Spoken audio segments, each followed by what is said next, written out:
5.1 Introduction. Why this chapter? This chapter introduces some interesting recent developments in and extensions of neoclassical theory. We do this for two reasons.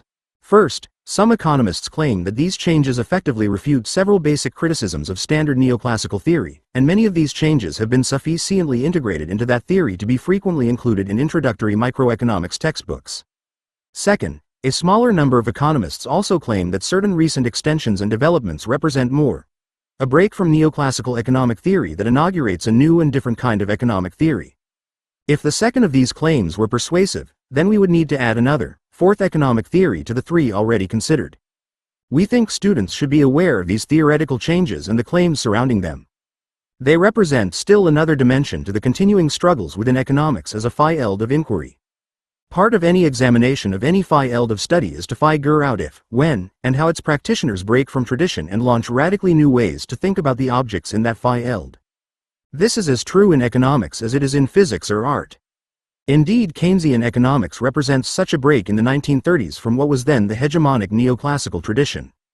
Similarly, Marxian economics broke in the 19th century from the classical tradition of Smith and Ricardo. In this chapter we will explain why the recent developments and extensions in neoclassical economics do not mark a similar break or sea change in economic thought. The neoclassical tradition has rather effectively incorporated the recent changes without compromising either its entry point or logic. Thus we title this chapter, Late Neoclassical Theory.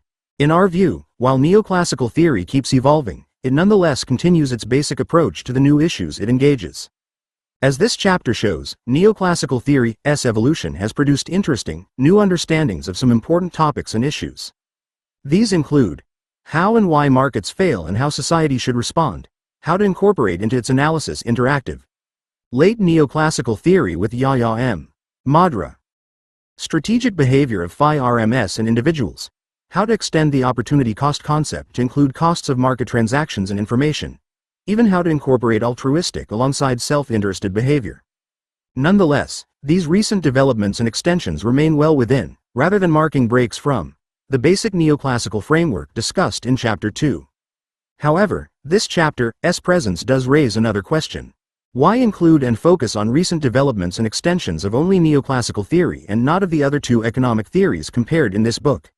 Actually, we did include a parallel, albeit limited, examination of recent developments within the Marxian tradition when we distinguished traditional, determinist, mode of production, from non-traditional, overdeterminist, class, Marxian theories.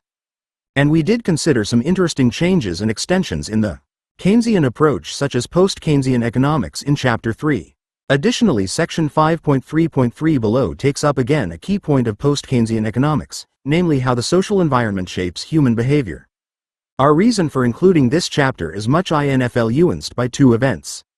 First, given the dominance of neoclassical economic theory in academia, the media, and political discourse over the last generation, we believe our readers should be aware of the theory's evolution and the claims of some to have broken from it. Second, the global economic crisis that erupted in 2007 reopened the protracted struggles among neoclassical, Keynesian, and Marxian approaches and policies. Those struggles include claims by some participants to have conceived altogether new ways to understand and resolve the crisis. We think they overstate their arguments. No such radical breaks have so far occurred. The basic contest among the three major paradigms continues. It shapes our world and our future, and thus provides a major motivation for writing this book. 5.1.1 Criticisms and their consequences. As with any theory, economic or otherwise, neoclassical theory has received criticism over the many years of its development. Some alleged its inadequate representation of key events and major changes in the real world. It mirrored the real world inadequately and thus explained it improperly. Neoclassical theory just does not correspond to what really occurs, such critics argue, since production and consumption have complex and unaccounted for extra market effects, called externalities. Giant corporations typically wield power in all kinds of markets. Individuals behave in ways that cannot be explained by the axioms of choice. The actions of the state and its agents have complex effects on the workings of supply and demand. Recessionary and inflationary cycles impact capitalist economies, and the class structure of society interacts with everything else in the economy. These kinds of criticisms stem from views that may well accept the analytical sophistication of neoclassical theory but question whether it truly reflects or adequately captures what occurs in the real world. From this perspective, the theory suffers from a lack of realism. Other critics focus more on the structure and logic of neoclassical theory. For example, some claim to have found serious internal inconsistencies. For them, the neoclassical explanation of value and distribution presented in Chapter 2 is fluid odd. One of the most famous of these criticisms argues that neoclassical theory cannot explain the distribution of income in society because of its inherent difficulty in measuring the value of capital. In that argument, there may not be any unit by which this resource input can be measured independently of the equilibrium prices that neoclassical theory claims to explain partly on the basis of specified C quantities of that input. Consequently, one of the entry point concepts of neoclassical theory, the initial capital endowment, can no longer be considered in essence. 1. A different but related criticism questions the neoclassical notion of exogenous preferences of individuals. Our preferences for goods and services, leisure versus labor, and present versus future incomes are not given but always vary in response to social change, including economic processes. Thus, these critics say, neoclassical theory errs in explaining market prices and other economic outcomes as based on, essentially caused by, given, preferences. This is because preferences are not given. They are shaped by the entire social context in which they arise, and that context includes economic events and changes. Hence, market prices, incomes, and savings for future consumption are not merely effects of our preferences but likewise and simultaneously causes of them. In mathematical terms, prices and incomes must be variables included in the individual utility functions discussed in Chapter 2. In addition, as psychology teaches, we are only conscious of a few of all the societal and natural factors affecting our choices. Our preferences for friends and lovers are partly functions of our unconscious, as are our preferences for economic objects. And our unconscious is continually shaped and altered by our economic as well as cultural and political activities. For this criticism of neoclassical theory, our preferences, and the axioms of choice from which that theory derives those preferences, cannot be essential, ultimate causes of economic phenomena, since they are caused and changed by those same phenomena they seek to explain. Those critics find it illogical to treat preferences as exogenous in the face of mutual causation between preferences and prices and incomes. No easy, clear-cut demarcation line separates criticisms directed at the lack of realism of neoclassical theory and criticisms of its internal inconsistency. The two kinds of criticism often converge in the works of one writer or even with one argument. Moreover, these criticisms have emerged from both neoclassical theorists and analysts committed to Keynesian and Marxian theories.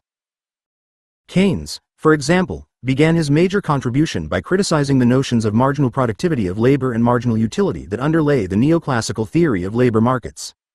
Marx often ridiculed certain assumptions of classical economics that passed intact into neoclassical theory. For example, he thought it absurd to define capitalists, profits, as rewards to something called capital, an object, when for him profits emerged from a particular relationship between laborers and capitalists. Keynes and Marx confronted the neoclassical entry point concepts with their very different entry points, prescribed structural rules for Keynes and class for Marx. Their criticisms were less attacks on neoclassical theory's logical consistency or lack of realism, although they included such attacks, than they were affirmations of different theories of how economic realities are organized and how they function. Criticisms of neoclassical theory have always had different results. Theorists who find merits in the criticisms seek to develop alternative ways of explaining economic events that overcome neoclassical theory's lack of realism and/or logical inconsistencies. Among them, some ultimately introduce a different new entry point and/or different logic and thereby become non-neoclassical. Keynes did that in the 20th century in one way, while Marx broke from classical economic theory in another way in the 19th. Other critics modify some of the theory's entry point concepts and logic yet remain within the basic framework of the neoclassical way of thinking. Such theorists aim to develop the existing body of neoclassical theory to respond to its critics by enhancing its logical consistency and empirical realism. Over recent years they developed new ideas and arguments about pervasive market imperfections, observed human behavior that deviates from the assumptions of the neoclassical tradition, and strategic actions that take account of the expected behavior of others. Neoclassical theory changed over the years partly as a result of the criticisms leveled against it. The change and development of the theory is the subject of this chapter. Criticisms are among the conditions that produce changes in all theories. Criticisms have pushed and continue to push neoclassicists to ask new kinds of questions of their theory, questions not previously asked. Criticisms provoke efforts to correct discovered errors or contradictions within the theory. Creative individuals may be stimulated to invent new concepts to deal with the criticisms. Paradoxically, the richness, power, and uniqueness of neoclassical theory derive in part from the attacks of its harshest critics. Our discussion will be organized around three distinct yet connected neoclassical responses to criticisms. The Phi-RST set of responses concern neoclassical theory's concept of markets and critics' claims of ubiquitous market imperfections. The second set of responses deals with human behavior that critics argue does not conform to neoclassical theory's standard rationality assumptions. Last, the third set of responses treats critics' insistence that in the real world, Phi-RMS and individuals must and do take into account expected responses of others while traditional neoclassical theory assumed they do not. 5.1.2. The responses. An overview. Neoclassical economists have developed new approaches to market analysis when those markets exhibit imperfections rather than the competitive perfection assumed in the traditional theory. The market imperfections considered include, for example, the deployment of power by one or a few buyers or sellers to determine price, the lack of perfect information among buyers and sellers, the impossibility to write completely specified and enforceable contracts among market participants, the external effects of market transactions on non-contracting third parties, and technologies that yield continually declining average costs as output increases. One interesting result of the theoretical efforts to accommodate and understand these imperfections within neoclassical theory has been new explanations for why non-market institutions, Phi-RMS, governments, judicial systems, etc., arise as societal solutions to various forms of market failures resulting from market imperfections. The responses to critics and resulting new approaches considered here fall under the heading of late neoclassical theory because they continue to refer to a Pareto optimal allocation of resources, through perfectly competitive market economies, as their goal, reference point, and standard of optimality. Recall that Pareto optimality referred to a competitive market equilibrium in which anyone who increases their well-being makes someone else worse off. Late neoclassical theory retains that standard but in the modified form of minimizing the deviation from Pareto optimality to measure the success, efficiency of any solution to market imperfections yielded by a firm, government, or court system. In other words, the central goal of economic analysis becomes how to move the economy closer to the traditional standard of Pareto optimality. That standard remains entrenched in late neoclassical theory and, as discussed in our chapter on neoclassical theory, that standard derives from and depends on the traditional entry points and essentialist logic of neoclassical theory. In that sense, late neoclassical theory represents developments and changes that remain committed to the neoclassical tradition. But responding to critiques of markets as imperfect is only one part of late neoclassical theory. Given the humanism informing neoclassical theory, it is no surprise that its assumptions about human behavior have also come under scrutiny and criticism. Critics have provoked neoclassical practitioners to modify those assumptions, especially the notions of individuals making their decisions independently of one another and in sole pursuit of their individual self-interest. New notions of human behavior have arisen that take into account non-selfish, non-self-interested motivations and cognitive limitations to the human mind. Nonetheless, the basic humanism informing late neoclassical theory remains what it was in the neoclassical tradition. It is only that the human nature driving the economy is presented in a more realistic construction. Late neoclassical theory's new specified cation of human behavior has also involved certain important modified cations and extensions of the traditional assumptions of rationality and preferences. Recall that traditionally neoclassical theory views tastes for goods and services, leisure, and future income as derived from axioms of choice, as summarized in Chapter 2, that are part of human nature. These natural axioms of choice define what human rationality is. The individual aim to maximize individual well-being in the face of given constraints. For neoclassical theory, human beings behave rationally if and when they acquire the most of what they want while taking into account their limitations. The result is the traditional neoclassical notion of choice making individuals who forego no available opportunity to better satisfy their consistently defined, complete preferences. A rational human being is always an opportunist and purely self-regarding, i.e., one who only thinks and looks inwardly. Just as evolutionary theorists coined labels, Homo habilis to Homo erectus to Homo sapiens, to mark human evolution, economists coined Homo economicus to signify the emergence of this kind of opportunist, self-regarding, rational, human being. This was understood to be modern human, thereby equating modernity with the particular neoclassical definition of rationality. Criticisms directed against this notion of an individual as always opportunist and only self-regarding prompted some neoclassicists to modify their definitions of rationality to include non-self-serving goals and aspirations.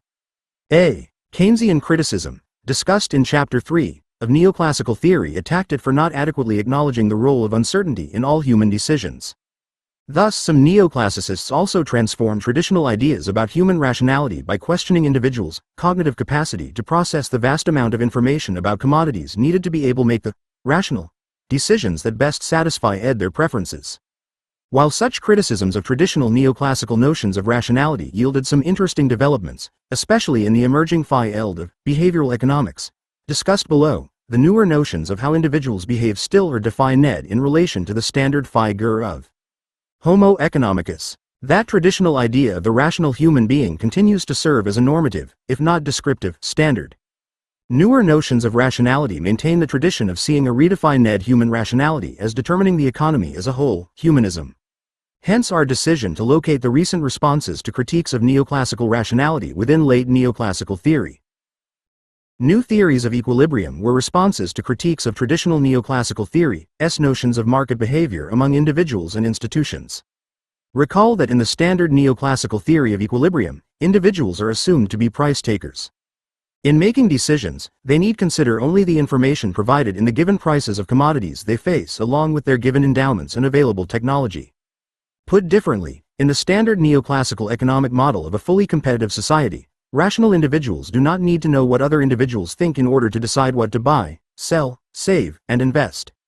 Some neoclassical economists call this type of decision-making parametric, to sharply distinguish it from strategic decision-making, where individuals or institutions do make decisions that depend on the expected decisions and actions of others. Critics claim that the parametric environment does not adequately mirror the real world of decision-making.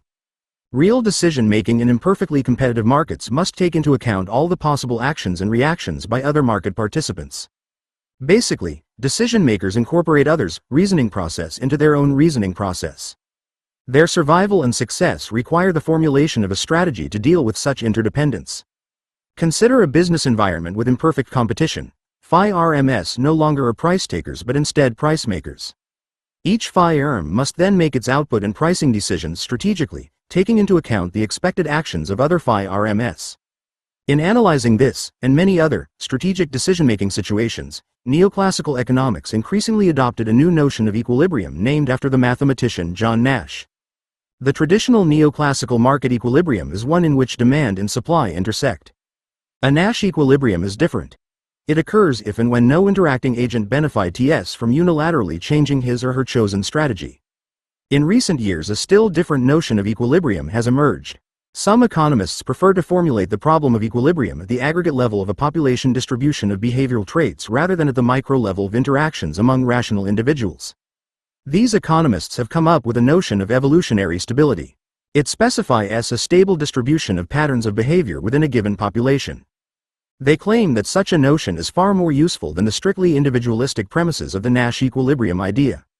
While the developments of the Nash and evolutionary notions of equilibrium have rendered neoclassical theory more versatile and mathematically sophisticated, they did not break from the theory's traditional normative project.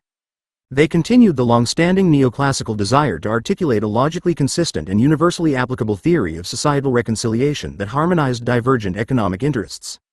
The search for an equilibrium solution, whatever its form, is a quest for a way to deal with economic differences and consequent conflicts within society generally and within capitalist economies in particular. The search for social harmony has a long intellectual history in economic theorizing, starting with Smith, followed by Pareto, and continuing today with these developments in late neoclassical theory. Before we examine these major extensions of the neoclassical approach in more detail, let us emphasize again the shared qualities that lead us to situate them as late expressions of neoclassical theory. First, they all continue to refer, implicitly or explicitly, to the traditional neoclassical approach as their basic benchmark. For example, they may newly conceptualize human behavior but only through its deviations from or violations of the standard axioms of choice.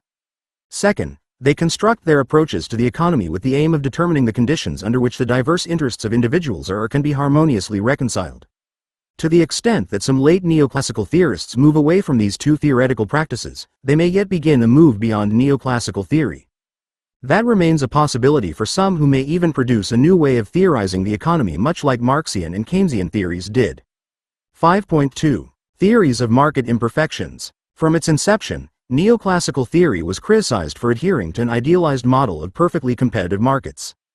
Critics rejected the neoclassical assumptions that all economic actors, both FI-RMS and households, were price takers, that contracts were fully specified and had no unaccounted, external effects on third parties, that all individual actors had full and complete information, and that no missing markets exist.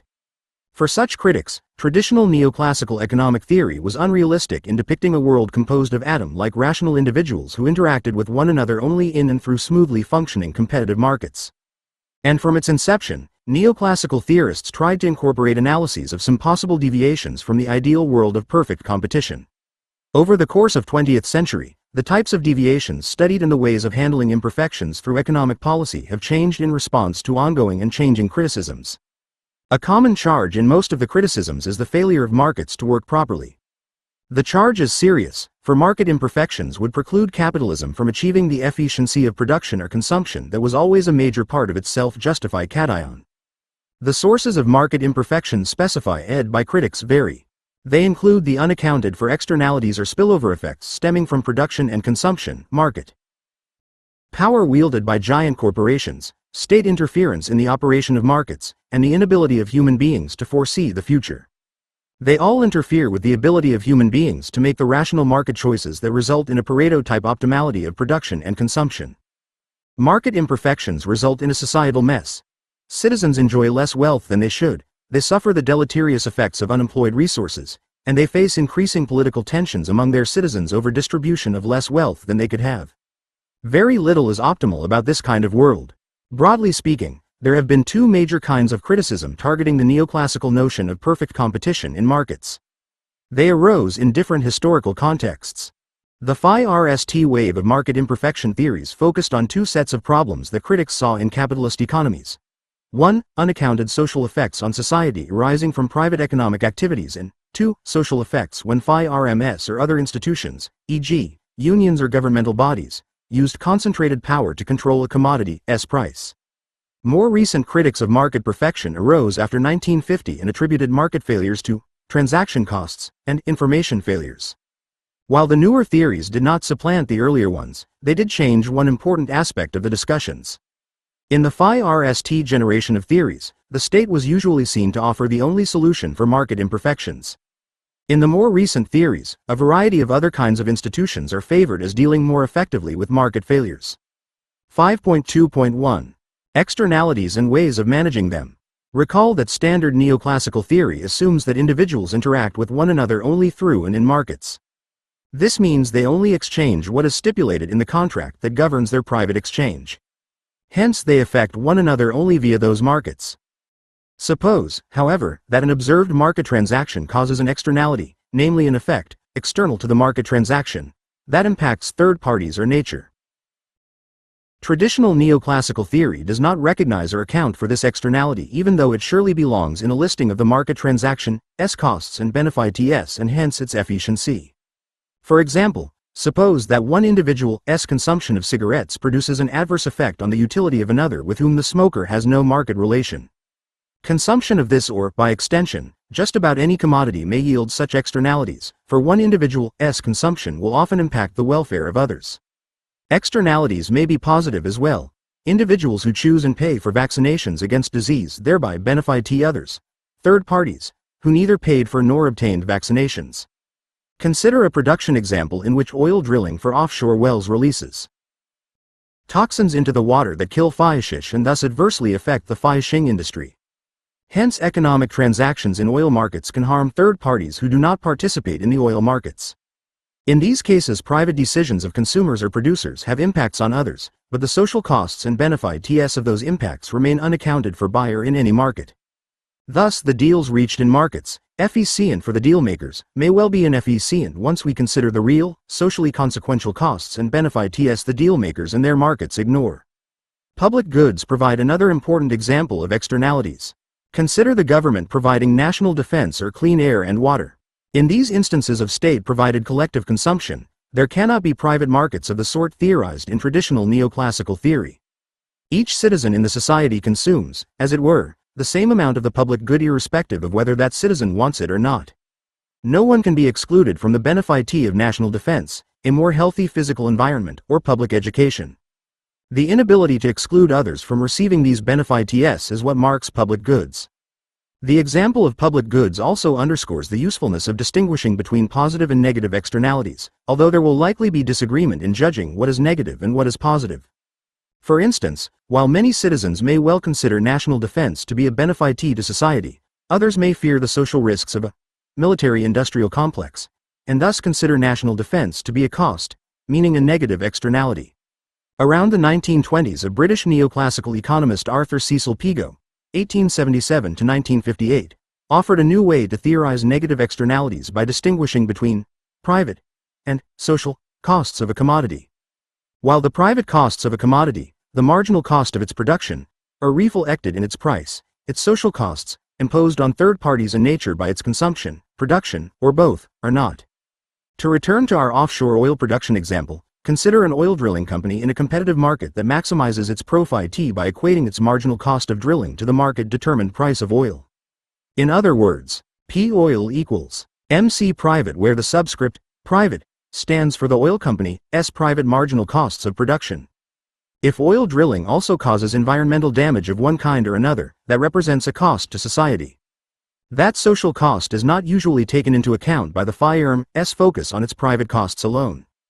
This social cost is outside of, external to, the private supply of oil by this and other private firms that cause similar externalities in their different lines of business. Put differently, the private marginal cost curve of firms previously discussed did not include this social cost. The result is stark. This market fails to yield the optimum, socially efficient output of oil. By extension, the same critique applies to other markets if they exhibit similar negative externalities. The market price for oil should be higher than what it is in the private market. It fails to count properly all the real costs, including environmental, incurred in its production. P oil less than MC private plus MC social. The new added term, MC social, represents the social cost of private drilling's environmental impact. Since the market price of oil fails to reflect its real, private and social costs, more of the commodity will be produced and consumed than would be efficient and optimal in the neoclassical sense. Such externalities thus reduce overall social welfare. Notice here that the Pareto criterion or standard of efficiency remains. The externality produces a deviation from the traditional optimal standard of P equals MC because of an unpriced environmental cost. The externality discussion inaugurated by Pigou does not question the Pareto criterion itself. Thus, if the government levied an appropriate tax, known as a Pigouvian tax, on oil, the market price of oil could be raised to ensure that P new equals MC private plus MC social, where P new stands for the tax-adjusted price of oil. In supply-demand terms, Pigou's extension of neoclassical theory creates a new and higher supply curve. It shifts up and to the left, to include the added social costs. The new neoclassical argument follows directly. Government intervention via tax equilibrates the assumedly unchanged demand for oil to this newly upward shifted supply of oil. The resulting new higher price represents a market outcome returned to social efficiency in the definition provided by traditional neoclassical theory. The latter remains the benchmark for this late neoclassical theory. State officials who levy such a Pigouvian tax would have to estimate the social costs involved, never a straightforward business. The same applies to positive externalities. For example, state intervention to reduce cigarette consumption produces documented health benefits to society but also costs from 1. Diminished opportunities for tobacco farmers, their families, and communities, and 2. More demands on social security because reduced smoking enables people to live longer. And the list of externalities is very long as well as contested. In fact, what economists, politicians, and others do is to count only some of the many costs and benefits that they think are important at that moment, or at least those that they are aware of. Before Pigou, what were counted were private costs and private benefits. After Pigou, at least some social costs and benefits were added. Of course, the underlying question of which of the many social benefits and costs will be counted is hardly just a theoretical issue in economics. Rather, we struggle over the recognition and inclusion of social costs and benefits, and the outcome of those struggles is what gets placed onto the social agenda. Clearly, today we recognize both private industry's and private consumption's impact on the natural environment. That impact and the counting of its costs result from many social forces. These include new theoretical work, e.g., the 1962 publication of Rachel Carson's pathbreaking book, Silent Spring. To an organized environmental social movement, to a general public awareness that our private lives impact nature and hence our continued ability to enjoy life. Similarly, the negative externalities on our private lives arising from the capitalist business cycles are more or less recognized. Reducing or eliminating them motivated Keynesian economics and its policies. However, the costs to our lives arising from capitalist class exploitation are not now well recognized, hence little is done to deal with them. Unlike environmental or business cycle externalities, they still remain mostly unacknowledged and unpriced. A number of neoclassical economists, in particular, the more conservative, are very wary about government interventions into and constraints placed on the freedom of FI-RMS and individuals to make private decisions in their self-interest. They argue that a capitalist society should not allow the government to attempt nearly impossible cost and benefit calculations and then create taxes and subsidies based on them.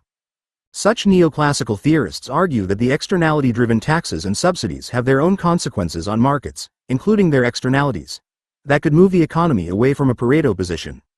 A far better way to proceed, they argue, would be to recognize externalities but then allow affected parties privately to negotiate the compensations for those externalities. These economists base their solution on the Coase theorem named after the neoclassical economist who originated this argument, Coase 1960. According to this theorem, if solid property rights exist and are fully delineated, and if transaction costs, e.g., arising from hiring a lawyer, are negligible, the problem of social cost can be fully and efficiently resolved through mutually beneficial trades among affected parties. To return to our offshore oil drilling example, those who benefit from it may well be different from those who are adversely affected by it. Viewed from the perspective of Pareto efficiency, offshore oil drilling makes some worse off, e.g., the fishing industry, tainted fish consumers, and those who prefer less polluted environments. But not drilling makes others worse off, e.g., businesses with losses from reduced drilling, workers with such losses, their local communities, and automobile drivers required to pay higher gasoline prices if oil drilling were reduced. From this perspective, prohibition or taxation of drilling will entail an injustice toward the latter groups and they will need to be compensated for their losses. If the property rights to the sea basin where drilling is planned were well delineated, then either those who wish to keep it free from pollution will have to compensate the losses of those who wish to drill, or vice versa. If the oil company holds these property rights, the fishing community has to be willing to compensate the oil company for foregoing this business opportunity. If the fishing community holds the rights, then the oil company has to compensate the fishing community for its losses incurred by drilling. If a third party holds the rights, then both the fishing community and the oil company will have to bid for the property. But since neither would bid beyond their respective expected returns, the drilling will only happen if its benefits outweigh its costs. Notice here that according to the Coase theorem, it doesn't matter who owns the property rights but only that the rights are fully specified.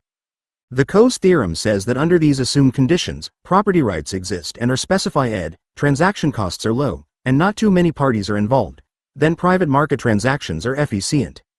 In other words, all externalities have been fully accounted for, they have been internalized into market transactions. This remarkable result shows the power of neoclassical theory to confront a major criticism, ubiquitous market failures due to externalities, adjust its concepts in reaction, and then reaffirm the basic tradition in the form of a late neoclassical theory. No wonder that its originator, Ronald Coase, won the Nobel Prize in Economics in 1991. Of course, both neoclassical economists and their critics have analyzed the conditions that Coase specified as necessary for his solution to the externalities problem to apply. Critics stress that property rights are hardly ever completely specified and transactions can be very costly, especially when many parties are affected by externalities. For example, when information, e.g., pertaining to long-term consequences of externalities, is less than perfectly available, it would be misleading to assume that those adversely affected by an economic activity's externalities will be able to assess fully and costlessly those adverse effects. Even if markets exist for such information, not everyone has equal access to or can afford the information. This problem alone tilts the level of the negotiation filed.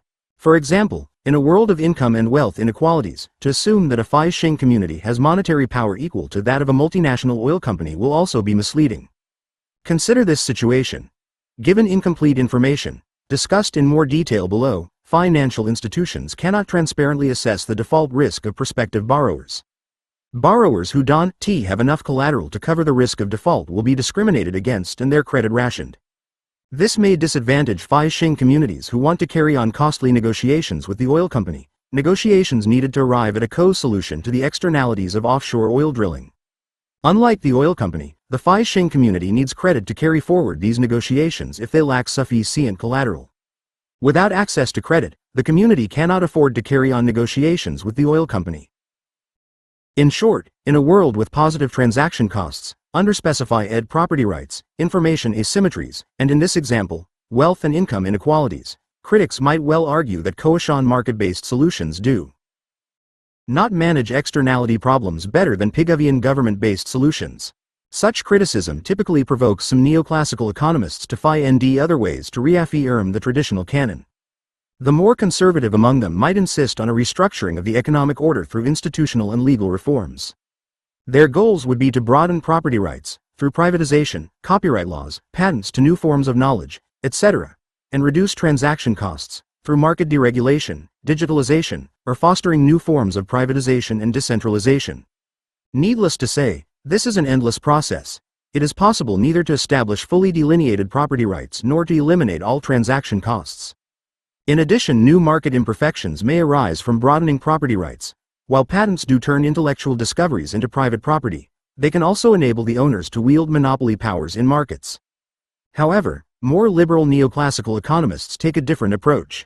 They argue that because it is impossible to establish in every case the superiority of market solutions over government solutions, and vice versa, the respective costs and benefits of each solution should be compared before choosing between them.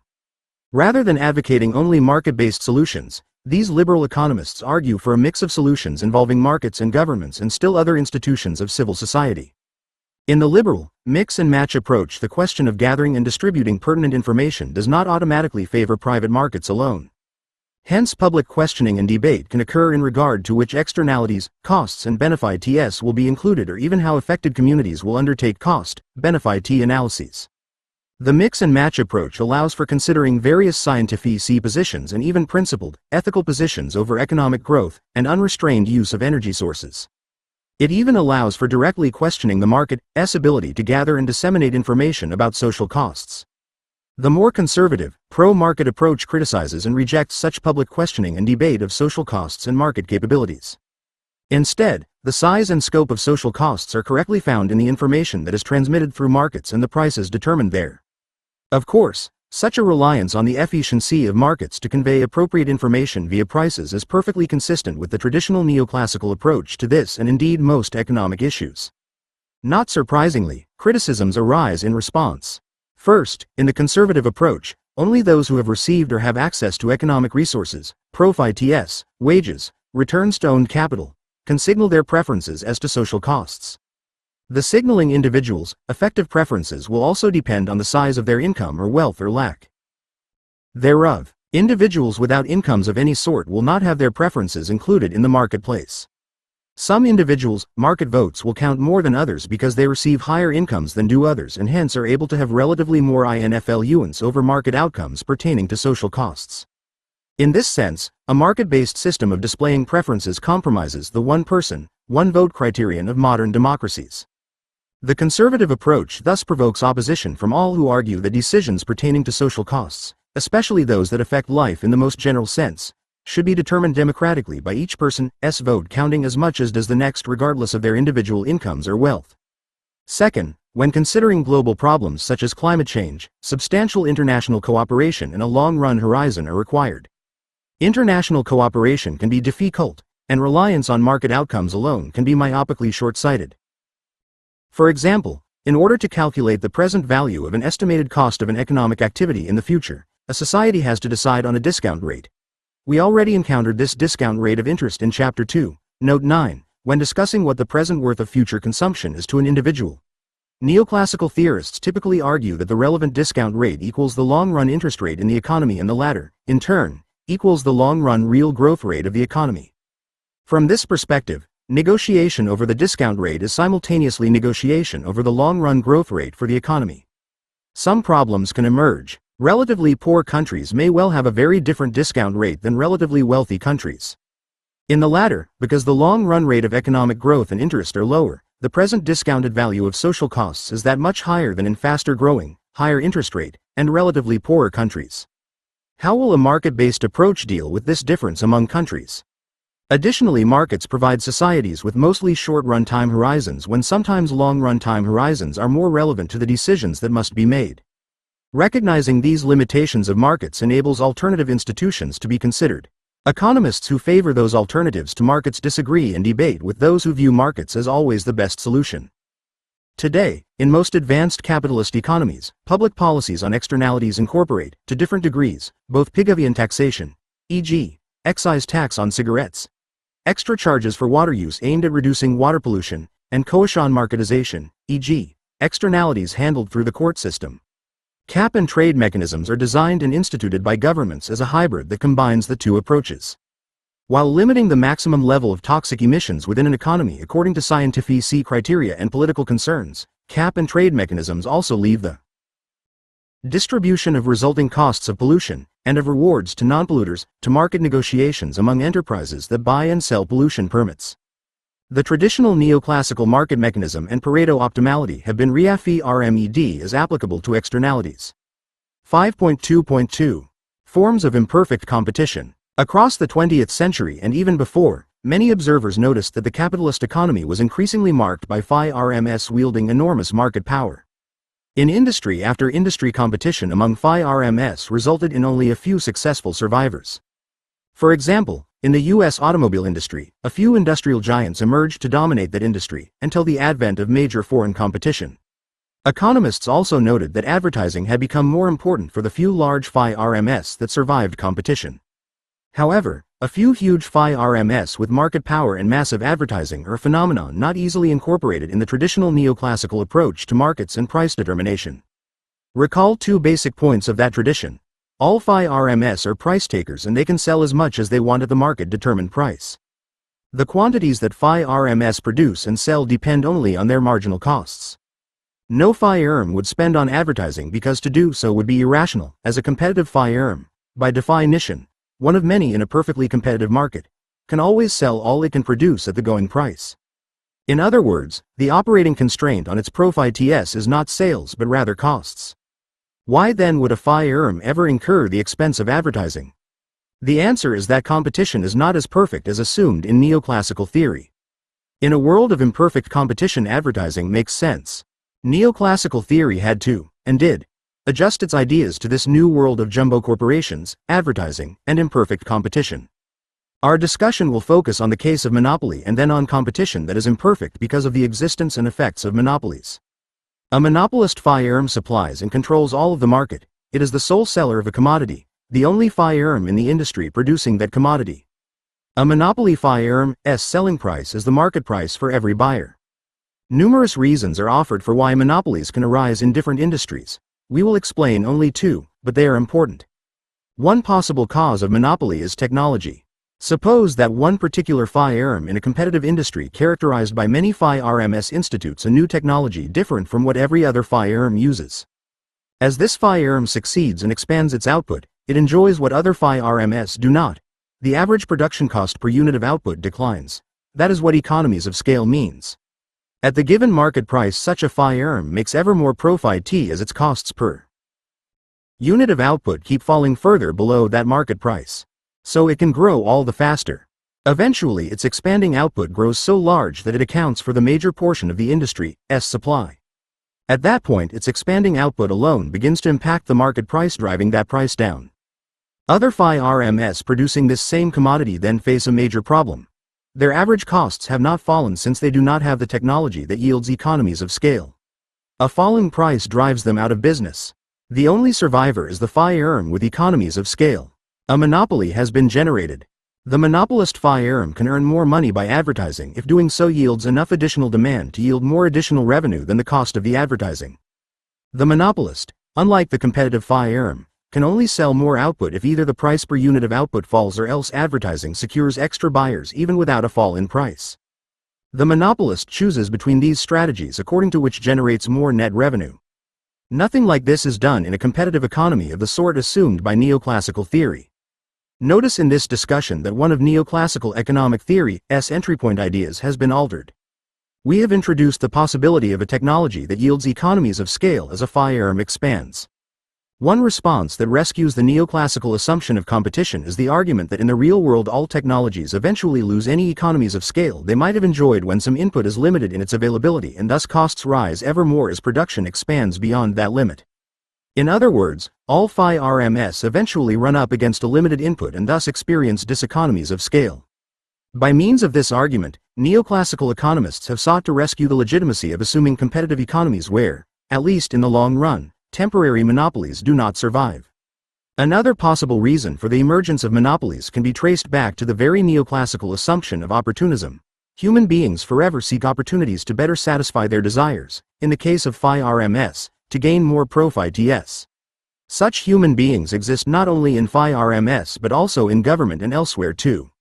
An entrepreneur may achieve monopoly status in an industry by securing an exclusive patent from a government, by persuasion, lobbying, bribes, etc.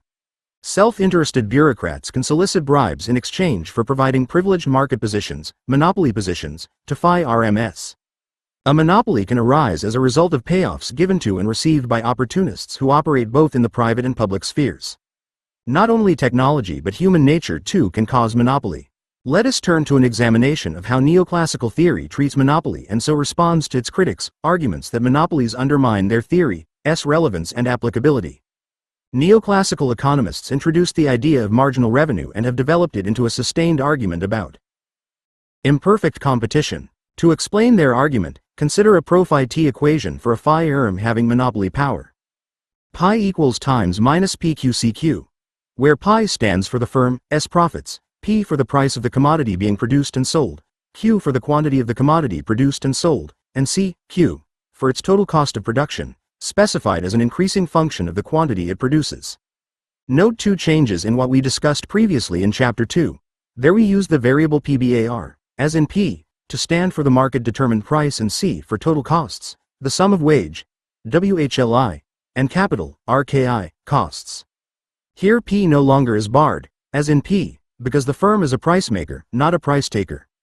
Also C once again stands for total costs, but now it is defined as a function of the number of units produced.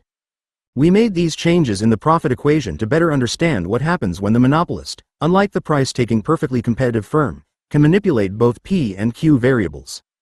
Assuming its goal is as always to maximize its pro phi TS, the monopoly firm's strategy is to set the level of output and accordingly the price in a way that would maximize the difference between its costs and revenues. However, a new problem arises.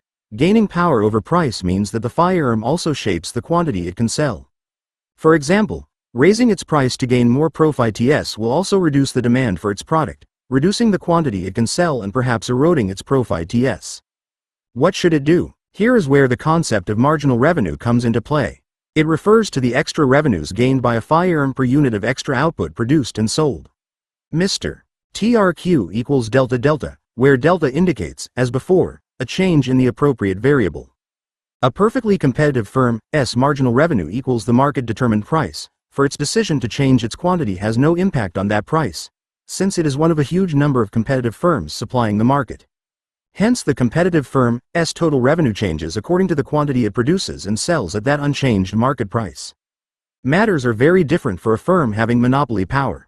Its total revenue changes not only according to what quantity it produces and sells but also because the price it gets varies with that quantity, since it is the only seller in the market. We can write these two related impacts on the monopoly firm's revenues as follows. Delta TR equals delta Q dot operator P plus delta P dot operator Q, where the first term, delta Q dot operator P, stands for the changed revenues accounted for by changing the firm's production, and the second, delta P dot operator Q, for its change revenues due to a price change. Unlike perfect competition, both variables are under the control of the monopoly firm. Dividing both sides of the equation by delta Q, we get the firm's marginal revenue. Mr. PQQPQQPQQ equals dot operator equals plus delta delta delta delta delta delta. Consider more closely the second term, delta P, delta Q dot operator Q, in the equation. It has a negative sign, for it reflects the so-called law of demand, an inverse relationship between price charged and quantity sold. For a monopolist to produce and sell more of its good, it must lower the price. Too paradoxically, a monopolist's power over price always creates a sales problem for itself. That's the importance of this second term. That implicit sales problem for any firm having monopoly power is what the concept of marginal revenue captures.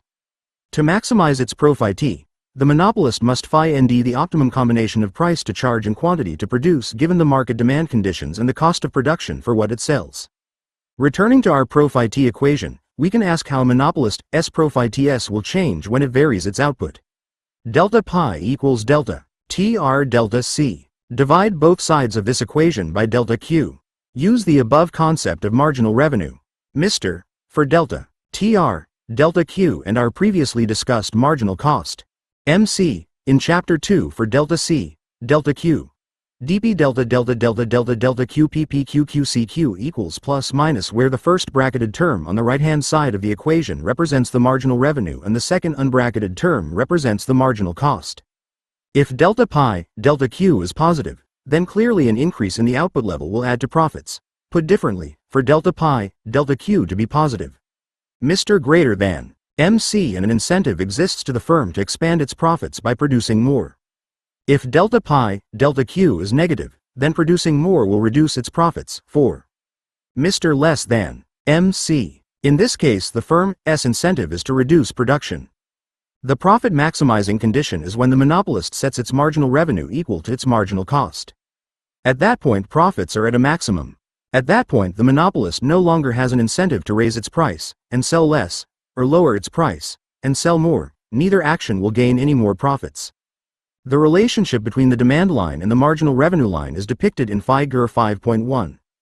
Because the marginal revenue gained will always be less than the price charge, the marginal revenue line is drawn always to fall below the demand or price line. The phi erm produces where the Mr. line intersects the MC line at point B on the graph. That is its optimal position, where it maximizes profit. We then locate on the graph its corresponding profit maximizing level of output, Q*, and price level, P*. Clearly, the price must be located on the price line, for that line depicts what buyers are willing to pay for the determined level of output.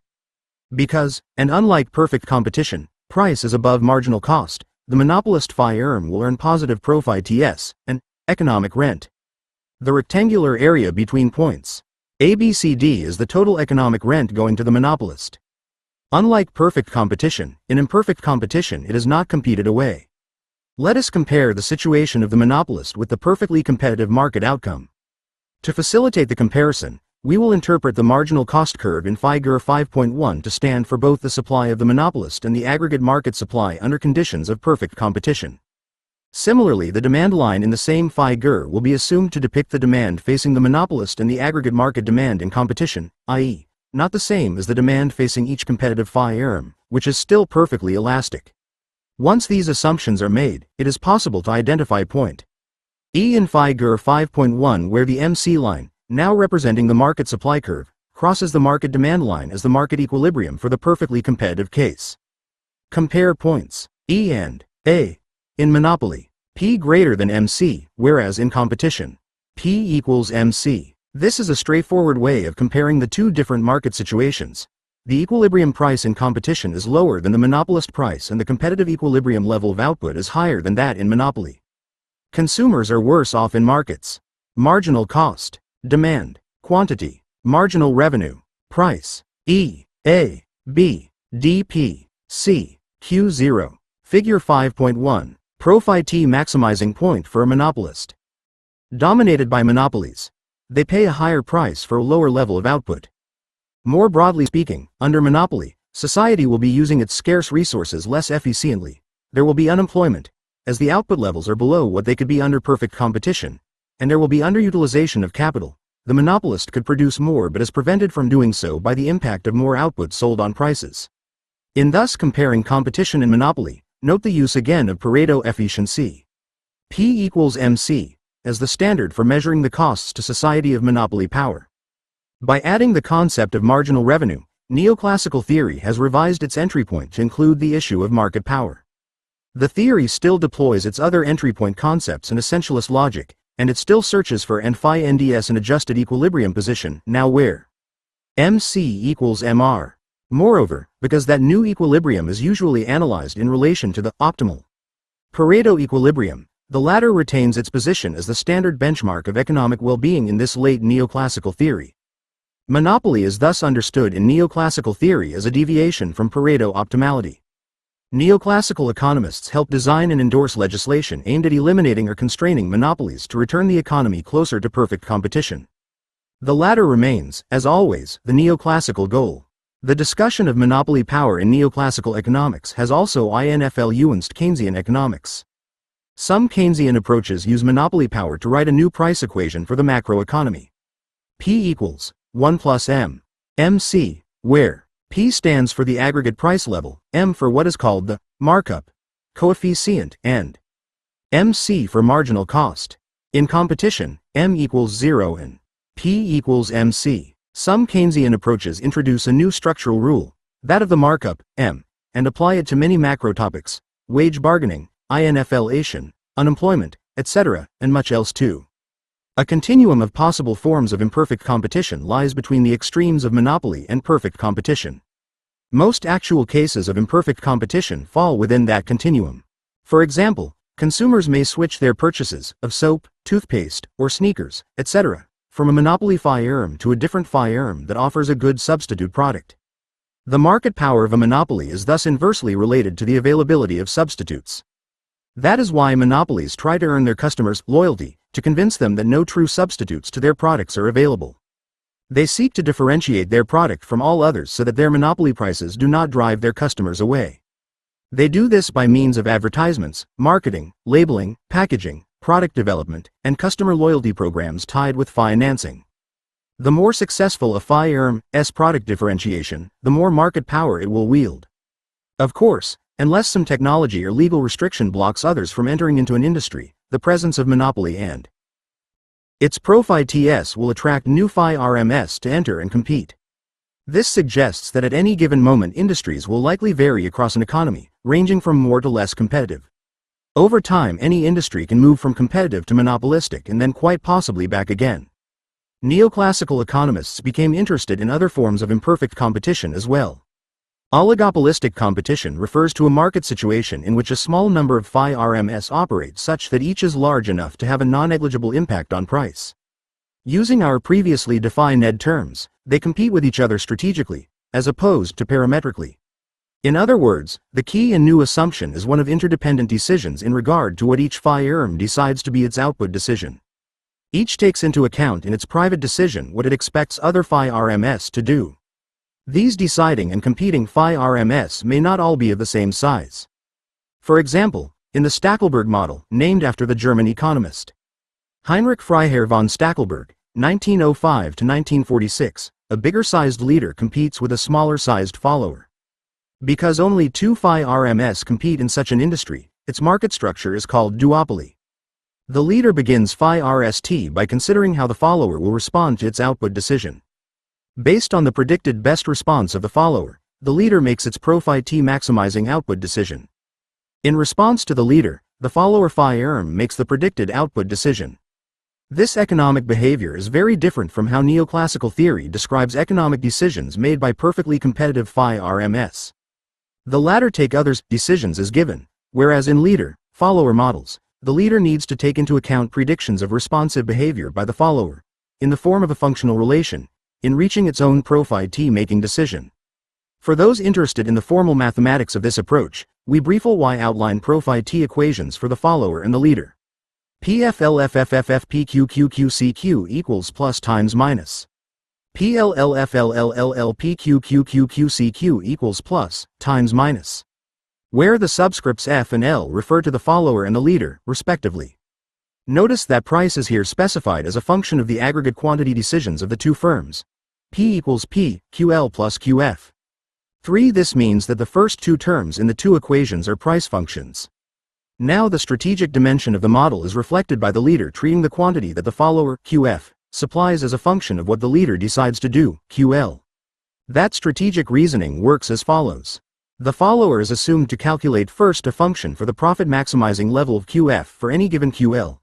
In other words, the follower decides on what to produce to maximize its profits by taking its competitor's output decision as a given to it. Then the leader is assumed to Know and use this function to decide on the profit-maximizing level of output, QL. Finally, once QL is set, the follower calculates its own output level, QF, QL. The leading firm captures the larger and the follower the smaller part of the market. When compared to the case of perfect competition, oligopolistic market structures tend to produce less market output at a higher price. When compared to the case of monopoly, oligopolistic structures tend to perform better from the perspective of consumers, that is, produce more output at lower prices. Once again, the benchmark standard for the analysis remains the price and quantities appropriate to the neoclassical notion of perfect competition. The neoclassical tradition tends to treat cases of duopoly with competing phi RMS of equal size through the Bertrand model, after the French mathematician Jean-Louis Francois Bertrand, 1822–1900. In this model, no product differentiation is assumed. Consumers buy the commodity with the lower price, and this creates an incentive for each firm to bid down the price. Firms continue to compete over price until it equals the marginal cost.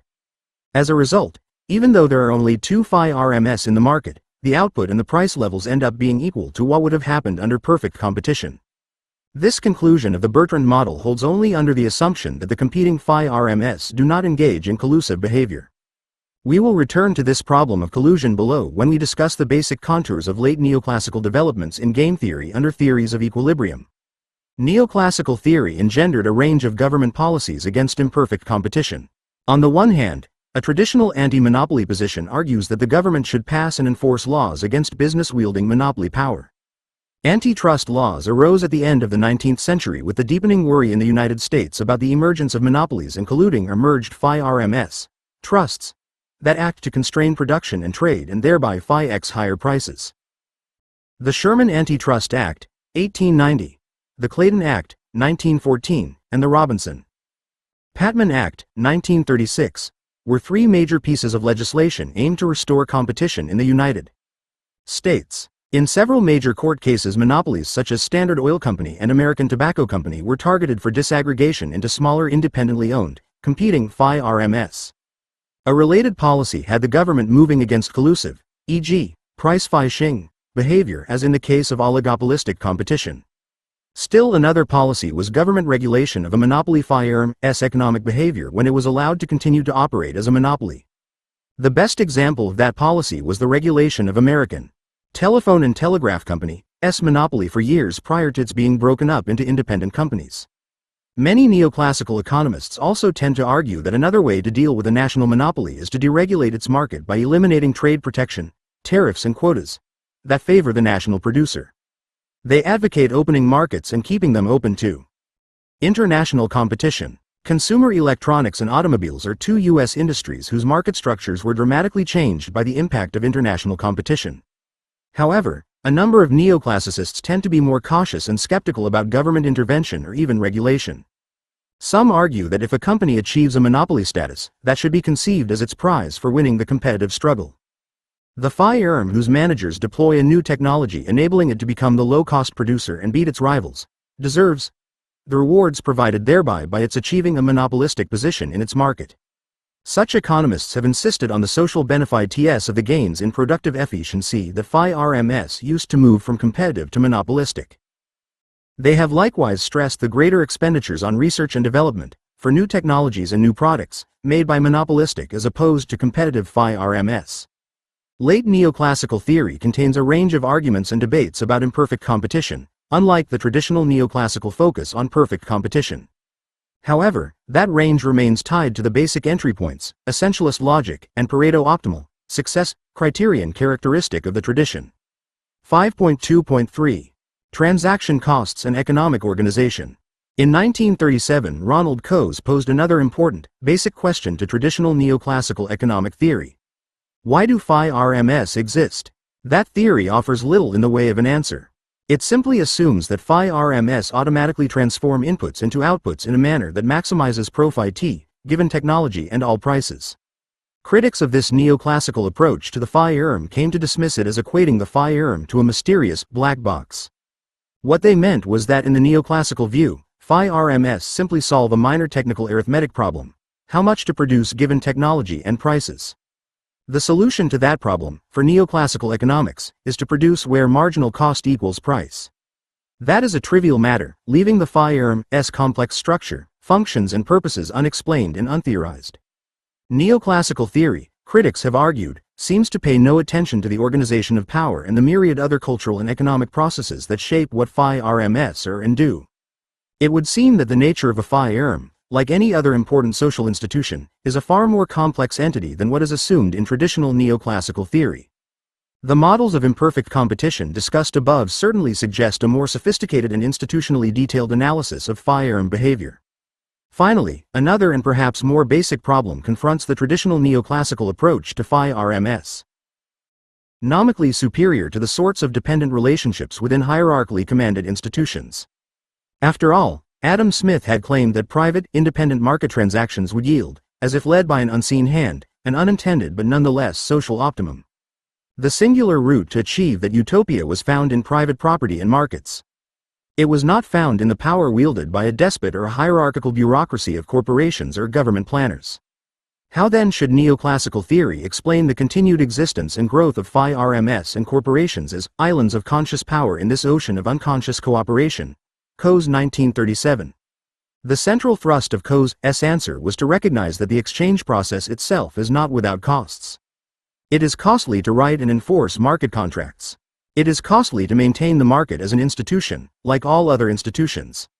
Based on the recognition of those costs, Coase argues that phi-rms exist because, as an organizational form, they can do some things more cheaply than markets can do them. In other words, for some undertakings necessary to the production and exchange of commodities, phi-rms offer the least cost alternative to markets. Notice once more that this answer rests on the use of the traditional neoclassical standard of efficiency, narrowly defined net cost minimization. Transaction costs provide the quintessential example. Such costs arise because they are intrinsic to the acts of buying and selling. For example, two ways exist to search for a home to buy. One way is to carry out and coordinate all the tasks by yourself. You search for the desired sized home in various locations, get information about the quality of education in these different locations, compare home prices there, organize the gathered information into a coherent totality, and so forth. Some of these tasks can be accomplished or facilitated with purchases. For examples, newspapers offer real estate pages with home prices, notebooks can hold gathered information, and computer programs organize and print gathered information. Other tasks require your time, and that suggests including the opportunity cost of your time spent searching, recording, and managing the whole undertaking of buying a house, the potential income and/or utility foregone by not spending your time otherwise. The other way to buy a home is to hire a brokerage firm that performs all the tasks listed above and more. The hiring of a brokerage firm incurs a single transaction cost compared to the many transaction costs incurred if you carried out all the required tasks yourself with the accompanying purchases. If the brokerage firm can provide its service at a cheaper cost to you, including the opportunity cost of your time, we have an answer to why such a firm exists. Firms may arise because they can perform sets of tasks at lower costs, perhaps by realizing economies of scale, than if markets alone were relied upon to accomplish each of the tasks separately. Consider all that phi-rms actually do. In addition to production, they carry out all kinds of other complementary processes. Search for cheap production inputs, find good managers, discover new production technologies and product lines, maintain and extend their customer base, handle contract negotiations and legal services, manage risk, and so forth. Any firm may prefer to internalize these processes if they can be carried out at a lower cost than by making many market exchanges. Influenced by Coe's work on the firm, some neoclassical economists have argued that costs may be lowered to a firm when it internalizes these processes within its own hierarchical bureaucracy, instead of relying on many market transactions to secure them.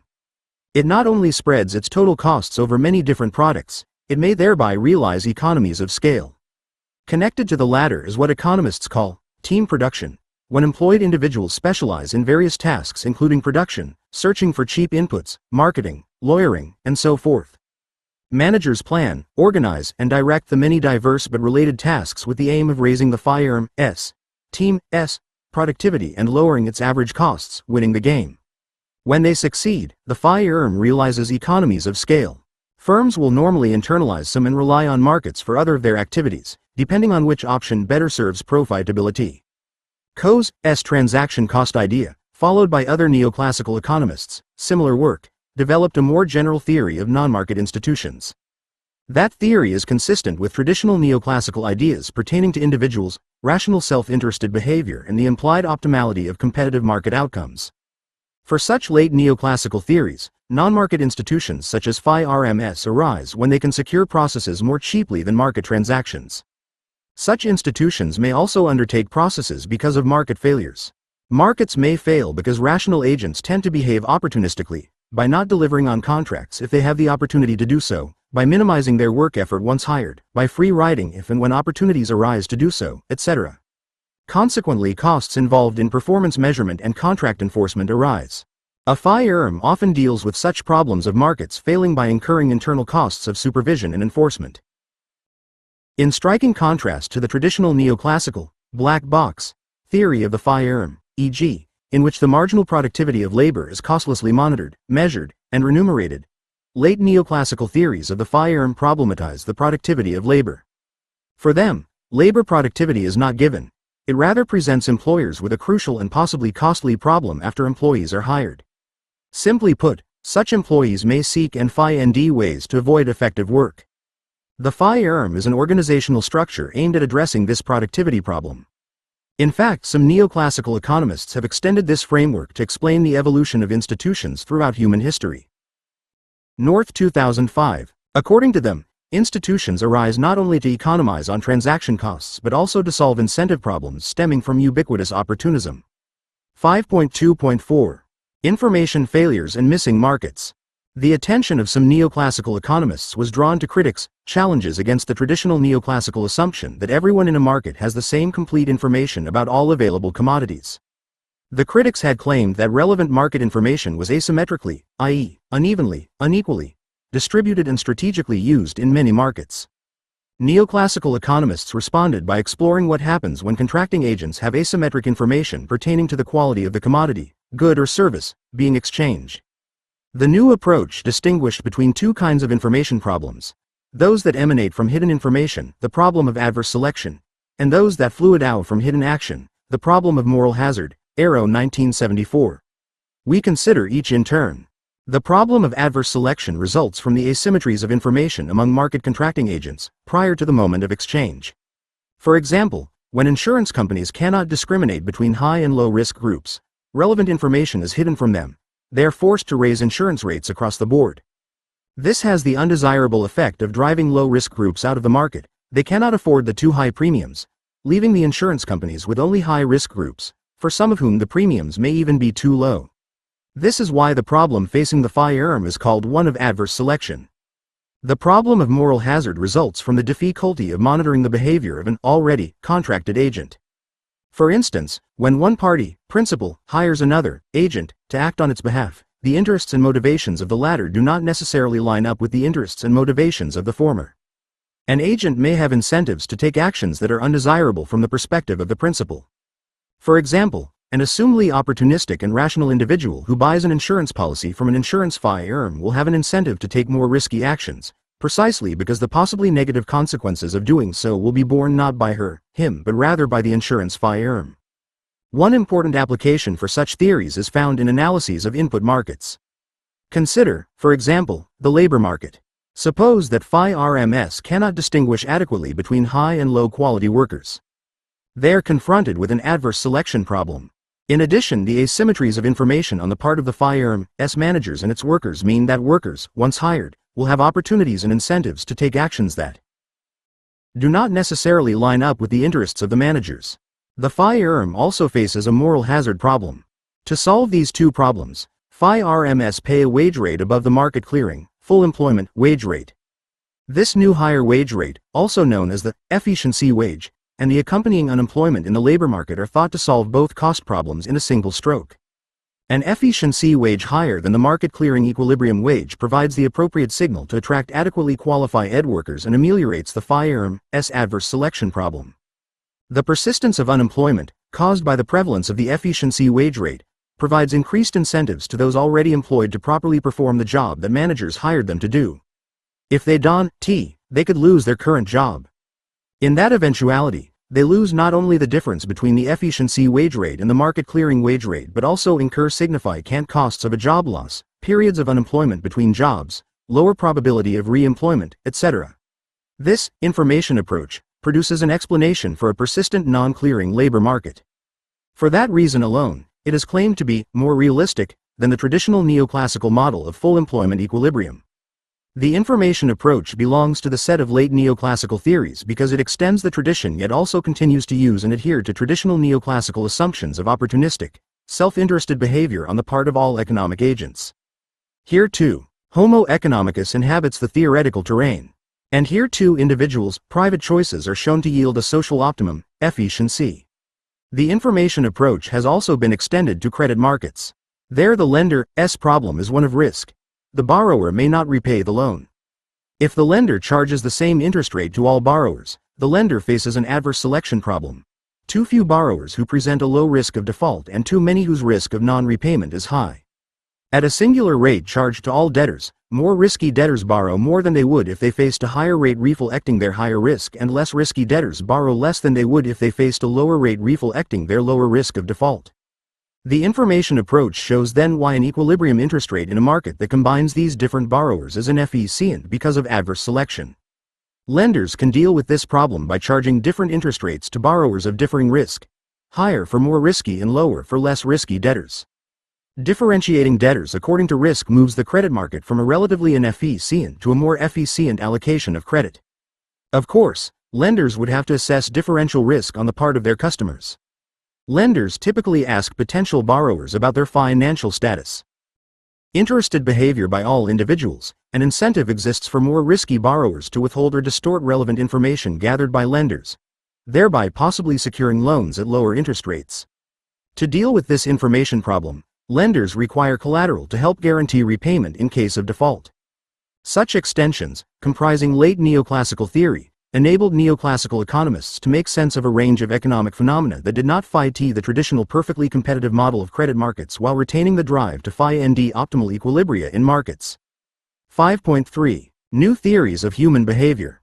Late neoclassical theory understands the phi-erm as a far more complex and interesting entity than the narrowly technocratic optimizing calculator proposed in and by traditional neoclassical theory. Late neoclassical theory does something similar with the traditional view of human behavior. It responds to critics who questioned the relevancy of reducing individuals' choices to exogenously given preferences governed by given axioms of rank ordering, non-satiation, and so forth. Traditional neoclassical theory conceives a choice-making person as a computer, perfectly logical and wonderfully consistent but also devoid of emotion, conflicting desires, and contradictory preferences, and strangely immune from societal influences. That conception also yields someone in severe need of psychological counseling. Late neoclassical theory has begun to move away from this mechanistic view of economic behavior to a more nuanced, uncertain, and psychologically enriched view of why individuals act as they do. This emergent view is the subject of this section. Neoclassical economists introduced new concepts and connections that questioned, if not undermined, the idea of exogenously given preferences. Their criticisms of traditional neoclassical theory's image of individuals as mechanistic self-interest optimizers went furthest in the late neoclassical theories grouped under the heading, behavioral economics. Interestingly, this group of late neoclassical theories can be usefully approached by a brief return to a concept explored in our earlier chapter on Marxian economics. Overdetermination. From the perspective of overdetermination, any individual's economic behavior, or indeed any behavior, is understood as the product of different and multiple determinations emanating from all the natural, cultural, political, and economic processes comprising the total context in which that individual exists. Your desires, and your behavior are the combined effect of a whole host of natural processes of body and mind inherited from a long line of mostly unknown ancestors and of emotional processes stemming from both conscious and unconscious feelings of love, hate, hope, fear, jealousy, serenity, anger, empathy, and so on. In addition, your desires, and your behavior are influenced by political processes, the legislation, administration, and adjudication of the rules and customs created within your family, clan, tribe, community, and state. Further, your tastes and actions are also partly effects of cultural processes, the production and disseminations, communications of meanings about life through language, religion, literature, music, art, education, and mass media. Finally, our actions and ourselves are also in part effects of economic processes, the set of ways we produce and distribute goods and services, labor and wealth. All of the diverse processes that comprise the totality into which we are all born and where our lives combine to make us what we are at each moment. Individual behavior, economic or otherwise, is in that sense overdetermined by all those processes. It is not reducible to the effect of any one or a subset of them. That is what overdetermination means. Conceived in this overdeterminist way, every behavior from who you date to eating anchovies to sacrificing leisure time to gain income to not running red lights is socially, emotionally, and naturally contrived. Causal complexity, including many diverse influences, explains our behavior. Economic causes, income, prices, class, and so forth, must be included in what the term social means here. One implication of this alternative way of thinking about choice is crucial. If you believe that choices help shape the economy, a core argument of neoclassical theory, then from an overdeterminist perspective you will also believe that the economy helps cause those same choices. Individual choices are both a cause and an effect of economics. This mutual causation between the two differs markedly from traditional neoclassical theory's notion that preferences are only a cause and never an effect. Overdetermination implies that each of us is a singular being precisely because of the different array of determinations combining to constitute each. We thus evaluate uniquely whatever alternatives we confront. No uniform measuring rod exists that transcends each of us. Whenever common rankings emerge, they represent no more than agreements forged among us at that moment. Your singularity as a person and evaluator of alternatives reflects partly the impacts of others, ancestors, parents, relatives, teachers, friends, ministers, legislators, sports figures, corporate directors, and managers. But you are hardly a passive decision-making entity, a mere bearer of influences. Rather, and precisely because of these constituting influences, you make decisions that impact others who impact you, and so on. Putting it all together, you are at one and the same time both a cause and an effect of the behavior of others. In other words, and to contrast this view with that of neoclassical theory, no one can be conceived to be a decision-making island, an isolated entity. Rather, we are all interconnected. Therefore, quite parallel to late neoclassical theory's view of phi-RMS, strategic behavior, individuals too can and should be understood to engage in similarly interdependent ways. They make choices that are influenced by and influence other individuals' choices. In this regard, and as we will explain below, the interdependence of preferences helps explain why, for example, stock markets rise and fall. Purchasing stocks may have little to do with carefully and logically scrutinizing the value of companies. Instead, it may more reflect buyers' guesses as to what other buyers and sellers, the crowd, will do. Our guesses about the crowd shape what we do and thereby what the crowd does.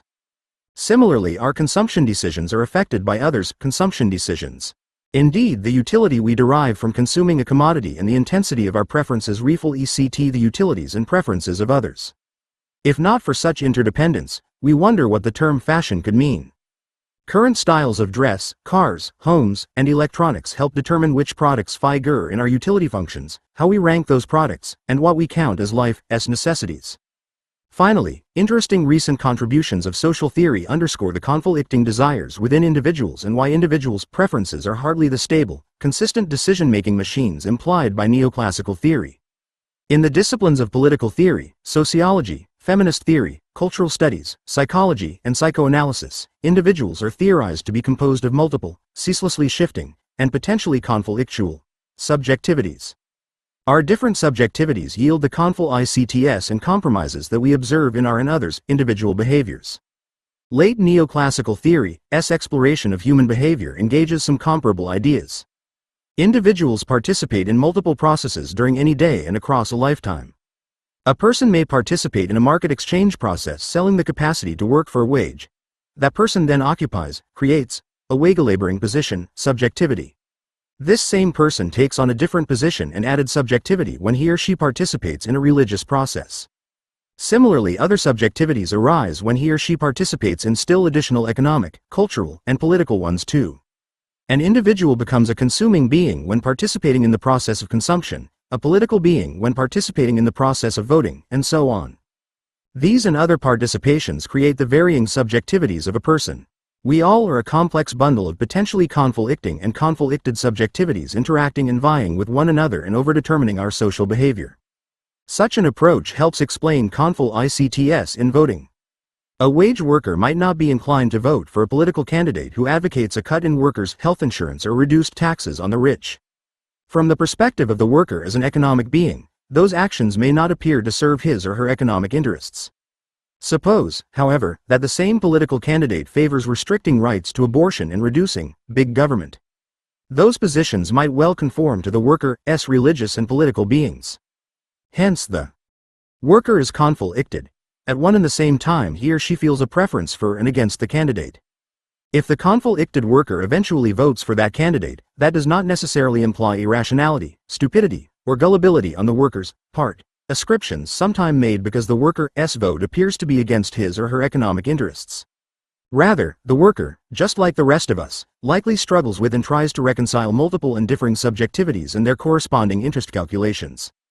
Voting is uncertain and continually variable as voters struggle over different and conflicting beings. We would guess that many a successful politician already has learned this lesson.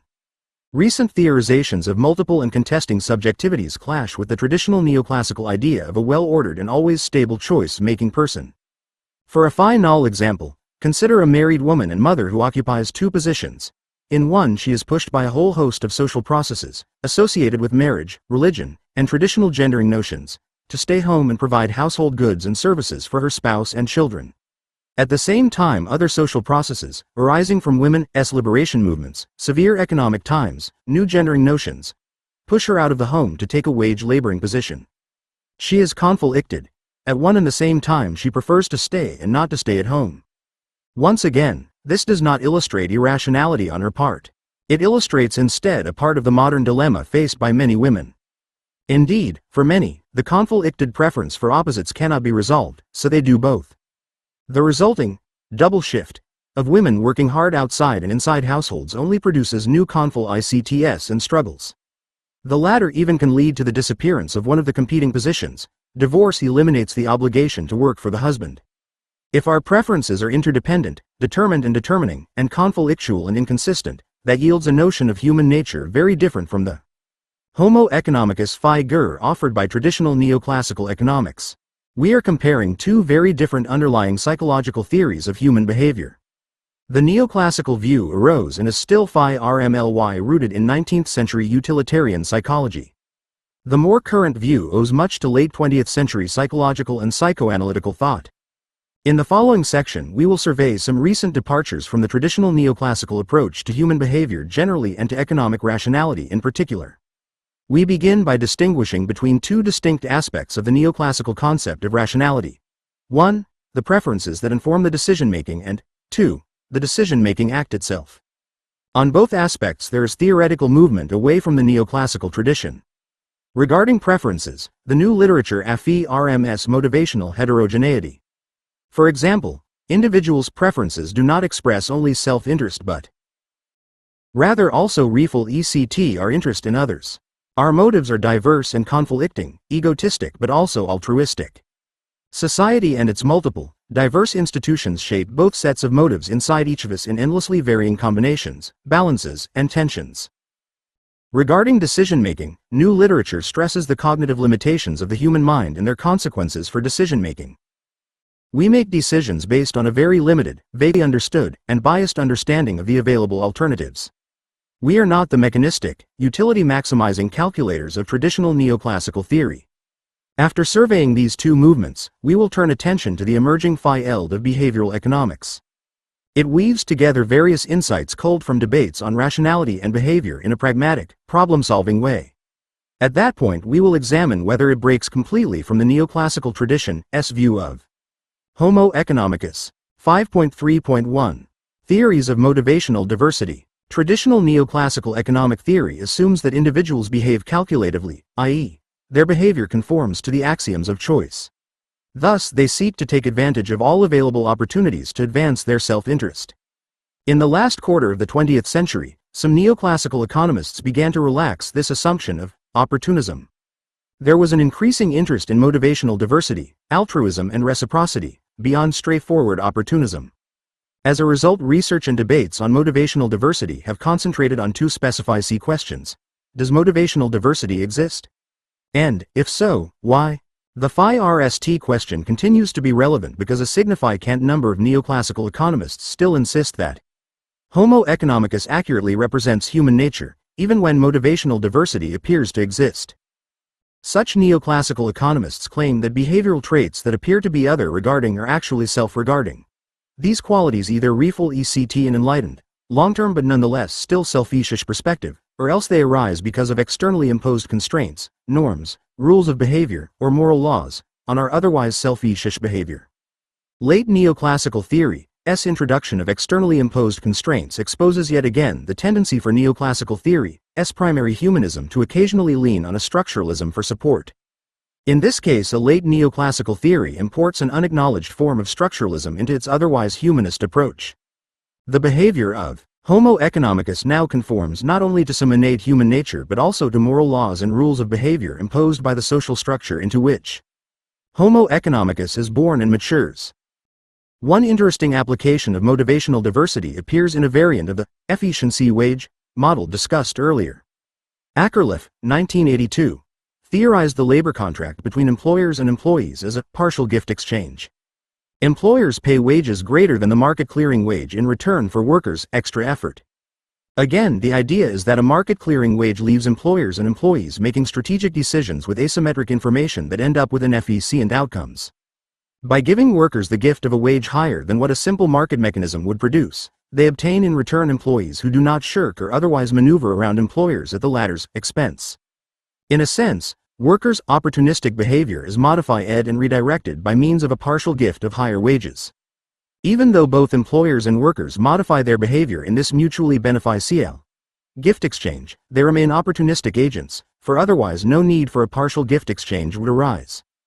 They behave calculatively and opportunistically because, given that the markets can fail because of strategic decision-making and asymmetric information, departing from the norms of traditional neoclassical theory improves the well-being for both parties. In contrast, some economists argue for a genuine motivational diversity and a clear break from the neoclassical tradition.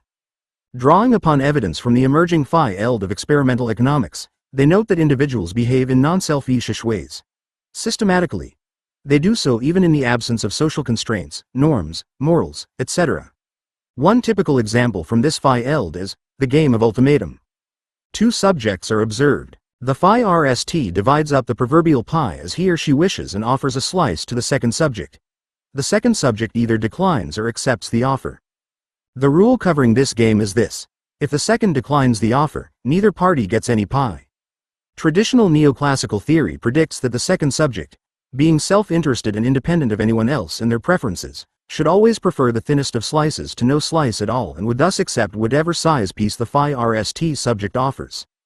Nevertheless, experiments have shown that, unless the RST subject makes a fair 50-50 offer, the second subject tends to reject the offer. Guth, Schmidberger, and Schwartz 1982. This result violates traditional neoclassical theory's non-satiation axiom. The experimental results compelled many to ask whether concerns for fairness should be incorporated into the theory of economic choice in a more systematic manner, at the level of behavior motivation. Some experimental economists want to introduce Homo reciprocans as a completely new personality type. Such a reciprocating individual has a human nature that seeks to cooperate with those willing to cooperate and to punish those who do not. What differentiates Homo reciprocans from Homo economicus is the former's commitment to cooperate and punish, even when doing so is personally costly, fair in GACHTER 2000. For example, when a Homo reciprocans observes a fellow citizen evading a tax obligation, he or she would confront the tax avoider or report the individual to authorities, even if such acts were personally costly. Homo economicus, in contrast, would not take action unless calculation showed its cash benefit outweighing its cost.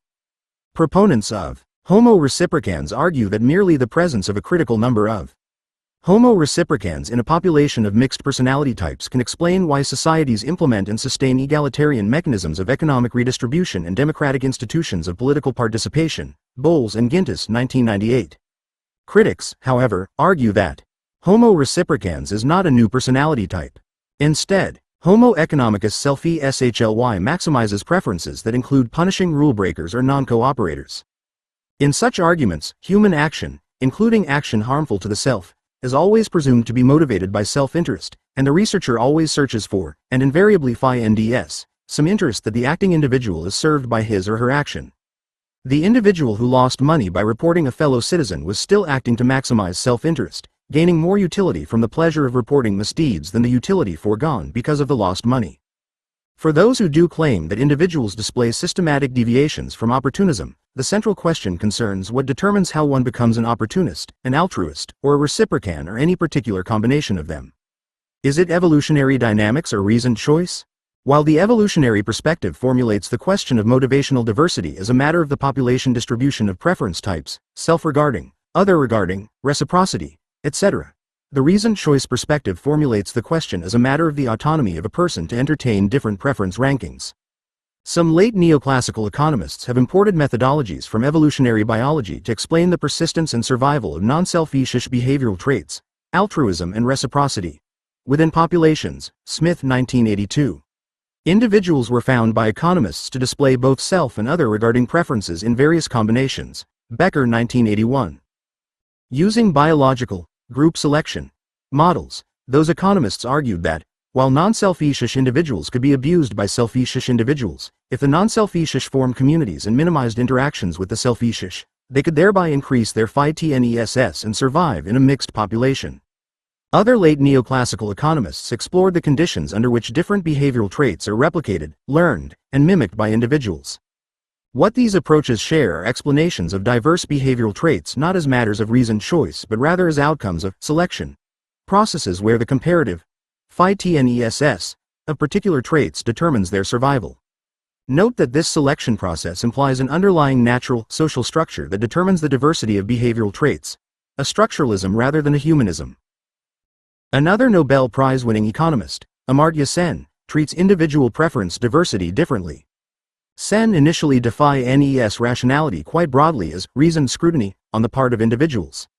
Most important, he argues, that for rationality to mean anything at all, it must involve a deeper kind of individual freedom than merely the freedom to choose among commodity bundles. A rational individual should be understood to have the capacity to choose among alternative criteria used to form preference orderings. Sen thus breaks from traditional neoclassical theory's reduction of rationality to particular, predetermined axioms of choice within one particular process of maximizing self-interest subject to constraints. Sen opens a door to individuals' motivational diversity by adding a new, meta-layer of preferences over preferences. Motivational diversity is deepened into individuals' freedom to reconsider, alter, modify, or replace preferences.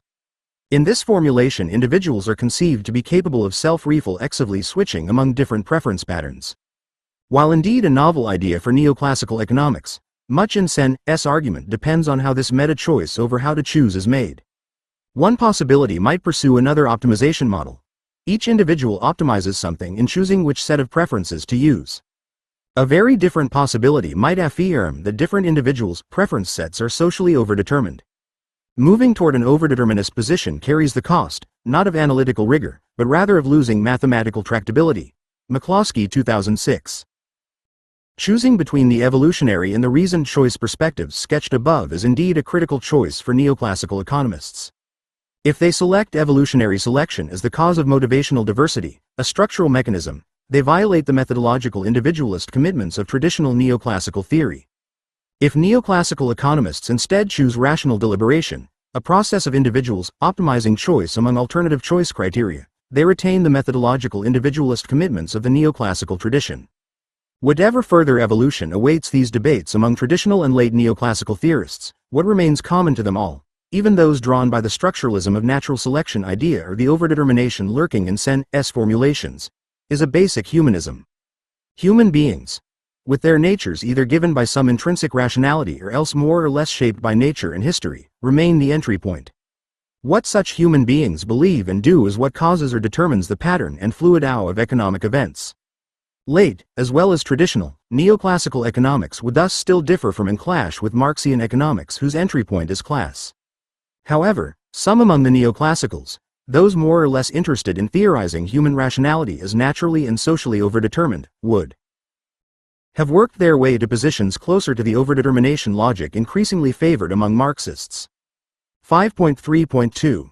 Theories of bounded rationality. Another late departure from traditional neoclassical notions of rationality and the optimization process, maximizing one's utility subject to constraints, has focused on human beings, cognitive limitations and the practical limits on information available to them when making decisions.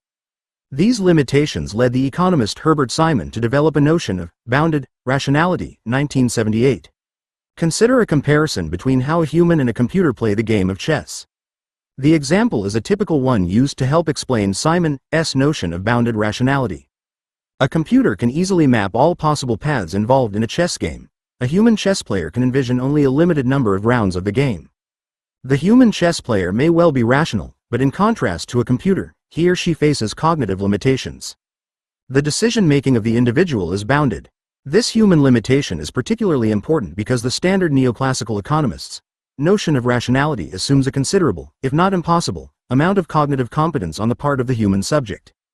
For example, the typical competitive general equilibrium model assumes that a rational individual needs to access and process private information about his or her endowments, technologies, and preferences, and public information about the quality and market prices of all commodities and all the possible states of the economic environment.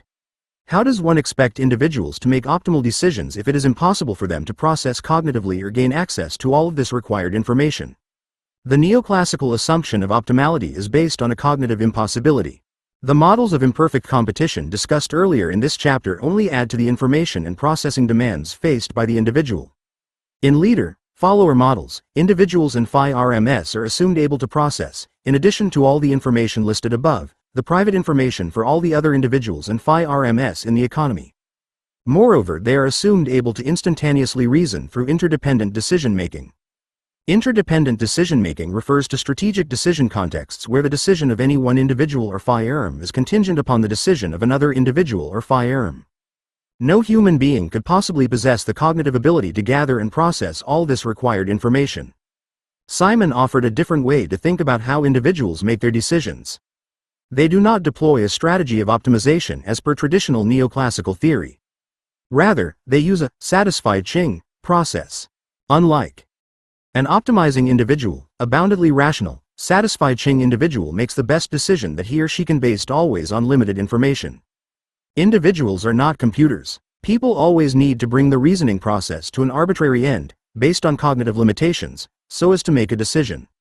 This satisfied Ching conception of rationality understands individuals to rely on institutions and to invoke rules of thumb, habits, and other social devices, intuition, to make these decisions.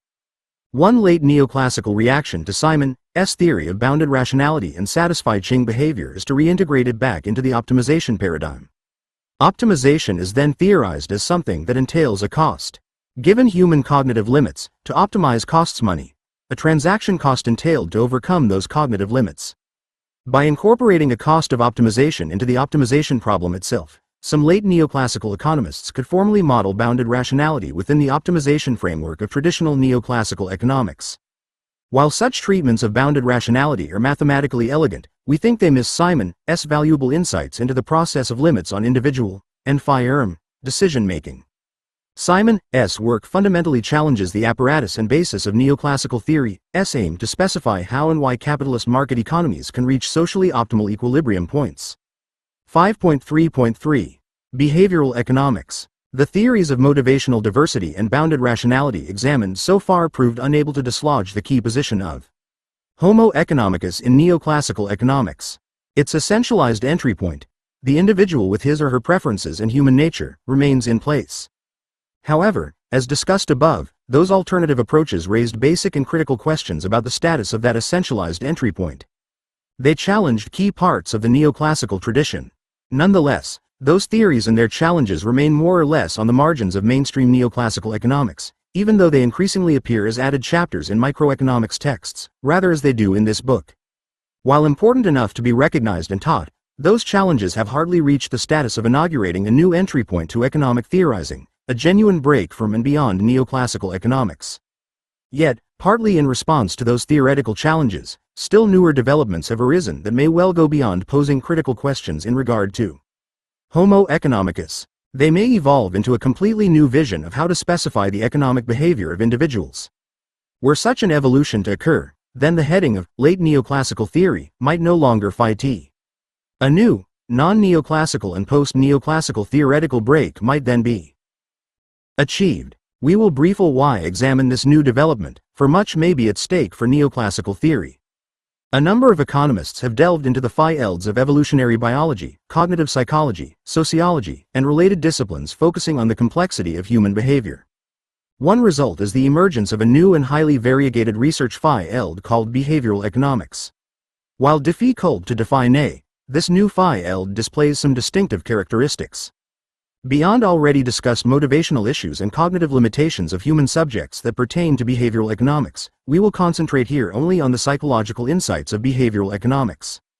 In doing so, we can examine the potential of this work to achieve a break from the neoclassical framework. One important strain of behavioral economics demonstrates, via experiments, how the traditional neoclassical explanation fails to represent adequately the complex reality of human behavior. For example, according to neoclassical theory, rational agents are assumed always to make their choices in a consistent manner regardless of the way the problem is framed. Experimental results do not support that core hypothesis.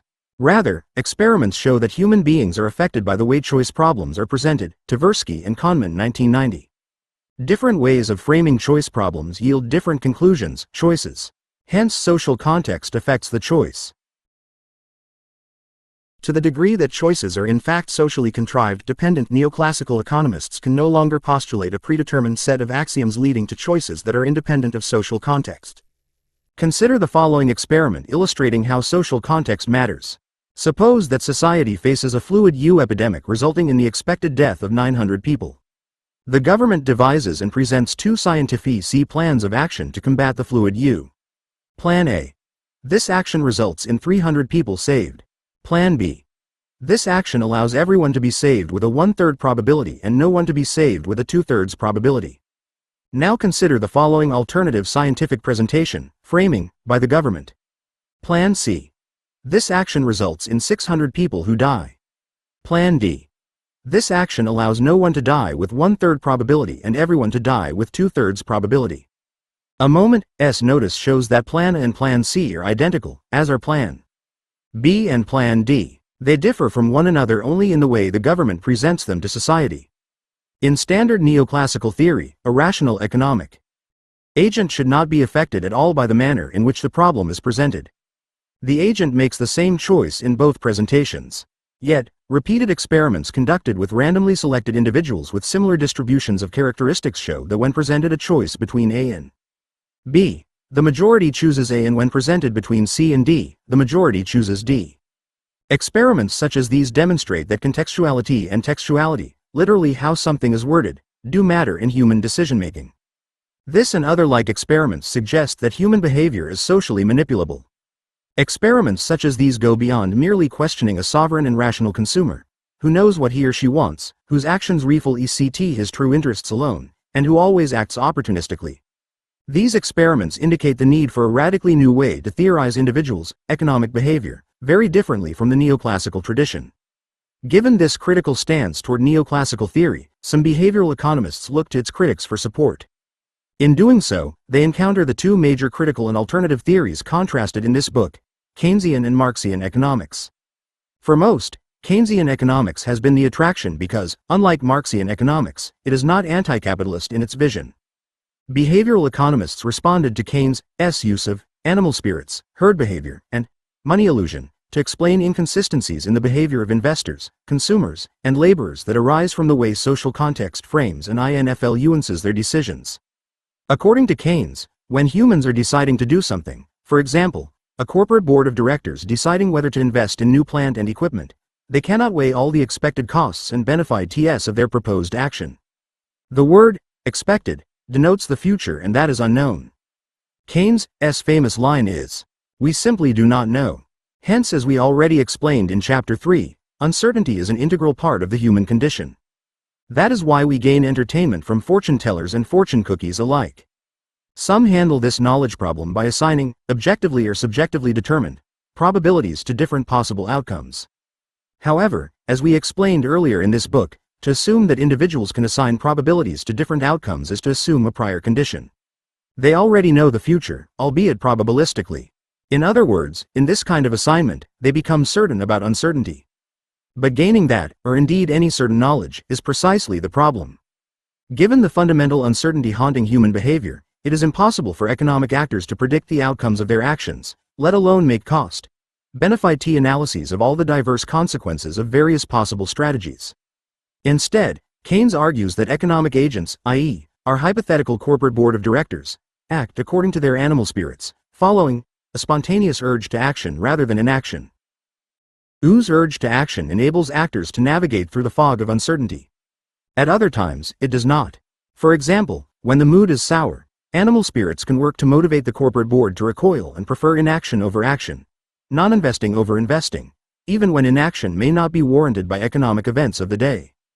Hyman Minsky, 1914–1996, a well-known post-Keynesian economist, argued that the economic behavior of investors changes as the economy moves through cycles of boom and bust. During booms, economic actors become too optimistic and overly eager to take action, while they tend to become too pessimistic and prone to inaction during recessions. These Keynesian and Minksian theories of the psychologically erratic and fundamentally unstable nature of economic actors contradict the traditional neoclassical theory of modern economic human. The latter forms rational expectations by correctly reading and understanding changing circumstances in the present and future and responds by continuously adjusting his behavior, e.g., see our appendix to Chapter 3. The traditional neoclassical notion is very much at odds with the Keynesian and post-Keynesian idea of economic human caught up in a web of unavoidable societal influences that complexly shape his behavior, often resulting in wild swings and surprises. Behavioral economists and Keynesian and post-Keynesian economists share a common causal idea: contextuality matters. For the behavioral economists, experiments organized to study decision-making individuals provide conclusive evidence for that idea. For Keynesians and post-Keynesians, supporting evidence comes from observing how financial and corporate investors act across the macro business cycle. Despite this similarity, a number of behavioral economists avoid Keynesian economics because of its structuralism. Like the neoclassical economists, they prefer a humanist approach to theorizing economic behavior, even though they would replace the traditional neoclassical notion of the individual with an individual far more socially conditioned. Other theories such as those of herd behavior and money illusion can also be understood as offering versions of contextuality. Keynes explained that herd-like behavior prevails in the stock market not simply because people have an inherent tendency to follow others but rather because of how the market is structured. The price of a traded security may have some connection to the underlying value of the company issuing that security. But its price also, and mainly, reflects guesses of market participants, buyers and sellers, about the future price of the traded security. Hence the price reflects the anticipated average public opinion about the value of the traded security. If what shapes individuals' market decision-making is their guesses about what the average market participant will guess, the result will be herd behavior. The explanation regarding money illusion builds on individuals' cognitive limitations. Money illusion refers to confusing the nominal value of a currency with its real value, i.e., its nominal value adjusted for the rate of inflation. In other words, if one is holding money in a savings account earning 3% interest per year but prices are increasing by 3% per year, then the real return on savings is effectively zero. The illusion would be to think that one is earning a real return of 3% on savings. According to Keynes, workers resist reductions in their money or nominal wages, even when prices are falling. They think in terms of money, nominal wages rather than understanding that it is real wages that matter. When firms resist cuts in nominal prices of what they sell even when their costs of production fall, that too may follow from money illusion, thinking in terms of nominal rather than real terms. Here too some behavioral economists avoid invoking Keynes because they reject Keynesian structuralism. Instead, they ascribe money illusion to some inherent limitation of the human mind.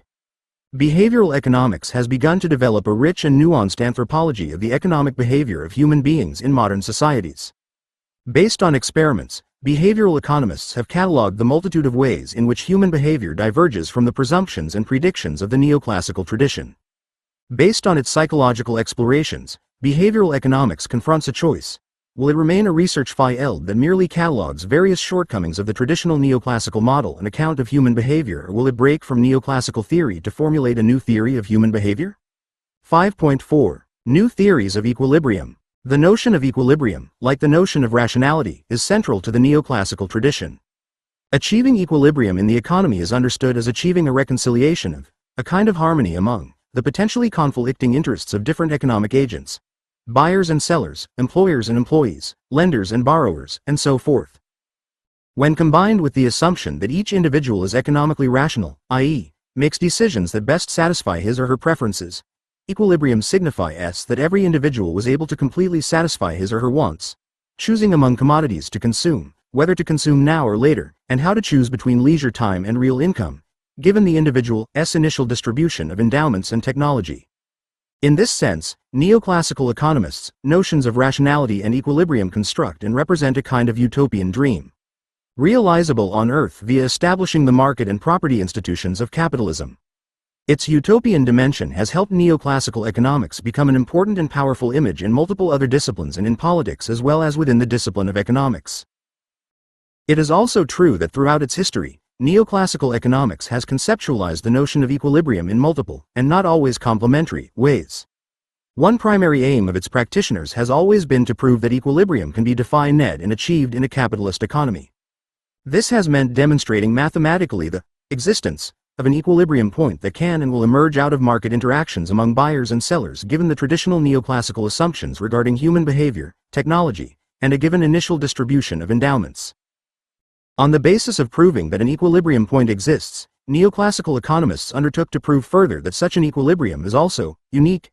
There are not multiple and hence alternative equilibrium points, raising thorny problems of choice among them. Stable. Any departure from an equilibrium sets in motion mechanisms that restore that equilibrium, and efficient, in Pareto's sense that it maximizes the welfare possible for each and all without diminishing anyone's welfare. We begin this section by reviewing the different notions of equilibrium already contained within traditional neoclassical theory. Next we consider two new concepts of equilibrium, increasingly embraced by neoclassical economists, that fall under our heading of late neoclassical theory. The phi-RST refers to Nash equilibrium and more generally to the phi-eld of classical game theory. The second refers to evolutionary stability and more generally to evolutionary game theory. Classical game theory defines Nash equilibrium as a stable point where no interacting agent benefits from unilaterally changing his or her chosen strategy. The proponents of Nash equilibrium argue that their notion of equilibrium, precisely because it takes into account the strategic, interactive aspects of decision-making, supersedes because it is superior to the traditional neoclassical approach to decision-making that does not accommodate those strategic aspects. Evolutionary game theory conceives of equilibrium as a strategy, not a point, and does so in terms of a population distribution. It defines an evolutionary stable strategy as a pattern of behavior such that, if generally followed in the population, those who deviate from it in small numbers will survive less well than others. Proponents of evolutionary game theory argue that their modeling of the problem of equilibrium at the level of the population distribution of behavioral patterns breaks from what they see as classical game theory's narrowly individualistic framework and unrealistic assumptions about human rationality. Breaking from classical game theory's thesis of rational individuals choosing the best strategy, they argue instead that individuals, through learning, adapt their behavior through repeated plays of a game. This general process of learning, rather than rational contemplation and instantaneous calculation, yields the set of strategies that have the highest capacity to establish and enforce an evolutionary stable equilibrium. In what follows we will investigate whether or to what degree the concepts of Nash equilibrium and/or evolutionary game theory represent breaks from traditional neoclassical theory or fall under our heading of late neoclassical theory. 5.4.1. Different notions of equilibrium in the neoclassical tradition. An early variant of the idea of equilibrium figures implicitly in Adam Smith's notion of the invisible hand. If every individual agent freely pursues his or her economic self-interest, the competitive market guides and eventually harmonizes their conflicting interests, yielding the maximum feasible wealth for all. The incoordinated and self-interested behaviors of rational economic actors are tamed by the key institutions of private property and competitive markets. As noted throughout this book, the political corollary is to reduce the role of the state to securing those two institutions. As noted earlier in this chapter, the neoclassical tradition has broadened to include the state's provision as well of public goods that cannot be provided by private markets. In traditional neoclassical economics, equilibrium has a very strong normative thrust. It was seen as the antidote to the chaos that Hobbes foresaw if individuals were allowed to act in their own self-economic interest without other constraints.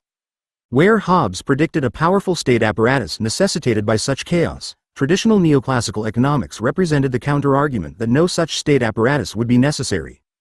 In the 18th and the early 19th centuries, classical liberal theories aimed, above all, to establish and protect the rights of individuals and civil society against encroachment by king, church, or other powerful social groups.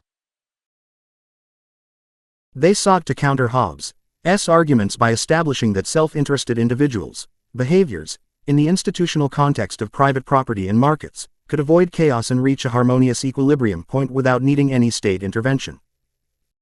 Traditional neoclassical theory's equilibrium represented a harmonious and spontaneous reconciliation of conflicting economic self-interests. It required no interventions of any visible hands, state, church, etc. Smith's invisible hand thus had great normative value and political significance for classical liberals.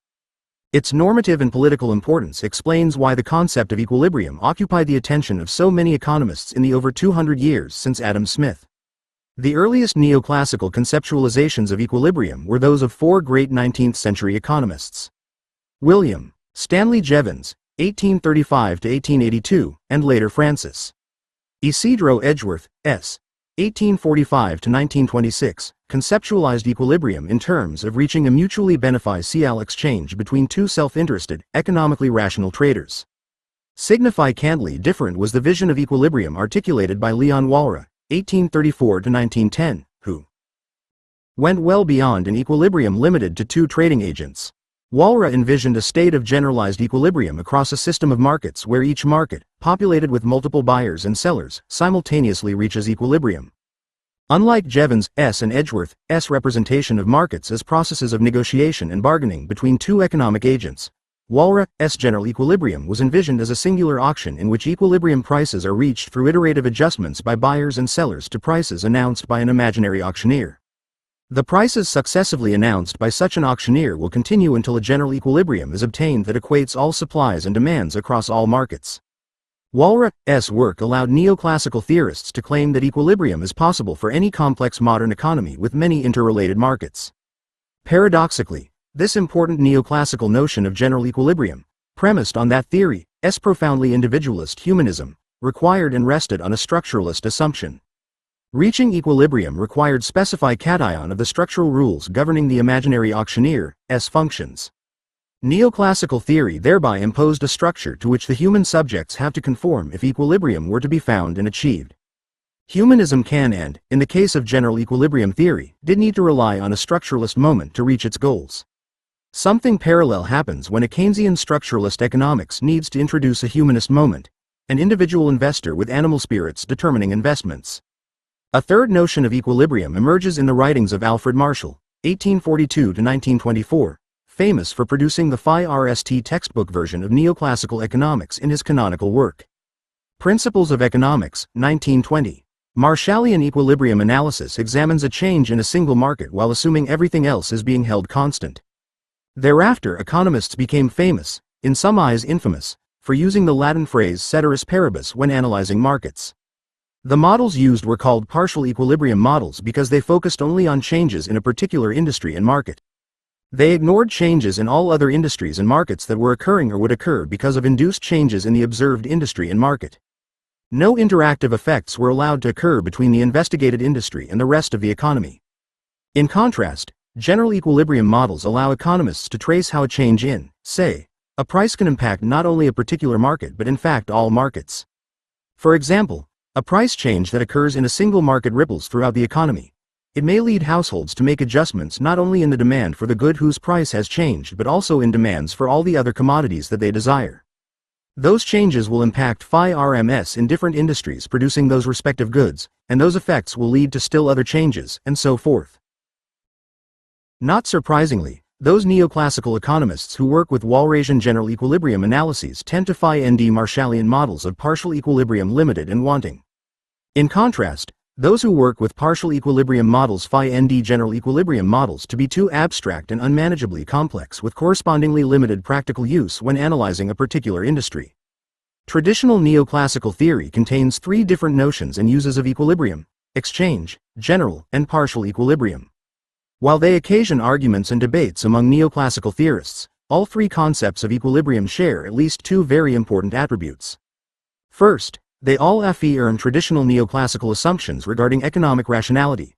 All economic agents are self-interested maximizers of individual utility or profit. Homo economicus is their common presumption. Second, despite differences, all three approaches focus on the mathematically tractable conditions under which an equilibrium state can be reached. They share a drive to demonstrate how and why competitive markets enable uncoordinated and self-interested actions of economically rational agents to yield equilibrium. However, in the final quarter of the 20th century, criticisms arose directed against traditional neoclassical theory's concepts of equilibrium. They led to new and different ways of formulating the idea of equilibrium.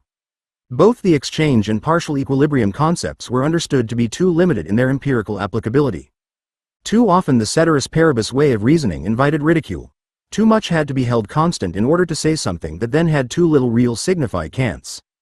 The general equilibrium system did not fare much better. Research demonstrated that the set of assumptions necessary to mathematically prove the efficiency, the stability, and the uniqueness of a general equilibrium system was so complex and restrictive that it turned the analysis into a special case scenario, thereby rendering the qualifier, general, meaningless. In addition to all of this, and perhaps even more important causally, the final quarter of the 20th century saw neoclassical economists increasingly interested in addressing problems outside of competitive market adjustment mechanisms. As neoclassical economists responded to claims that real markets were imperfect and systematically failed to perform as perfect markets had implied, they needed concepts of equilibrium that did not rely on the invisible hand of competitive markets. Earlier in this chapter, we showed how late neoclassical theory extended analyses of imperfect markets to RMS, households, bureaucracies, and so forth. As economists then interacted increasingly with scholars and decision-makers from other disciplines, economics proliferated new or applied phi-elds and sub-phi-elds, including public economics, environmental economics, economics of industrial organization, economics of the household, economic geography, sports economics, health economics, and economics of gender. Indeed, what is now called applied microtheory has become almost a distinct approach to human behavior. For these reasons, neoclassical economists needed more versatile concepts of equilibrium that did not rely solely on market mechanisms, and that applied to a wider range of social contexts. For many, game-theoretic approaches provided precisely this desired versatility. 5.4.2. Nash equilibrium and classical game theory. Those introducing game theory into economics include Augustin Cournot, 1801–1877, Emile Borel, 1871–1956, John von Neumann, 1903–1957, and Oscar Morgenstern, 1902–1977. What today is known as classical game theory began in the 1950s with John Nash at Princeton University, 1951. The proliferation of game-theoretic research within economics, however, started in the 1980s when the discipline grew increasingly more dissatisfied with the standard neoclassical concepts of partial and general equilibrium for the aforementioned reasons. Game theory became relevant to and important in economics when it was recognized that economic agents needed to make guesses about others' reactions to their own actions in deciding how to act in markets. The dilemma facing economic agents struck increasing numbers of economists as very much like the dilemmas people encounter in playing certain sorts of games. For example, in a draw poker game, each player must make a strategic choice regarding the cards initially dealt to that player. How many and which cards to hold and how many cards to draw from the deck. Winning or losing depends on the strategic choices of the players. Each of the two or more players knows the rules of the game and assumes that about the other players. Each player chooses an action, taking into account the actions of the other players. Each player is assumed to be rational, desiring to win and not lose, and will play in a correspondingly rational manner. This is called common knowledge rationality, CKR. Investigating the conditions for and operations of strategies to win games of various sorts turns out to offer many insights into parallel choices and actions imposed on individuals and RMS in actual markets. Some of those insights bring with them new conceptions of equilibrium. The question guiding our discussion is whether the impact of game-theoretic research on neoclassical economics has yet produced a breakaway to a new and different kind of economics, or whether we have here again something less different and thus better labeled as late neoclassical theory. Consider, for instance, the following game with two players, A and B. Both players can choose between the same two strategies available to them, either follow self-interest, or else be altruistic. The strategies available to players are called their action set. We call this the Adam Smith game of invisible hand, because it demonstrates the classical claim that the best economic and social outcome is achieved if and when every individual pursues his or her self-interest. Within these two players' identical action sets, self-interested behavior is superior to altruism. This Adam Smith game is represented in Table 5.1 in normal, or matrix, form. To explain briefly why, the phi RST value in each cell of the matrix refers to the assumed numerical payoff to player A and the second value refers to the assumed numerical payoff to player B. Thus, if player A follows a self-interested strategy, we can read horizontally to see A's assumed payoff results. Either 4 or 2, depending on player B's strategic choice. If player B is also self-interested, player A receives 4, whereas if player B is altruistic, player only receives 2. If player A pursues the alternative strategy of altruism, reading horizontally across the table shows that player A receives no payoff regardless of player B's strategy. For player A, then, self-interest dominates altruism. It achieves the best outcome in the game as it does in economic and social life. Examining the possible outcomes for player B yields the same result. The strategy of pursuing self-interest dominates, is superior to, an altruistic strategy. The conclusion of the game is this: self-interested behavior for both players is the dominant strategy equilibrium. The dominant strategy equilibrium in this game also happens to be a Pareto efficient, unique, and stable equilibrium. It is Pareto efficient because there is no other strategy combination that would make any player better off, without making someone worse off. It is unique because there are no other strategy combinations that result in equilibrium. It is stable because the instrumentally rational players have no incentives to move away from this equilibrium state. This game's results thus match the perfectly competitive model stressed by traditional neoclassical economics. However, games, like markets, need not always have a unique dominant strategy equilibrium. Neoclassical economists have looked to games without one unique strategy equilibrium to see what lessons they might offer concerning markets that likewise lack unique equilibrium points. The Nash equilib. Table 5.1. Invisible hand game. Player B. Follow self-interest. B altruistic. Player A. Follow self-interest 4, 4-2, 0. B altruistic 0, 2-0, 0. Rhyme concept proved useful in just this way. As noted earlier, Nash equilibrium was defined as a stable state where no interacting agent benefits from unilaterally changing his or her chosen strategy. Now we can further develop this definition. A Nash equilibrium outcome is a combination of strategies that are best responses to one another under the assumption of common knowledge rationality. A strategy is deemed to be a best response if it produces the best possible outcome, given the opponent's action set. To return to the invisible hand game, the best response of player B to player A's selfish behavior is to be selfish, and vice versa. Since playing selfish is a mutual best response, the upper left cell in table 5.1 is a Nash equilibrium outcome. As we will now see, all dominant strategy equilibria are also Nash equilibria, but not all Nash equilibria are dominant strategy equilibria. Consider, for instance, the assurance game in table 5.2. The dilemma faced by workers in an open shop workplace is whether to join a strike. If the players can coordinate their actions and participate together in a strike, they will get a raise, indicated by positive numbers in the cells of the matrix. If instead they cannot coordinate their actions and one of them strikes, while the other continues to work, the one that strikes loses the job, indicated by a 0 in the cell. This assurance game is a version of a larger class of coordination games in which the social problem is to coordinate the actions of agents for the mutual benefit of them all. In this game of assurance, there are no dominant strategies, but two Nash equilibria. Either no one should strike or all should strike simultaneously. To explain, if worker A strikes, worker B's best response is to strike, and if worker B strikes, worker A's best response is also to strike. In both cases, 4 is greater than 2. Similarly, if worker A does not strike, worker B's best response is also not to strike, and vice versa. In both cases, 2 is greater than 0. Therefore both the upper left and the lower right cells are Nash equilibrium outcomes. But which one is preferable? Do the players have enough information to make the appropriate and coordinated choice? Given its assumed payoff structure, the strike outcome Pareto dominates the not strike outcome. Workers would be better off if they could coordinate their actions and strike. Table 5.2. Assurance game. Worker B, not strike. Strike. Worker A, not strike 2, 2-2, 0. Strike 0, 2-4, 4. Hence this game does not pose a serious problem. The players have a clear incentive to choose the strike outcome. Suppose yet that another sort of game, called a simple pure coordination game, where the outcomes are identical, neither Nash equilibrium is superior.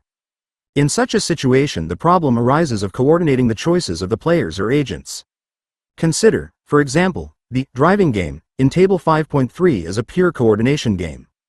In this game, the problem is to coordinate the actions of the drivers such that both drive on the left or on the right side of the road. Individual agents with instrumental rationality, who pursue narrow self-interest independently of one another, will not coordinate and so may not finally arrive at Nash equilibria, upper left or lower right cells. For instrumentally rational players, there is nothing evident in the payoffs that will ensure that each acts to achieve the better outcome for both. To generate a unique and stable equilibrium in such a game, some game theorists introduce the idea that the players must reject instrumental rationality, pursuing narrowly defined self-interest, to explicitly coordinate their actions. Only then might they secure one of the two Nash equilibria in the assurance game above. Thomas Schelling, 1960, developed the concept of salience, or focal points, to describe the role played by institutions that would coordinate agents' decisions in such games, non-repeated, one-shot games, where there is no form of communication. Schelling's example is the case of two strangers intending to meet in New York City on a certain day but without having decided in advance on where and what time to do so. They cannot communicate, he writes in 1960, long before cell phones. What should the strangers do to meet? When asked, Schelling's students proposed, at 12:00 midday, a focal point, during the day, and in front of the information booth at Grand Central Station, a salient place well known and accessible in a main railway station. The concept of focal points, or salience, can be extended to include conventions, social norms, and institutional arrangements to which players can refer to coordinate their actions. By invoking these various assumed structures, they can settle on one of the equally attractive or identical Nash equilibria. Let us now consider the famous, widely invoked, and often applied, prisoner's dilemma game, Table 5.4. In its traditional version it begins with 2. Table 5.3, driving game, driver B, left, right, driver A, left 1, 1 0, right 0, 1, 1. Suspects under interrogation for committing a crime. Questioned separately, they have no opportunity to communicate with one another. Yet they need to coordinate their actions, such that neither confesses to the crime, call this, cooperate, or deny, the crime. However, the interrogators are clever. They establish a payoff structure that provides an incentive for each suspect to admit to the crime, defect, or confess to the crime. Each suspect or prisoner faces a dilemma. If one suspect chooses to defect, confess to the crime, and the other cooperates, denies the crime, then the one who defects walks away, in exchange for testifying against the other, and the one who cooperates goes to jail for the full sentence. If both cooperate, deny the crime, the frustrated interrogators pin a minor charge on the suspects that leads them to receive a smaller jail time. But since the incentive structure compels these instrumentally rational suspects to defect, confess, they both do so and receive fewer years in jail than the maximum sentence, but more than the minor punishment they would have received if they had cooperated, both denied the crime. Hence it is in the suspects' interest to coordinate their decisions such that both deny the crime, but because they can cooperate, they are left with the only reasonable alternative, which is to confess. It is the only alternative because each knows that if he or she denies the crime, then his or her partner in crime can walk away if that partner confesses. In Table 5.4 read the payoffs as years of imprisonment. In this particular symmetrically set up game, both suspects have a dominant strategy. Defecting, confessing to the crime, dominates cooperating, denying the crime. When compared pairwise, 3 less than 5 and 0 less than 0.5. In this game the dominant strategy, and Nash, equilibrium, defect, happens to be Pareto suboptimal in comparison to the outcome that would result if both suspects were to cooperate. The problem in this case is that without the presence of communication, trust, or credible thread between the players, instrumental rationality will not work to produce cooperation and thus minor jail time, the Pareto superior outcome. That is why the game is called the prisoner's dilemma. Because the Nash equilibrium is not the best outcome for the players, this game undermines Adam Smith's vision that acting in one's self-interest, e.g., both prisoners confess to the crime, yields a social utopia. Table 5.4, Prisoner's Dilemma Game. Suspect 2, Defect, Cooperate, Suspect 1, Defect 3, 3 5, Cooperate 5, 0.5, 0.5. The Prisoner's Dilemma game is particularly interesting because while the equilibrium outcome is unique and stable, it is also Pareto suboptimal. And just like pure coordination games discussed above, instrumental rationality is not enough to reach the Pareto superior outcome of cooperation. In order to achieve this Pareto superior outcome, the players have to communicate and coordinate their actions. This is possible if the game can be repeated indefinitely and players see incentives for cooperating. For example, consider the possibility that players are part of a criminal organization that does not forgive defectors. This transforms the game into a repeated game, as there is more to the game after the defector walks away, and erects a credible threat against a suspect's deviation from the cooperative strategy. The criminal organization would retaliate against the suspect. Neoclassical economists have made use of the prisoner's dilemma game in a variety of contexts. We may consider two examples here. Consider phi-rst, a household shared by a number of students. While each student has a private bedroom, all share a common kitchen, bathroom, and other living areas. If the common areas are maintained and regularly cleaned, everyone benefits. Cleanliness is a public good. No housemate can be excluded from it, and any student's enjoyment of cleanliness does not diminish others' enjoyment. Cleaning the common spaces requires effort. If individual housemates view cleaning, as traditional neoclassical theory assumes, as a disutility, foregoing leisure time without any offsetting income for doing so, then the theory predicts that each individual housemate will try to minimize cleaning effort and free ride on their housemates' cleaning efforts. If every housemate reasons in this manner, then the equilibrium outcome, while unique and stable, will be a Pareto suboptimal level of cleanliness in common spaces. Tensions over mounting grime and debris may then lead to household dissolution. Yet many such households do survive. They do so by having housemates meet and communicate, collectively recognizing their participation in an arrangement that requires committed and coordinated behavior by all. Such households solve their public good problem by transforming a non-cooperative into a cooperative game. When the public good in question rises from the level of household or neighborhood, where face-to-face interactions, meetings, and communication are feasible and effective, to the levels of town, state, or nation, other kinds of collective mechanisms would be devised. For example, such public goods could be decided and produced by governments and financed by taxation. The principle remains. Some kind of coordinated and organized social or government effort is required to achieve a better result for all. In our second example of applying the prisoner's dilemma game, we return to the case of oligopoly, the Bertrand model discussed earlier in section 5.2.2. And assume phi-RMS of equal size competing for market share. We may dispense with the now familiar details to focus on the possible results of the game. If the phi-RMS do not collude, competition among them will bid down the price until it equals marginal cost. If they cooperate, they could collectively set marginal revenue equal to marginal cost and at the resulting price earn more profits than had they competed with one another. However, if one phi earned defects from the collusive agreement, it can earn even more profits than it would under the agreement, but at the cost of reduced profits for the other phi-RMS. If all phi-RMS defect from the agreement, they will expand outputs until all profits are competed away and the market returns to the competitive result where price equals marginal cost. The question is, will the phi-RMS collude or defect from the agreement? Given that this is an ongoing, repeated game, they may manage to collude, secure agreement to keep colluding, and thereby achieve a market price above marginal cost that wins higher profits for colluding phi-RMS, at consumers' expense.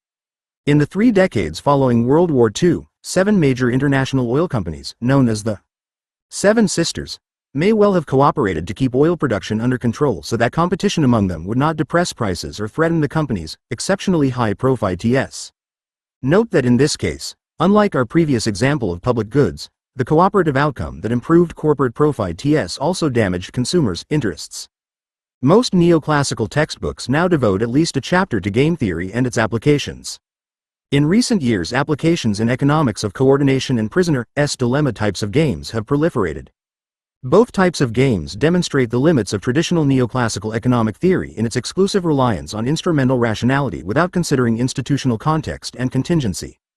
The game theoretical models help justify the intervention of non-market institutions, e.g., governments, collusive arrangements, to arrive at preferable equilibrium outcomes. Nonetheless, game theory retains the neoclassical notion of Homo economicus, perhaps with even stronger assumptions, as one of its entry points and retains the centrality of the problem of equilibrium selection. This retention means that while these models affirm the importance of social context and convey interventionist policy implications, they do so from within the individualist and equilibrium-focused framework of the neoclassical tradition.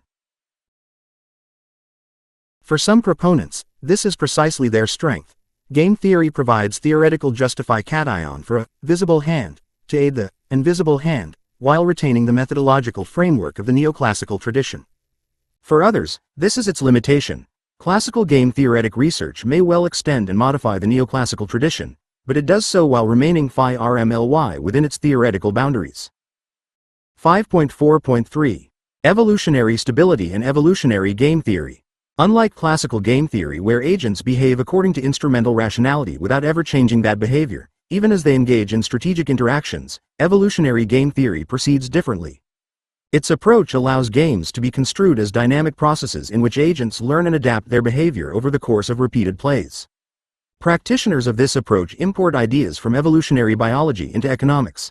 Game theorists replace phi-TNESS with utility and natural selection, adoption, with learning, adaptation. Displacing instrumental rationality in favor of a learning and adapting agent becomes a key distinction that sets evolutionary game theory apart from the neoclassical tradition. In evolutionary game theory, the iconic phi-ger of Homo economicus becomes a special case, merely one possible behavioral pattern among many others that may be adopted, adapted, or abandoned.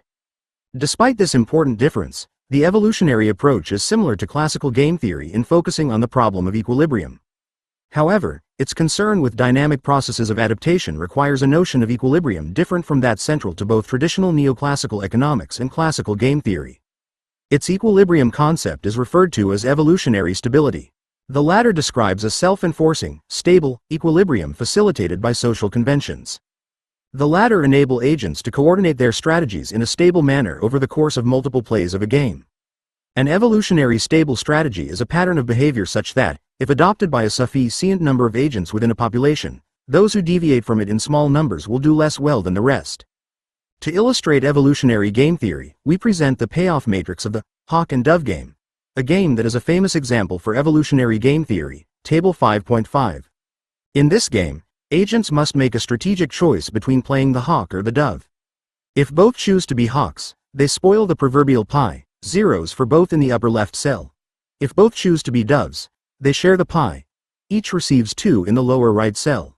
Again, there are no dominant strategies, but there are 3 different Nash equilibria. 2 fall under what can be called pure strategies. Those. Table 5.5. Hawk and dove game. Agent 2. Hawk. Dove. Agent 1. Hawk 0. 03. 1. Dove 1. 3 2. 2. Located in the 2 cells where the agents play differently, one hawk, and the other dove. A pure strategy equilibrium is one in which agents have to play one of the 2 strategies exclusively. The third Nash equilibrium is achieved when agents play a mixed strategy. A mixed strategy equilibrium is one in which the agents can play a combination of 2 strategies with certain probabilities. Let us phi RST concentrate on the 2 pure strategy equilibria and the choice between them. Each agent does not know what the other will do, but the payoffs to choices are interdependent. If Agent 1 plays hawk, Agent 2 should play dove. If Agent 2 plays dove, Agent 1 should play hawk. The same kind of reasoning applies to the other equilibrium position. If Agent 1 chooses dove, then Agent 2 should choose hawk. If Agent 2 plays hawk, Agent 1 should play dove. In a one-shot, non-repeated game without communication between the 2 players, which of these 2 pure strategy Nash equilibria will be the outcome of the game? This is a particularly interesting equilibrium selection problem because the choice between 2 equilibrium outcomes entails a confocal ICT between the 2 players. The one who plays hawk will get 3/4 of the pie and the one who plays dove will receive the smaller 1/4 portion. One way to arrive at an equilibrium outcome is through conventions. Sugden 1989. This rationale for the equilibrium selection problem resembles but is somewhat more nuanced than Skelling's concept of salience, discussed earlier. Among the different examples of conventions, we can list phi RST come, phi RST serve, phi endures keepers, last in, phi RST out, seniority, reverse seniority. In some cases even a lottery can be established as a convention. Conventions are societal rules or norms that allow a particular equilibrium result to be established. In that sense they closely resemble structural rules invoked by a game theorist to achieve its result. We have yet another example of how humanism can slide into structuralism. Let us now turn to examine the mixed strategy Nash equilibrium. In fact, in the conventional, biological, version of the hawk and dove game, the mixed strategy equilibrium, interpreted as a population distribution, is the only solution. The value of the expected payoff of agent 1 when playing hawk can be stated in the following manner. EV, H, equals P, 0, plus 1P, 3, where EV, H, stands for agent 1 foot's expected value when playing hawk, P stands for the probability of agent 2 playing hawk, and 0 and 3 represent the table payoffs to agent 1, when playing hawk. The equation calculates the agent 1 foot's expected payoff playing hawk by weighing the possible matrix payoffs using their respective probabilities. Similarly, the value of the expected payoff of agent 1 when playing dove is EV, D, equals P, 1, plus 1P, 2, where P is again the probability of agent 2 playing hawk. In mixed strategy solutions, expected payoffs should be equal to one another because otherwise there would be no incentive to play. Therefore, setting EV, H, equals EV, D, and solving for P obtains P equals 1, 2. Since the agents are identical and given the payoff structure, each agent will play hawk half the time. An alternative way of thinking about this game and result is a lottery in which each agent has a 50% probability of winning the right to play hawk. When translated into a population interpretation, it means that in equilibrium, half of the population will play hawk and the other half dove. Given this kind of framework, an evolutionary stable strategy would be to play hawk half the time. Evolutionary stability is achieved when half the population plays hawk. This outcome changes when the payoff structure changes. There are a number of different and largely complementary explanations for the growing prominence within the neoclassical tradition of evolutionary game theory and its associated concept of evolutionary stability. We will highlight only 3 of them. First and foremost, there is the broader tendency toward cross-disciplinary engagements, sometimes taking the form of extending the economic modes of analysis to other disciplines, e.g., use of game theory in political science, and other times taking the form of borrowing methodologies from other disciplines, e.g., borrowing experimental methodologies from cognitive psychology. In the latter vein, as we have already discussed above, see section 5.3.1, neoclassical economists who wanted to study motivational diversity have borrowed modeling methods from evolutionary biology. Sometimes when concepts, or a method, enter into the tradition as legitimate tools of economic analysis, they tend to spread quickly and take a life of their own, especially if there are other factors that make it desirable for economists to deploy them. Second, once introduced into the discipline, the use of evolutionary models became favored among game theorists as they realized that evolutionary biology's equilibrium concept had the desirable quality of narrowing the set of plausible Nash equilibria. That was a very useful result for a tradition in which the idea of equilibrium played such a central role. Nonetheless, in formulating the problem at the level of a population distribution and in allowing individual actors to learn, adapt, certain behavioral traits, evolutionary models do represent a break from the standard neoclassical assumptions in regard to human rationality. A third, and perhaps more profound, reason pertains to the broader political and economic policy implications of framing the equilibrium problem in evolutionary terms. Once Nash equilibrium replaced the earlier neoclassical concepts of equilibrium, the notion of equilibrium gained a broader applicability to a range of social issues. This allowed discussion of the conditions of equilibrium, in its broadest sense, to become a discussion of the conditions of social order. In particular, commentators noted that the hawk and dove game and similar types of evolutionary models provide a particular antidote to the interventionist perspectives arising from the prisoner's dilemma type of games. In other words, within game theory we find yet another manifestation of the difference between liberal and conservative neoclassical economists encountered and discussed earlier. Recall the 3 attributes of a good equilibrium: efficiency, stability, and uniqueness. Politically, we can restate these 3 attributes as the conditions for good society, a stable and efficient social order without an alternative. Put in these terms, it is no wonder that theorists spend enormous amounts of time and intellectual effort on questions of equilibrium. With this in mind, let us reconsider some of the games we already have discussed. To facilitate comparison among them, we present a summary of these 3 attributes for each approach in Table 5.6. The Phi-RST game of Invisible Hand combines all 3 attributes together. It has a unique and efficient Nash equilibrium, and all Nash equilibria are stable. Table 5.6 reports this with the 3 checks in the Phi-RST column. This game and its check marks should appeal to conservative neoclassicists. Nevertheless, it is only one of many possible games. Many economists believe that a large number of possible social situations can be better described, modeled by other types of games, for example, those that require solving the coordination problems in the assurance and driving types of games. Such games interest economists sympathetic to using social institutions to improve on social outcomes that would be reached by individual self-interested behavior alone. Similarly, the prisoner's dilemma game is powerful because it provides a rationale for extra-market, governmental, social commitment, and group action, intervention over markets alone. The conclusion of the prisoner's dilemma. Table 5.6. Comparing different types of games. Game of invisible hand. Game of assurance. Game of prisoner's dilemma. Game of hawk and dove. Efficiency. Stability. Uniqueness. Game was stark in its implications. The unique and stable equilibrium is Pareto-dominated by another, non-equilibrium outcome that only can be reached by some extra market mechanism. This game lends support to neoclassical economists critical of the purely invisible hand type of explanation. The game of hawk and dove differs from the other three in significant ways. For comparative simplicity, we limit our discussion here to the pure strategy version of the game. First of all, unlike the invisible hand game, no uniquely efficient equilibrium exists. Second, it differs from the assurance game because the two pure strategy Nash equilibria present a conful ICT. The choice between the two equilibria results in one of the agents being worse off.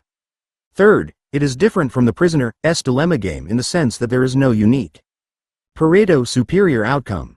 In other words, the game of hawk and dove does not pose the problem of equilibrium selection in terms of choosing the Pareto efficient outcome, but rather one of choosing an equilibrium outcome in a situation where instrumental rationality fails and the choice involves a conflictual problem of division, of the proverbial pie. In this sense, and unlike the prisoner's dilemma story, where extra market institutions intervene to improve everyone's well-being, the game of hawk and dove's equilibrium is a product of spontaneously evolving conventions. To make the contrast even starker, while the game of prisoner's dilemma provides a rationale for government and other forms of extra market intervention to improve Pareto efficiency, the game of hawk and dove tells a story in which equilibrium can be reached through spontaneously evolving conventions without any need for government intervention. While this result, in and of itself, constitutes an important moment of difference within the field of game theoretic research, the hawk and dove game shares with the others a normatively driven search for the appropriate conditions under which a societal equilibrium can be reached. That search defines in part what neoclassical theory has always been. 5.5. Conclusion. Since the 1970s, the neoclassical tradition has undergone an interesting transformation.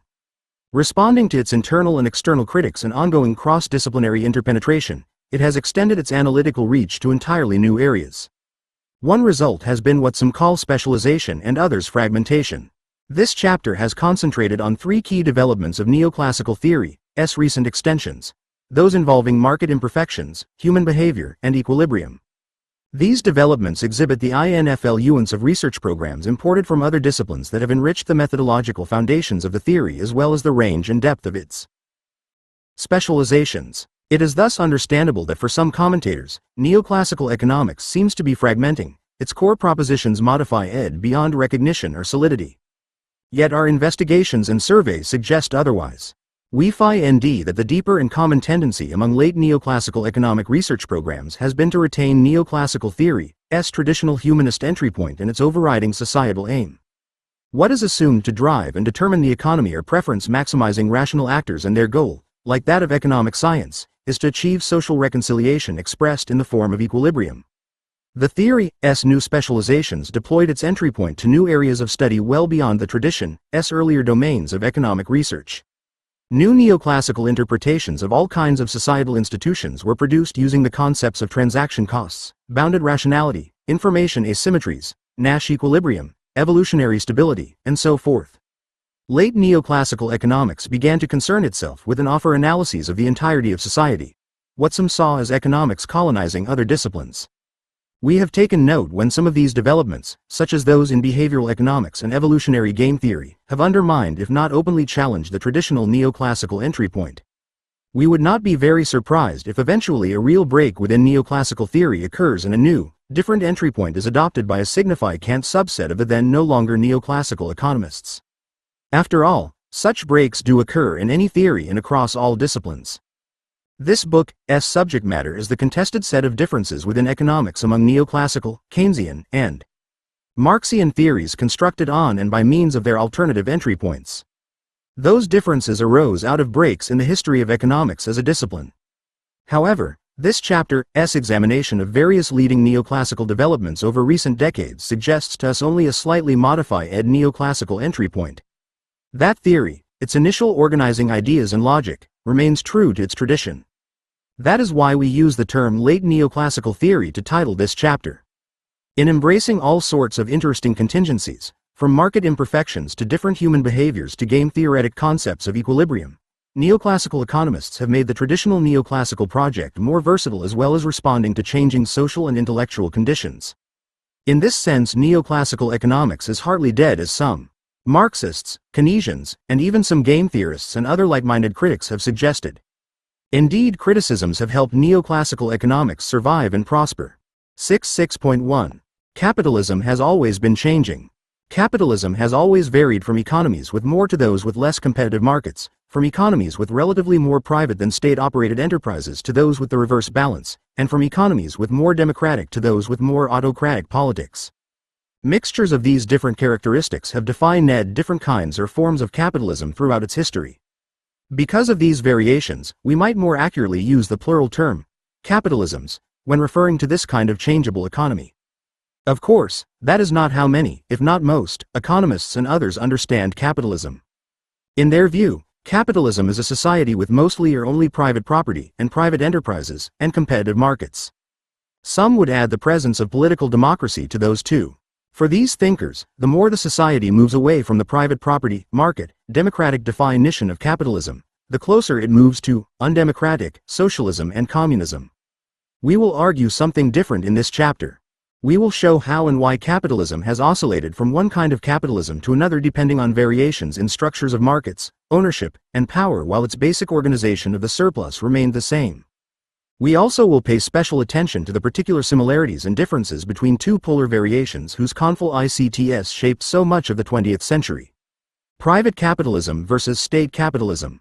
Over the last 140 years or so, capitalism not only oscillated among its different forms, but economic theory focused on understanding capitalism also oscillated among alternative kinds of reasoning.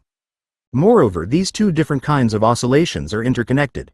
The movement from one form of economic reasoning to another has influenced and been influenced by shifts among different forms of capitalism. This complex interaction between economies and economic theories will also be a focus of this chapter. We start with a discussion of the instabilities, contradictions, and sometimes major crises of capitalism as a contributing cause both to its oscillations in capitalism and among economic theories. Variations into alternative economic theorizations that understand capitalism differently and correspondingly offer different solutions to capitalism's problems and crises. 6.1.1.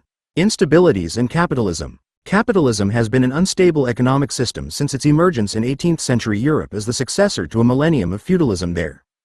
Its instabilities have always been multiple. 1. Located in the heart of its production system, emerges from the internal contradictions of the relationship between workers and employers. The two sides are mutually dependent but also mutually suspicious, distrustful, and often hostile.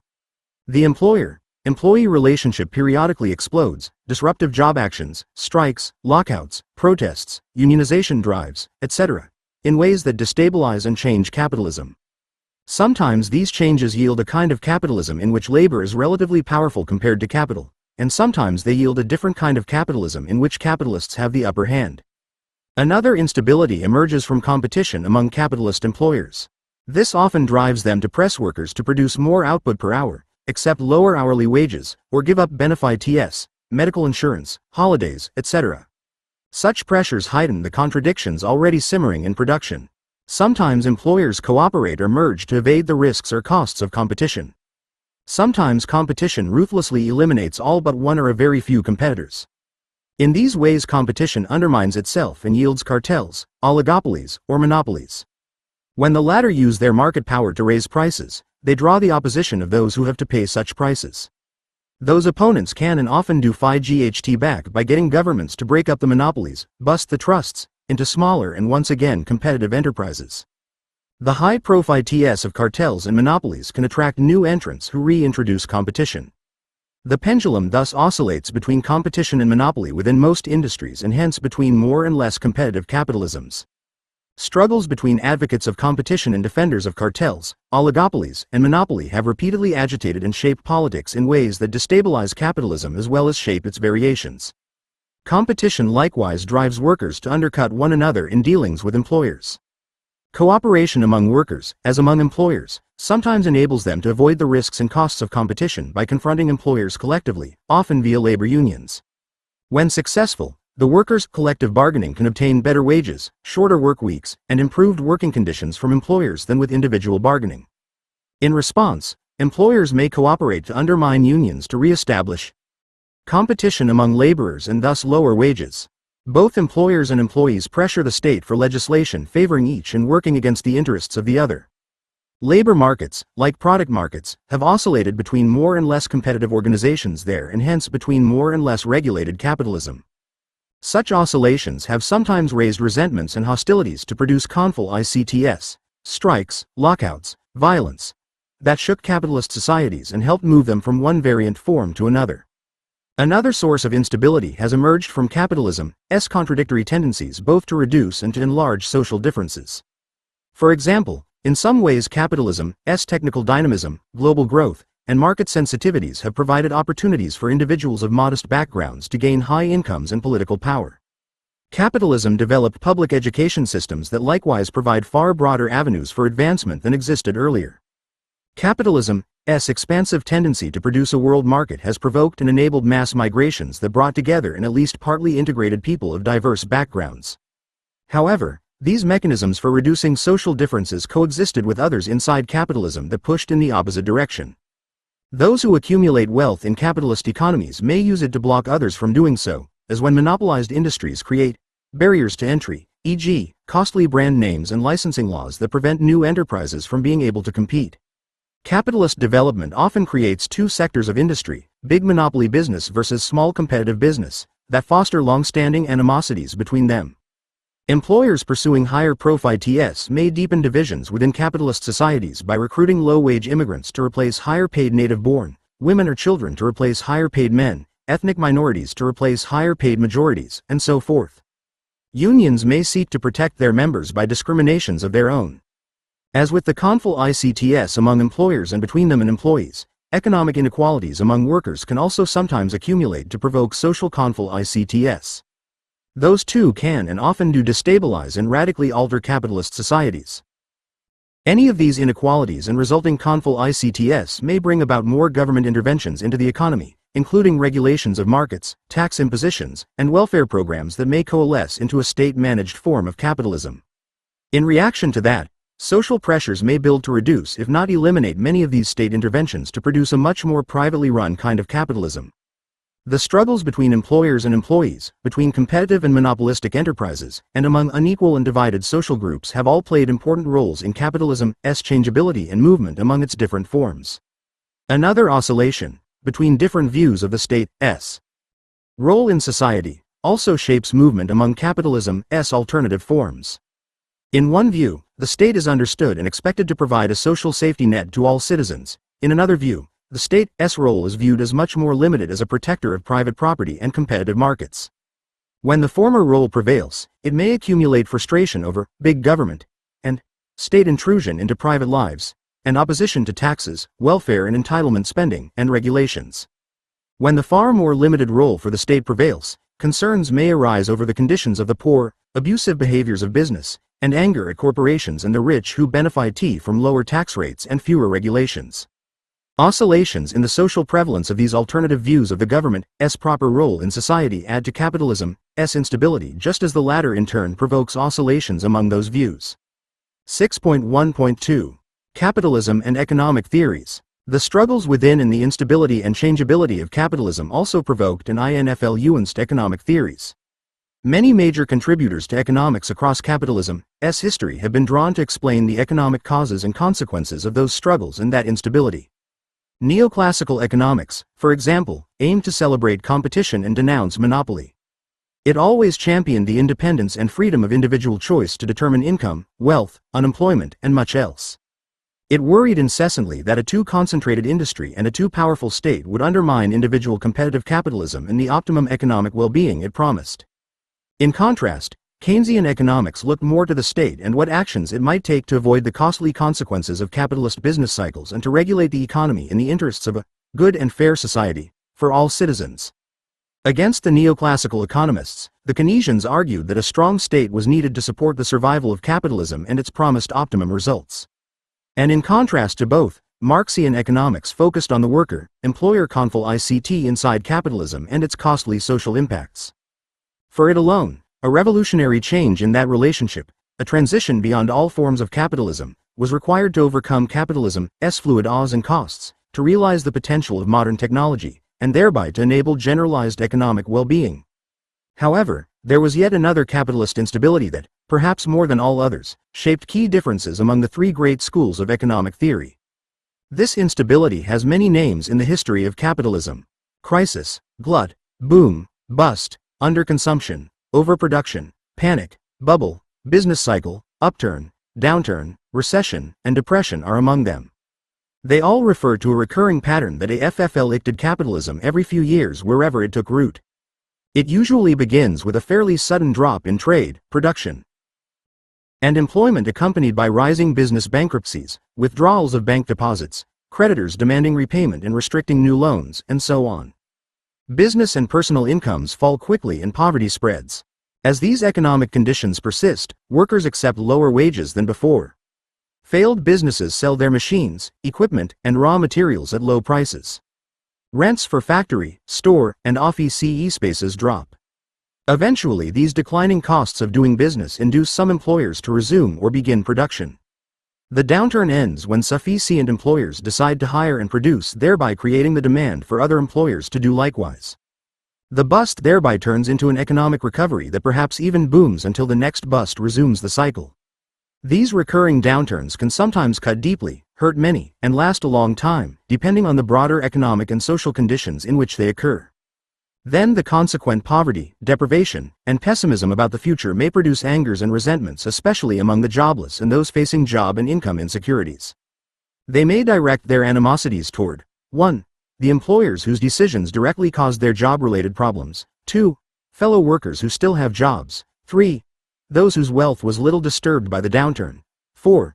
The government for contributing or inadequately responding to the downturn, or 5. Some traditional social scapegoat. Those suffering through a bad downturn may eventually become critical of capitalism itself. They may then demand fundamental social change, including transition to a different economic system that might avoid such cycles, guarantee jobs and incomes, and so on. 6.1.3. How economic crises influenced economic theories. Because its boom and bust cycles have persisted and resisted every effort to prevent their recurrence, they have provoked the interests and passions of economic theorists trying to understand capitalism. The classical and neoclassical economists responded partly because cycles generated theoretical and political oppositions to capitalism. Neoclassical explanations usually deny that cycles are intrinsic to capitalism and argue instead that outside forces cause them. Such outside forces have included agricultural cycles in soil fertility, natural cycles in climate, and astronomical cycles of sunspots and the moon's gravitational influence on the Earth's oceanic tides. Another causal force can be the concentration and use of power. Businesses and/or labor unions, separately or together, can make the overall economy vulnerable to the decisions of a powerful few.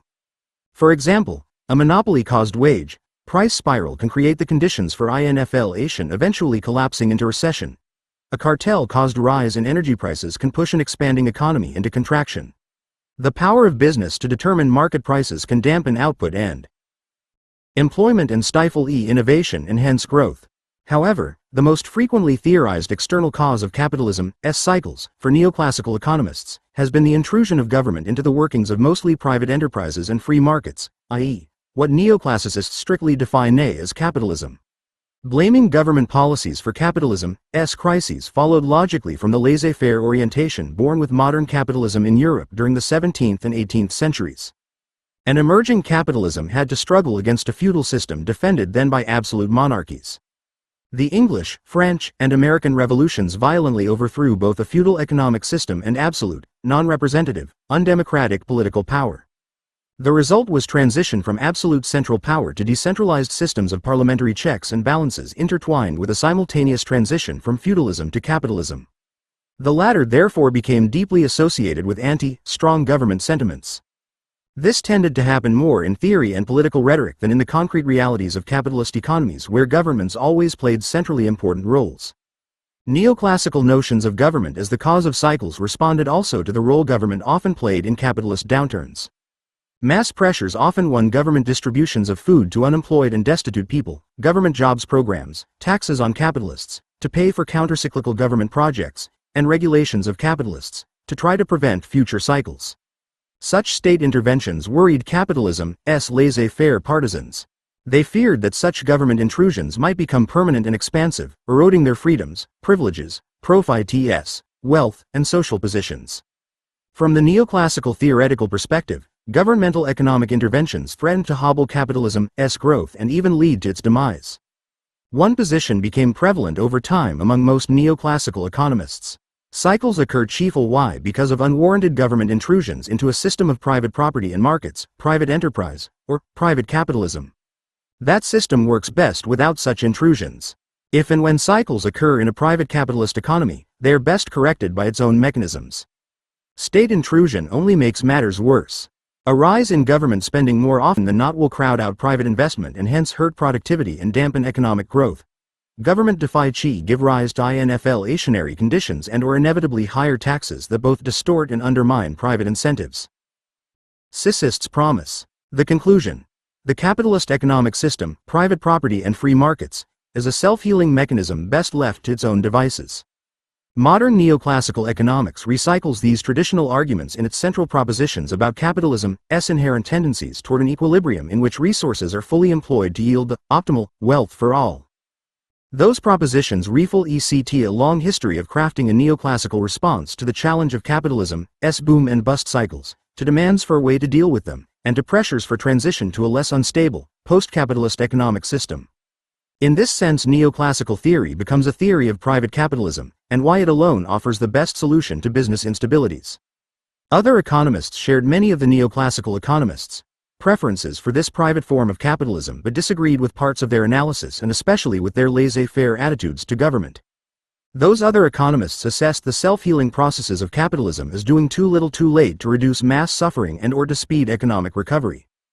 Their studies focused on how the workings of capitalism generated cycles and how cycles might be reduced, muted, and shortened. Some reached conclusions that favored such changes as higher wages, greater technical progress, enhanced credit, the opening of foreign trade opportunities, higher domestic tariffs, and other more or less practically feasible economic adjustments. Some advocated government interventions targeted to achieve such changes. Hence, they advocated a form of capitalism with a more interventionist role for the state.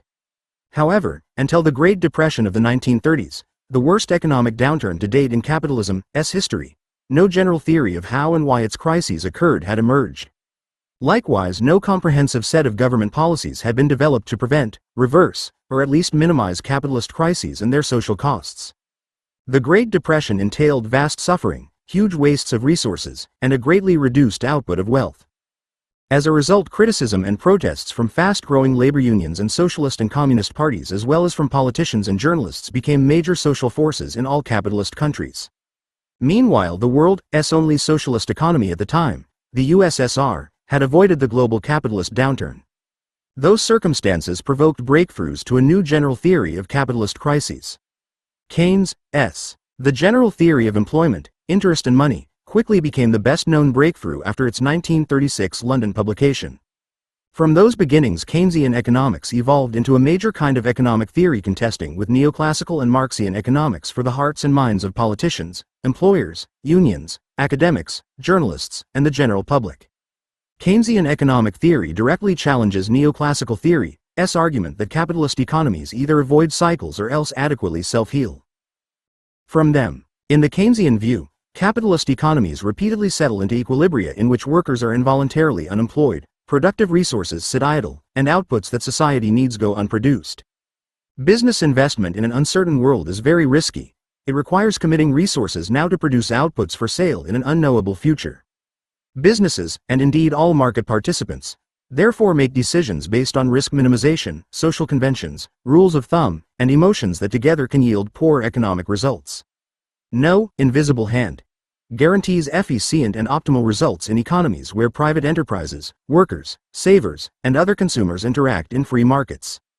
Keynesian analyses show how and why those economies experience periodic crises that can be severe and lasting. Keynesian economists therefore advocated a non-neoclassical form of capitalism in which selective government interventions would reduce, offset, or reverse crises. Government monetary policies were rethought to use its controls over the money supply and thus interest rates for countercyclical ends. Likewise, the government's historic provision of certain public services, military security, a judicial system, a legislative system, social security, etc., and corresponding powers to tax, borrow, and spend were remade into countercyclical interventions. Keynesian fiscal policy refers to the use of the government's powers to tax, borrow, and spend to prevent, offset, and reverse crises. To secure the benefits of capitalism, economic well-being and growth fluid owing from private property, private enterprises, and markets. Keynesians believe that governments must intervene systematically with appropriate monetary and fiscal policies. In extreme economic crises, the state may need to intervene and literally take over private property to rescue capitalism from its instability. Keynesian theory became the ideological basis of a state-managed capitalism and its claims to offer the best solution to capitalism's instabilities. In the aftermath of the Great Depression of the 1930s, Keynesian theory was increasingly taught in schools and relied on as the basis for journalists' and politicians' accounts of economic issues. In the years of Keynesian economic theory's dominance and of state-managed capitalism nearly everywhere from 1945 to around 1975, that minority of economists who remained neoclassical in their views saw dire threats to capitalism in the relation of private to public sectors advocated by Keynesians. They reiterated the view that Keynesian economics and the government interventions it rationalized were more causes of than solutions for economic cycles. They reformulated the classic arguments that small, weak states are better than big, powerful ones, that private capitalism will best heal itself, and so on. Proponents of the two alternative theories viewed each other with suspicion. Each side insisted that the other threatened capitalism's survival. Some neoclassical economists denounced Keynesians as socialists because of their advocacy of state controls and generally, big government. Since Keynes's general theory, neoclassical and Keynesian theories have been locked into an ongoing dispute over the causes of capitalist crises and their alternative solutions, a private versus a state-managed capitalism. Capitalism's cycles also provoked a different reaction among other economic theorists who were neither neoclassical nor Keynesian. Those economists believed that the social costs of its recurring crises undermined capitalism's claims to be the best possible economic system. The evident sufferings, waste of resources, and injustices associated with economic downturns reinforced and encouraged their other critiques of capitalism. Unlike both the neoclassical and the Keynesian economists, these economic theorists concluded that capitalism's fluid laws required nothing less than transition to a different economic system, socialism. The most socially influential group among them, the Marxists, argued that the instabilities of capitalism emerged from the same inner structure that prevented the equality, liberty, and fraternity promised since capitalism's beginnings. Because private capitalist enterprises interacting in free markets repeatedly generated economic crises, and because Keynesian interventions had not prevented their recurrence, most Marxian economists concluded that enterprises and markets should be socialized. This understanding, FI-RST put forward systematically by Engels in his Socialism, Utopian and Scientific, became the traditional Marxian view. Private enterprises should instead be owned by society as a whole. Government should operate them to benefit society as a whole rather than shareholders and boards of directors. To these ends, government should plan the fluid OWS of resources and products among and between producers and consumers rather than rely on private markets. Public ownership and rational planning could and would match resources to social needs, utilizing all resources to meet those needs. The anarchy of markets, everyone dealing for individual advantage, would thereby be overcome. That anarchy regularly produced unemployed workers side by side with unutilized raw materials and means of production. It thereby denied society outputs needed to satisfy citizens and solve problems. Engels argued and most Marxists agreed that the best response to capitalism and its crises was a transition to socialism that substituted socialized property for private property and central planning for private market transactions. Socialization of property and planning was how classical Marxian theory defined socialism. It was seen as instituting transition toward and thus the FI-RST stage of communism. Socialism would finally end capitalism's crises and the massive suffering and losses they imposed. The full potential of the technologies and methods of production and distribution developed under capitalism could finally be realized, once private profit and market gambles no longer ruled economic decision-making. The use of reason in a rationally managed, socially oriented economic system would trump the irrational capitalist struggle of every individual against every other and its consequent instabilities, wastes, and injustices. The three different theories, alternative ways of understanding and responding to capitalist cycles influenced how many adherents each attracted. During economic downturns, neoclassical economics usually weakened, while Keynesian and Marxian economics surged. During economic upturns, the reverse was more likely. The contesting theories and their relative social strengths were shaped by capitalism's oscillations. Likewise, the theories in turn influenced those oscillations, especially by shaping how governments responded to them. Economic and theoretical oscillations continually shaped and transformed one another. 6.2. Oscillations of economy and oscillations of theory. 6.2.1. Classical political economy and Marxism. The birth of modern economics is widely associated with the works of Adam Smith and David Ricardo at the end of the 18th and beginning of the 19th century. They were written under the impact of England's position as the country where feudalism had been overthrown by capitalism early and where capitalism had then developed furthest. Smith and Ricardo celebrated capitalism as a major step forward for civilization. For them, it represented economic growth and technical dynamism, the accumulation of wealth, individual freedom from the narrow limits and constraints of feudal society, and economic opportunity. Virtues attributed to capitalism by its enthusiasts ever since. Classical political economy celebrated the progressivity of the capitalism for which it provided the first systematic analysis. The transition from feudal economies, based on manors where serfs produced surpluses for lords, to capitalist economies, based on private enterprises where employees produced profits for employers, was partly celebrated in economic terms. Capitalism would unleash productivity that had been constrained and held back under feudalism. It would enlarge the wealth of nations, Adam Smith's most famous title, far better and faster than feudalism ever had. However, the European transition from feudalism to capitalism across the 17th, 18th, and 19th centuries was much more often defined and emphatically welcomed in political terms. Serfs were freed from their subordination to feudal lords. Tradition, religion, and the lords' armed force compelled them to deliver large portions of their output to the lords as rents. Serfs were likewise freed from their positions as powerless subjects of those peaks of the feudal hierarchies, the royal families, that ruled Europe. In place of absolute monarchy and feudal aristocracies, Europe in those centuries struggled to substitute individual liberty and freedom.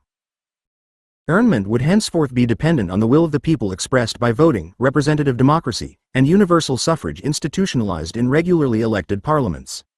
The enthusiasts of capitalism as a new economic system allied with those of representative democracy as a new political system. Capitalism and representative democracy were believed to support, encourage, and depend on one another. In the English and later in the American and French revolutions, and eventually elsewhere, capitalism and representative democracy replaced feudalism and absolutist monarchies. The classical political economy begun by Smith and Ricardo was the theoretical expression and celebration of the first century of that historic process, roughly from 1770 to 1870. However, the spread of capitalism also generated critics and discontents. Capitalism, it turned out, delivered costs and not only benefits, and it did not distribute either evenly across populations. Where economic growth was accelerated by capitalism, it often did not mean an end to the poverty suffered under feudalism. Capitalism's tendencies toward urban industrialism created the horrific slums as well as the glittering centers of London and Paris. Capitalism's spread has repeated that process elsewhere into the present. The French Revolution of 1789 had raised the slogan, liberty, equality, fraternity, to express its goals and purpose. But as the 19th century unfolded and capitalism and output grew, the wealth of some exploded impressively, resulting in the objectives of liberty, equality, and fraternity for all not being achieved. Among workers hired by private capitalist employers and among intellectuals inspired by the democratic enthusiasms of the French and American revolutions, critical voices argued that capitalism had established new forms of exploitation and oppression, different in kind from feudalism but not much different in degree. Slowly but steadily, workers and intellectuals began organizing associations, unions, and political parties to win concessions from capitalists. The latter fought back, attempting to maintain their privileges, wealth and power in often bitter, violent clashes across the 19th century. Even when, and partly because, workers won improved conditions in some older parts of capitalism, capitalism spread to produce exploitation and parallel class conflicts in the colonies of Europe, across the Western Hemisphere, and later in the post-colonial and other parts of Asia and Africa. Wherever capitalism arrived, its operations provoked critics and opponents alongside advocates and celebrants.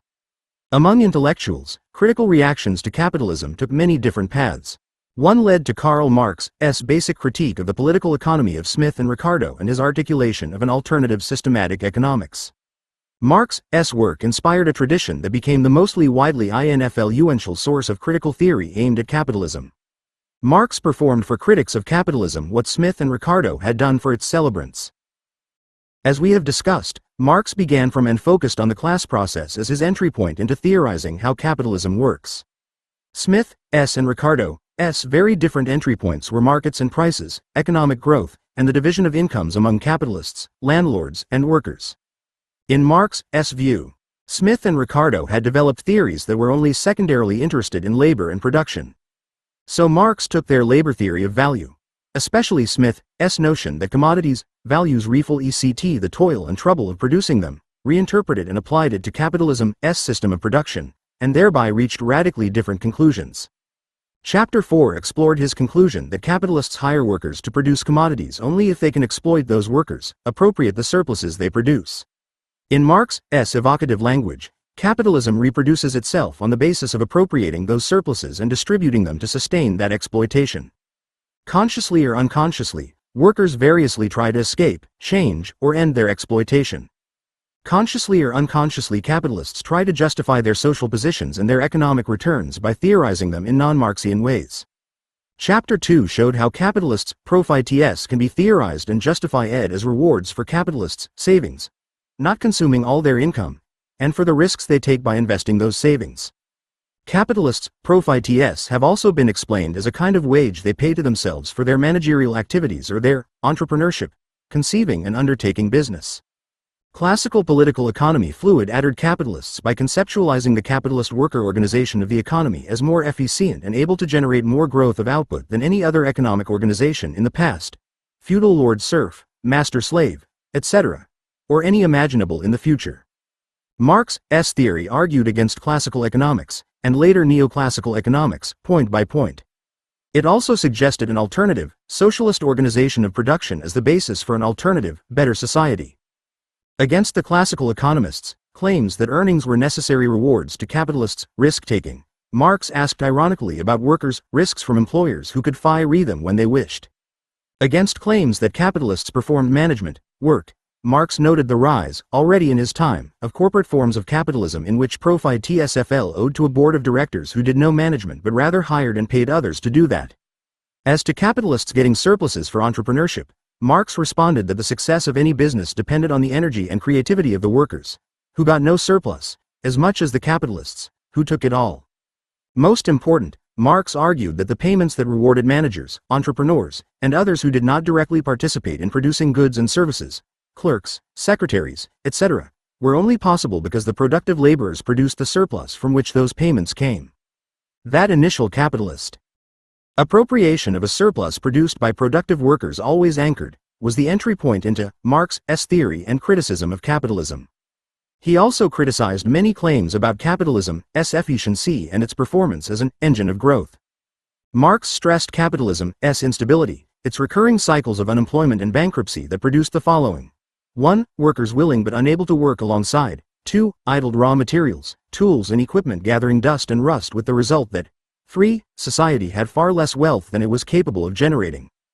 Capitalism, he showed, was as regularly successful in producing unnecessary losses, poverty and waste as it was in generating prosperity and growth. It was a contradictory system and far less efficient than its advocates claimed. Moreover, during its periodic downturns, later called recessions and depressions, Marx showed how the burdensome costs of downturns were unjustly heaped on the unemployed, driving them often into more or less permanent marginality in ghettoized poverty. Such underclasses were also products of capitalism and sustained by capitalism's instability, constant markers of its inefficiency and injustice.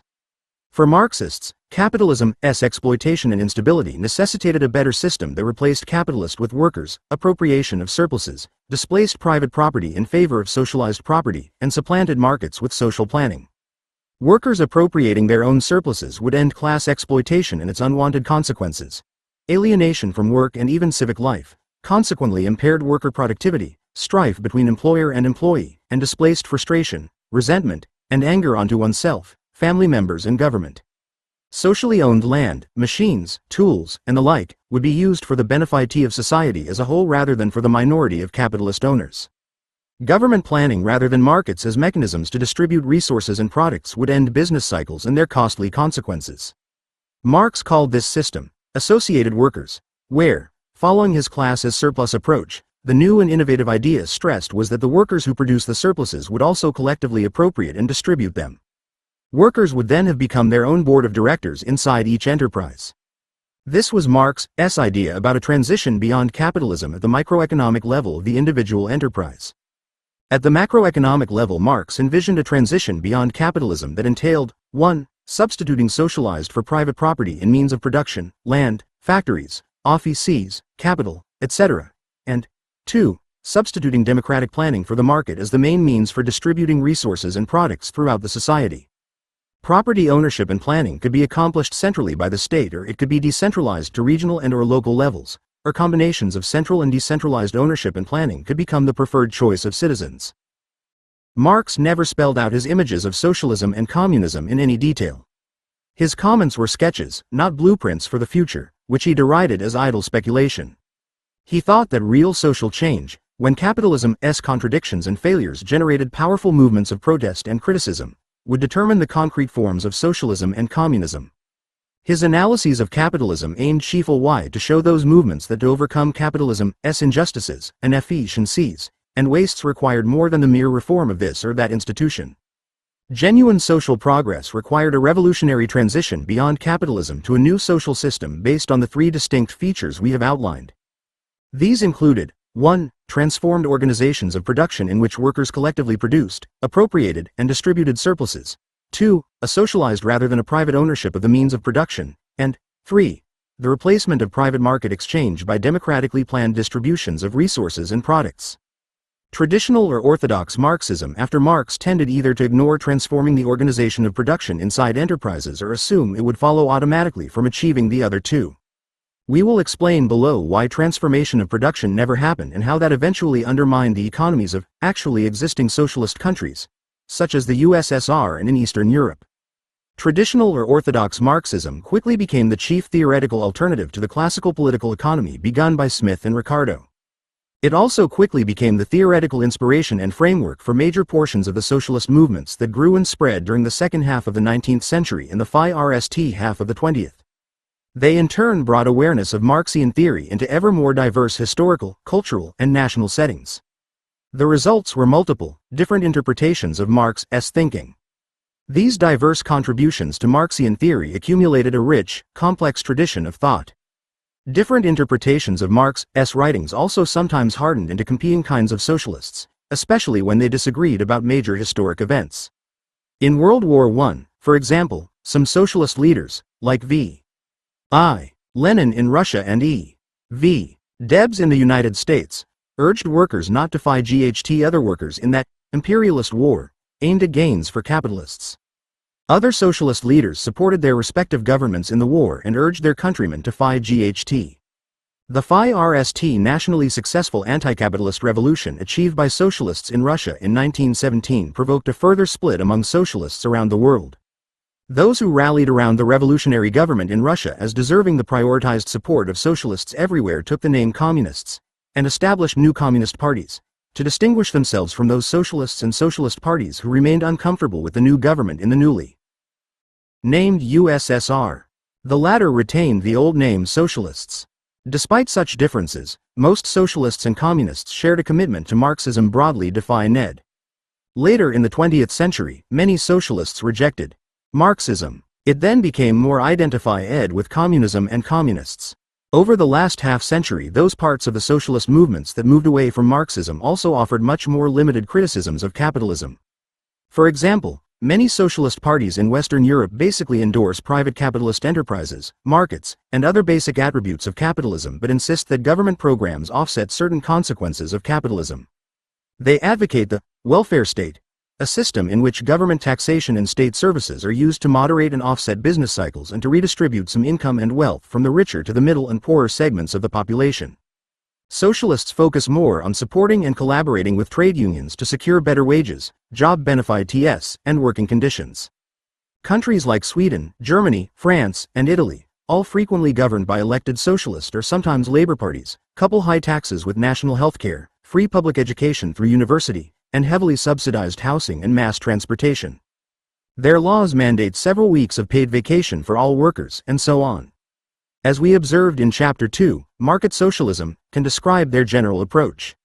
This included the advocacy of state enterprises, alongside or instead of private capitalist enterprises, in what they deemed to be key industries such as energy, communications, transport, automobile manufacturing, and banking. Communist movements and parties over the last half-century have mostly tended to disagree with socialists and put forward different programs to respond to capitalism's cyclical instability and unequal distributions of wealth, income, and political power. Communists stress the need to abolish private capitalism by 1. Replacing most private with state-owned and state-operated enterprises and 2. Subordinating most markets to central state planning. Socialists and communists disagree over whose program would better realize social values like liberty, equality, fraternity, and democracy. In general, socialists have been more respectful of the framework of parliamentary democracy developed in advanced capitalist societies, whereas communists have preferred to establish workers' or people's democracies that preclude parties advocating capitalism. The focus of most communists and socialists on defining their goals in terms of state-owned and state-run enterprises and state economic planning introduced a major problem. They rarely concerned themselves with transforming the relationship inside enterprises between the producers and the appropriators of surpluses. They tended to see that relationship less as requiring a socialist transformation and more as a secondary matter dictated by the technologies of producing goods and services. Or they imagined that the socialist and communist ideal, workers collectively appropriating and distributing their produced surpluses, would automatically follow once state-run and state-owned enterprises and comprehensive planning were in place. In terms of Chapter 1, they believed a change in the surplus organization within enterprises was a necessary effect of socializing property ownership and subordinating markets to central economic planning. However, that belief was unwarranted. In fact, the result was often the opposite. Socialists and communists who won state power then substituted state officials for the former boards of directors who had been selected by major shareholders to run enterprises. Those officials then appropriated the surpluses produced in the state enterprises and distributed them according to state plans. The notion of workers collectively appropriating and distributing their own surpluses faded. However, despite collective ownership, planning, and the workers' state's commitment to seek the interests of society as a whole, the state officials running state enterprises resembled the exploiting private capitalists they had displaced.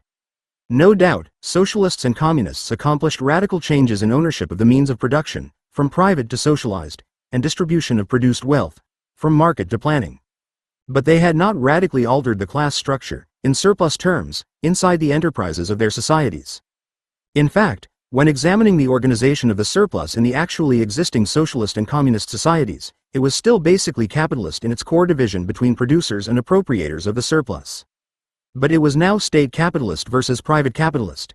A major change, but one that left the basic class issue untransformed. State capitalism is more than a state-run or state-managed capitalism. The latter marks an economy in which the state and state officials have a major role administering it, even to the point of allocating resources and outputs and perhaps even owning means of production.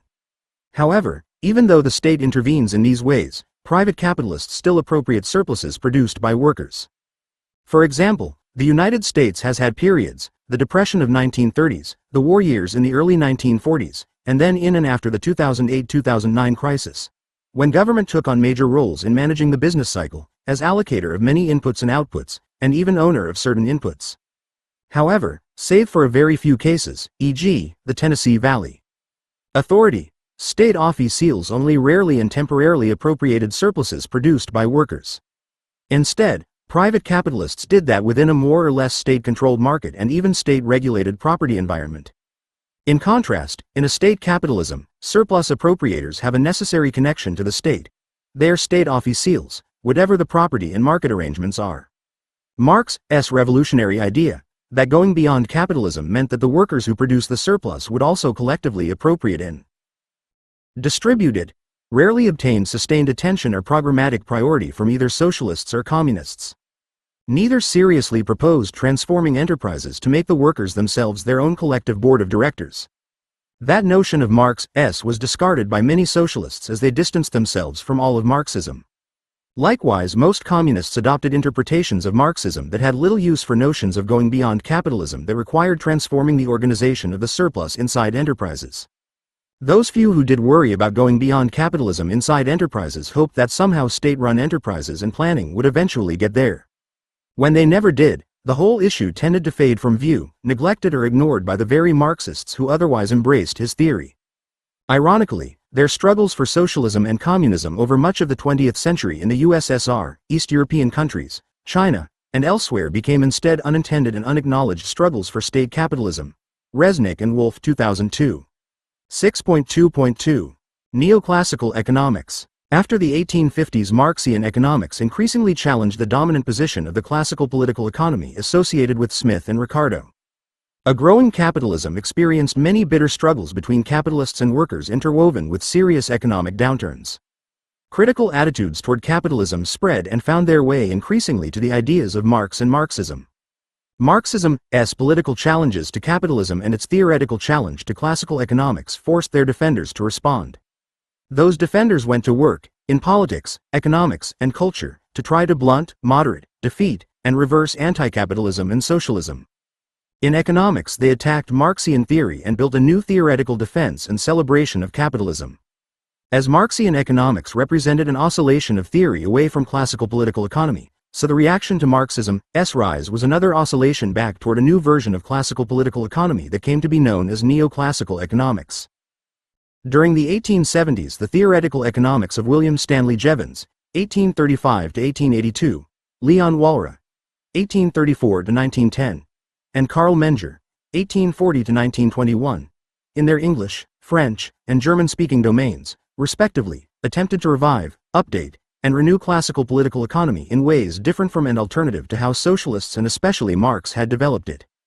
Another major economic theorist of the time, Eugen von Bohm-Bawerk, 1851 to 1914, built on their foundations explicitly to refute Marx's economics, particularly its theory of price. This group's theoretical debts to, yet also departures from, Smith and Ricardo produced its name, neoclassical economics. Its position as a systematic alternative to the rising influence especially of Marxian economics recommended it to those who defended and celebrated capitalism. Neoclassical economics quickly became and has remained the mainstream economic theory favored by most politicians, business leaders, journalists, and academic teachers. It is the common sense most people use, consciously or unconsciously, to understand capitalism or economics per se. Many proceed as if no alternative economic theory existed or challenged neoclassical economics. The growth and spread of capitalism over the last century did much to disseminate and embed neoclassical economic theory as equally global. From the 1870s to 1914, neoclassical economics effectively kept Marxian economics socially marginalized, important chiefly among trade unions and socialist parties. However, between 1914 and 1945, historical events, including major oscillations in economies, boosted the social position and appeal of Marxian economics and also created Keynesian economics as another alternative to neoclassical economics. Two devastating world wars, 1914 to 1918 and 1939 to 1945, drove millions to see capitalism itself as contributing to such catastrophes. The Russian Revolution of 1917 brought to power a government that officially endorsed Marxian economics and denounced capitalism. The new Union of Soviet Socialist Republics, USSR, not only survived wars and revolution but also accomplished a rapid industrialization that converted it from an impoverished backwater of Europe to a global superpower. It credited Marxism for much of its economic success, drawing global attention to Marxian economics. The final important historical event was the Great Depression of the 1930s, the massive global collapse of capitalist economies. Keynesian economics arose as an alternative to both neoclassical and Marxian economics. It has contested with them ever since. Indeed, from the 1940s to the 1970s, Keynesian economics temporarily displaced neoclassical economics from its social dominance. Once again, during the 1930s, an economic oscillation, when capitalism with relatively little government intervention crashed and transitioned to a heavily state interventionist capitalism, provoked parallel theoretical oscillations. From neoclassical economics, people changed their ways of thinking to Marxian economics in some areas and to Keynesian economics as the socially dominant paradigm. In the 1970s, yet another economic oscillation moved economic theories back in the reverse directions. State capitalist economies in the USSR and Eastern Europe, and likewise the welfare state capitalisms, or state-managed capitalisms elsewhere, all encountered serious problems that provoked returns to less government intervention. President Ronald Reagan in the United States and Prime Minister Margaret Thatcher in the United Kingdom led the reversion back to a deregulated capitalism. In addition, Eastern European state capitalisms collapsed into replications of those deregulated capitalisms. What occurred there was not a transition from communism to capitalism, but instead from state to private capitalism. State gave way to private surplus appropriators and distributors. In summary, the 1980s and 1990s marked the movement of economies around the world from the state having more to less of a role in the continuing capitalism. Those economic reversions returned neoclassical economics to dominance and pushed Keynesian economics into a very secondary place alongside Marxian economics. In the final part of this chapter, we will return to these more recent oscillations to examine the contested terrain of economics in the early decades of the 21st century. 6.2.3. Neoclassical versus Marxian. From its beginnings to the present, neoclassical economic theory's goal was to break totally from all remnants of the various labor theories of value articulated by Smith, Ricardo, and especially Marx. Our chapter on Marxian economics presented Marx's argument that the prices of commodities that emerged from capitalist enterprises contained surplus, the fruit of unpaid work by exploited laborers. Theft was thus located in the heart of capitalism. Workers were its victims and capitalists its perpetrators. The business cycle, unequal distributions of income, wealth, power, and culture were connected to capitalism's systematic theft. In response to such theorizing, neoclassical theory criticized and rejected all labor theories of value to reach very different conclusions about capitalism. For neoclassical theory, marginal utility rather than labor was the key to understanding commodity values. Given individuals' production capacities, their desires, preferences about goods, leisure, and future consumption determined what would be supplied to and demanded in markets and hence prices. Those prices would then interact with technology to determine what every worker's owned labor was worth, wages received, and what every capitalist's own capital was worth, profits received. In short, given this technology, the distributions of income and wealth depended on and reflected what people wanted, the objects and activities they preferred, and the productivity of whatever they contributed to production. Neoclassical economists celebrated capitalism as a just economic system that generated incomes according to what people wanted and contributed. Neoclassical theory rejected totally a Marxian notion of class exploitation. Rather, production entailed a partnership between capital and labor. The laborer contributed work and received a share of the resulting output, wages, proportional to what the work contributed. The capitalist contributed means of production and received a share of the resulting output proportional to what that capital contributed. The resulting distribution of income and wealth rewarded workers and capitalists according to what each contributed. Contrary to Marxism, capitalism entailed no theft, no exploitation, and no injustice. No exploitation meant that workers' alienation, struggles with employers, constrained labor productivity, and dysfunctional family life had no connection to class exploitation, for the latter did not exist. In fact, and contrary to Marxism, capitalism harmoniously balanced those seeking to maximize their profits and those seeking to maximize their consumption. For neoclassical theory, economic growth reflected the individual decisions of income earners to save rather than spend their incomes.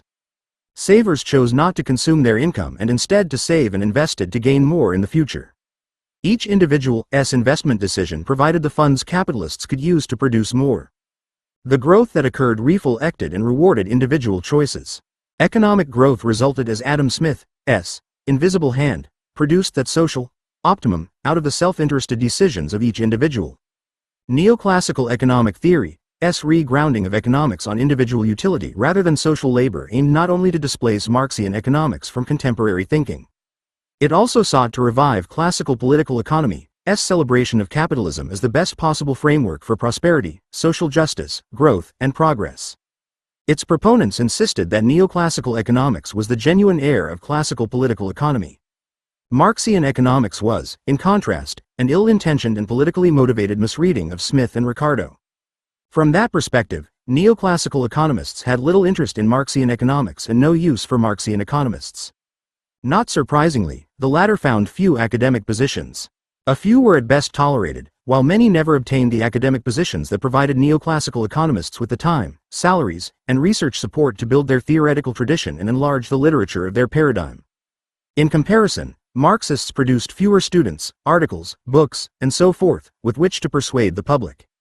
From 1870 to 1914, neoclassical economics grew and spread faster than Marxian economics to become the socially dominant school of economic thought in many sectors of modern societies. World War I changed economies and economics once again. The devastations and costs of that war among contesting capitalist economies drove many Europeans to associate war and capitalism in ways that made the Marxian alternative much more attractive. The successful revolution in Russia in 1917, led by Marxists, reinforced that attraction. Their declared intention was to construct a socialist economy in the newly named Union of Soviet Socialist Republics. The revolutionary leadership took the capitalist factories and enterprises away from their private owners and made them instead the collective property of the whole society operated by the new revolutionary, workers' state. That leadership also organized a state agency to plan the distribution of basic industrial resources and major products rather than relying on markets alone as means of their distribution. When the new USSR survived, rebuilt its economy, and grew into an industrial power, its leadership under Stalin declared it to be a socialist economy, the world's only real alternative, socialism in one country, to the capitalism dominant everywhere else. Marxian economics before 1917 had been chiefly a critical analysis of capitalism coupled with a few generalizations about a possible socialist alternative. The economic growth and industrialization of the USSR added an altogether different Marxian economics. The latter was focused on how the economic system of the USSR operated as an example of what socialism meant. The two kinds of Marxian economics coexisted but also changed one another in an often uneasy balance. Marxists outside the USSR, for example, often valued the tradition's critiques of capitalism but were far less well disposed to its affirmations of actual practices in the USSR as what Marxism meant or implied. In any case, the USSR published its version of Marxian economics in virtually all languages and distributed it globally. The years after 1917 saw a major resurgence of Marxian economics, although it had become richer and more diverse than before as the Soviet version often contested with alternative interpretations. After the 1917 revolution was consolidated inside the USSR, neoclassical economists redoubled their emphases on refuting, attacking, and displacing especially the Soviet interpretation of Marxian economics, often proceeding as if it were the only interpretation. Neoclassical economics intensified its celebration of capitalism by showing how private property in means of production and market competition achieved a general equilibrium, characterized by the most efficient use of productive resources and the socially optimum distribution of output. Neoclassical economists not only articulated a mathematically elaborated, and therefore, they insisted, supremely, scientific theory of capitalism's general equilibrium. They also used it to attack, theoretically and practically, the Soviet system of state enterprises and central planning as inefficient by comparison. However, the Great Depression that convulsed capitalist countries in 1929 and the decade that followed profoundly altered the two-way debate of the previous half-century between neoclassical and Marxian economics. It became instead a three-way debate among neoclassical, Marxian, and a new arrival Keynesian economics. Elaborations and extensions of these three theories and debates among them have constituted most of the discipline of economics for the last 75 years. 6.2.4. Keynesian economics. Earlier in this chapter and elsewhere in this book we have referred to the arrival of Keynes and Keynesian economics in response to the Great Depression. As unemployment rates soared alongside bankruptcies and reduced output, politicians fell in the wake of mass poverty and resentment. Marxist criticisms of capitalism viewed the Great Depression as an example of the inefficiency, waste, and injustices of capitalism as a system against which most socialists and communists still define their politics and goals. However, the Great Depression also generated or reinforced different criticisms of contemporary capitalism from people who wanted state intervention to correct, shape, or partner with private capitalism to yield better economic results than private capitalism seemed able to provide on its own. On the political right, fascist movements surged, demanding an end to capitalist free enterprises and markets on the grounds that they tended to produce catastrophic crashes, to divisively separate workers from employers, and to alienate both from the nation as an entity. In Italy, Spain, and Germany, these movements achieved state power under the leaderships of Mussolini, Franco, and Hitler. In the name of national, and often racialized, unity, fascists demanded a reorganization of society. Workers and employers would become parts of one national economic body, their antagonisms eliminated or at least controlled and managed by a powerful national state apparatus. Unlike socialists and communists, the fascist critics of capitalism did not seek a reorganization of production such that state enterprises replaced private enterprises and central plans replaced markets. Instead, fascists proposed a close, mutually supportive partnership between the state apparatus and private capitalists. The latter retained their ownership of most enterprises while the fascist state combined national economic plans focused especially on military expansion with continued heavy reliance on markets. In the fascist view, that partnership would incorporate and subordinate workers into the project of national rejuvenation and growth. Fascism would eliminate the need for unions and socialist and communist parties whose internationalism repelled most fascists.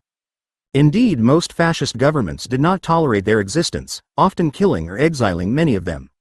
Fascism then was unlike the state capitalism of the USSR. Private surplus appropriating capitalists in Germany were not displaced in favor of state surplus appropriating officials as in the USSR.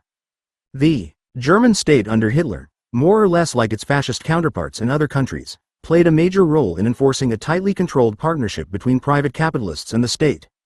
There were other major differences between the socialist, communist critics of capitalism and the fascists. Where fascism sought and received alliances with established religion, socialist and communist critics were mostly anti-clerical. Where workers were the celebrated social group for socialists and communists, fascists instead celebrated ethnically pure and/or nationalist, patriotic citizens. For socialists and communists, the class war between workers and capitalists had to be fought to a definitive conclusion in the defeat of the capitalists and transition to a socialist society. In contrast, for fascists, the workers and capitalists would be required to resolve their differences within the body, corpus, of the unified and purified nation led by the close partnership between the fascist state and the capitalists. Fascism explicitly denounced and rejected democracy in favor of an organic, authoritarian state run, in the manner of a tightly hierarchical family, by a dominant leader like Mussolini, Franco, or Hitler. Socialism and communism explicitly endorsed and supported democracy and sought to extend it from politics to also include economics, which capitalism did not do. However, in their practice when in power, communists frequently ruled undemocratically. Yet there were also some similarities between socialists and communists on the left and fascists on the right. Both attacked capitalism for its inequities and instabilities and their social costs. Both advocated increased power for the state to intervene in economic life to secure full employment. Both built up mass constituencies in most countries. Perhaps the most important shared quality was both sides' intense antipathy to the capitalist system that had been in place in Europe during the many decades leading up to 1929. Yet despite this shared antipathy, the neglect by communists, socialists, and fascists of the class question, in terms of the organization of the surplus inside enterprises, enabled capitalist class exploitation and its consequences to continue both in communist and fascist regimes. Others around the world wanted to avoid communism and fascism, even though the state's intervention into the economy enabled growing employment in both regimes. They recoiled from the totalitarian form of government that seemed inescapably tied to all alternatives to capitalism. They sought a new economics that might salvage the inherited capitalism from the consequences of its own instability. They wanted a way to fix a broken capitalism without any need for the major changes advocated by either the socialists and communists or the fascists. Keynes' work led the need. In criticizing the neoclassical economics that he had formerly embraced, Keynes directly confronted the economic depression. His explanation for the crash pinpointed causes that aggressive state action could control or offset. That state action required only limited growth in the power of the state and few if any changes in the internal organizations of private capitalist enterprises. The socialist, communist, and fascist alternatives were all avoided, although in some of his formulations, Keynes approached a moderate socialist notion of state controls over private enterprises' investment decisions. That avoidance made it a reasonable and feasible alternative to the revolutionary messages from left and right. Keynes' structural analysis of how capitalism worked, different from neoclassical theory's individualist analysis, explained why and how capitalism's basic structures could cause economic behavior that produced an unacceptable economic equilibrium. It was an equilibrium that left many workers unemployed, much productive capacity unutilized, and thus yielded far less output than what the available resources and technology made possible. Keynes and his followers showed how the state could correct or offset the effects of those structures to yield a better equilibrium with less unemployment and more output. Recurring capitalist cycles could be avoided, moderated, or offset by using Keynesian structural economics and applying its policy prescriptions. As importantly, this economic policy could be accomplished without sacrificing the parliamentary democracy to which advanced capitalist economies had adapted by then. From the 1930s through the 1970s, Keynesian economics (FI-RST) struggled against and then largely replaced neoclassical economics as the socially dominant theory. It was taught in most colleges and universities and informed the new generation of journalists and elected politicians. Its enthusiasts boasted, especially in the 1950s and 1960s, that Keynesian economics had overcome capitalism's cycles or at the least rendered them relatively shallow and short-lived. In their view, Keynesian economics had overcome or FI-X'd capitalism's major fluidity, and it had done so with relatively little social upheaval. Neoclassical economics fell into a subordinate relation to Keynesian economics from the 1930s until its return to supremacy in the 1970s. In those years, most economics departments taught what was called a synthesis of microeconomics and macroeconomics. They emphasized macroeconomics while teaching a version of neoclassical economics in microeconomics courses. That version minimized the latter's laissez-faire dimensions. Where individual consumers, workers, and enterprises were concerned, the old neoclassical economics was taught as the microeconomics prerequisite for the more interesting and exciting macroeconomic topics chosen by most students and emphasized by most faculty. Those topics included economic development, international finance, public finance, economic history, and so on. Class work on these topics usually emphasized the structural analysis of economic events and the monetary and fiscal policies developed chiefly by Keynesian economists. Within this synthesis of neoclassical and Keynesian economics, those in the United States who emphasized the Keynesian part mostly associated with the Democratic Party. Those who emphasized the neoclassical part associated more with the Republican Party. However, such was the dominance of Keynesian economics that even a conservative Republican president, Richard M. Nixon, once said, "We are all Keynesians now." Until the end of the 1970s, purely or predominantly neoclassical economists remained a small minority within the discipline. The defeat of all major fascisms in World War II and the immediately following Cold War with the USSR, Eastern Europe, and China fostered this synthesis of Keynesian economics as the major theory and neoclassical economics as the minor partner. Together they could sustain a kind of vital center against the defeated fascism and the newly enlarged communism. A strong government could protect and advance a private capitalism in both economic and political terms. A strong government could foster development efforts aiding and complementing private enterprise in third world nations to counter revolutionary or communist movements there. Strong international authorities, United Nations, World Bank, and International Monetary Fund, could provide the political and economic supports and, when and if necessary, management of growing international linkages connecting one capitalist country to another. Of course, all economists did not fit neatly into the camp of these synthesizers or into that of Marxists. For example, some neoclassical economists rejected any alliance with Keynesian economists. They steadfastly affirmed and developed laissez-faire notions that state intervention was the source of capitalism's problems and that removing or strictly limiting state intervention was the best policy for whatever ailed capitalism. One of the most visible and successful of these economists was Milton Friedman, 1912 to 2006, an economics professor at the University of Chicago and an eventual Nobel Prize winner. Under his supervision, a cadre of strict neoclassical economists emerged FI-RST to challenge Keynesian economics and then to displace it from theoretical hegemony in the 1970s. Another Chicago economist and Nobel Prize winner was Friedrich Hayek, 1899 to 1992, who relentlessly defended free markets against any form of Keynesian macro management. Among Marxist economists, some responded to the strengthening of the USSR and its growing allies by further reorienting Marxist theory so it became still less a critical theory of capitalism and ever more a theory of the actually existing economies in the USSR, Eastern Europe, China, and so on. They stressed how Marxian theory and its policy implications represented the best way for poor nations to exit poverty quickly. Other Marxist economists instead argued in favor of certain overlaps between Keynes' and Marx's arguments, especially their critical stances toward private, laissez-faire capitalism. They sought a Keynes-Marx alliance, synthesis to oppose the Keynes, neoclassical synthesis. Still other Marxist economists took a stronger oppositional position, attacking both neoclassical and Keynesian economics as merely alternative apologies for capitalism. From the 1930s to the 1970s, proponents of the three major contesting economic theories, Keynesian, Neoclassical, and Marxian, engaged in debates and struggles. The Keynesians prevailed over the Neoclassicists, while the Marxists, who criticized both, reserved their sharpest attacks for the Neoclassicists.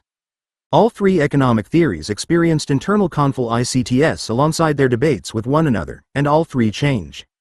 The theoretical developments helped to shape how the United States, the USSR, and many other countries managed their different experiences with economies in which government intervention ranged from significant to dominant.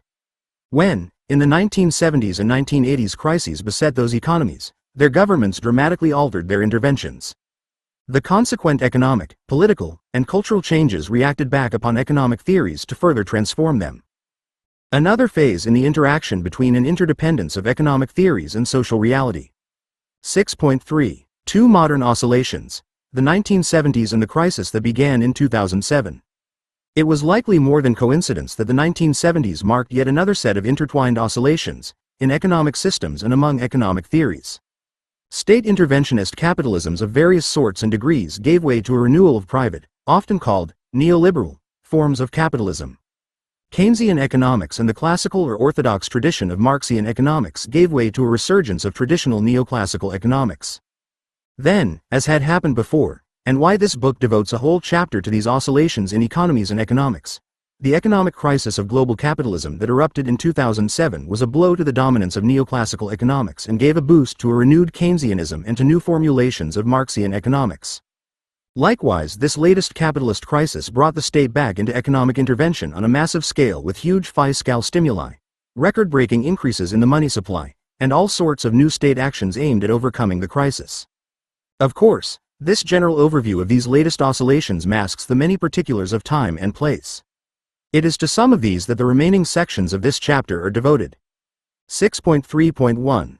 Three collapses: state intervention, Keynesianism, and orthodox Marxism. The 1970s brought the welfare state economies of the United States, Western Europe, Japan, and many other industrial capitalist countries to a critical impasse. Increasing numbers of capitalists were opposed to paying taxes to fund the costs of welfare states. Those taxes hurt their competitiveness in a global economy, they argued, and thus also their broader national economies. At the same time, popular support for welfare states was decreasing, partly because of disappointment that state services were not better in a period when real wages stopped rising in many countries, and partly because the state's tax burden was increasingly shifted onto individuals from corporations. In the aftermath of the 1930s Great Depression, the private sector had been viewed as the problem and government intervention as the solution. In the 1970s, this perception was widely reversed. A remarkably parallel movement engulfed the USSR and Eastern European countries in the 1980s. There, actually existing socialisms, or state capitalisms as we have described them, likewise arrived at a critical impasse. After decades of sacrifice undertaken to build socialism, the masses of people were dissatisfied with the wide gaps that still separated their standards of living from those in the capitalist West, in the absence of civil liberties, and the excessive powers of state and Communist Party bureaucracies. At the same time, the chief power among them, the USSR, could not cover all the costs of its new post-World War II status as the only other superpower beside the United States engaged in a Cold War and hugely expensive arms race with the United States. Military spending and huge outlays for industrialization, to catch up with the West, left relatively little for raising the standards of living of people who had long sacrificed for and been promised exactly that. It also left unaddressed the rising tensions between the producers of surplus inside state enterprises and the state officials who appropriated the surplus. With restive workers and citizens, state repressions tightened there, with the predictable result of further disaffection from their systems. The actually existing socialisms of the USSR and Eastern Europe imploded relatively peacefully but quickly at the end of the 1980s.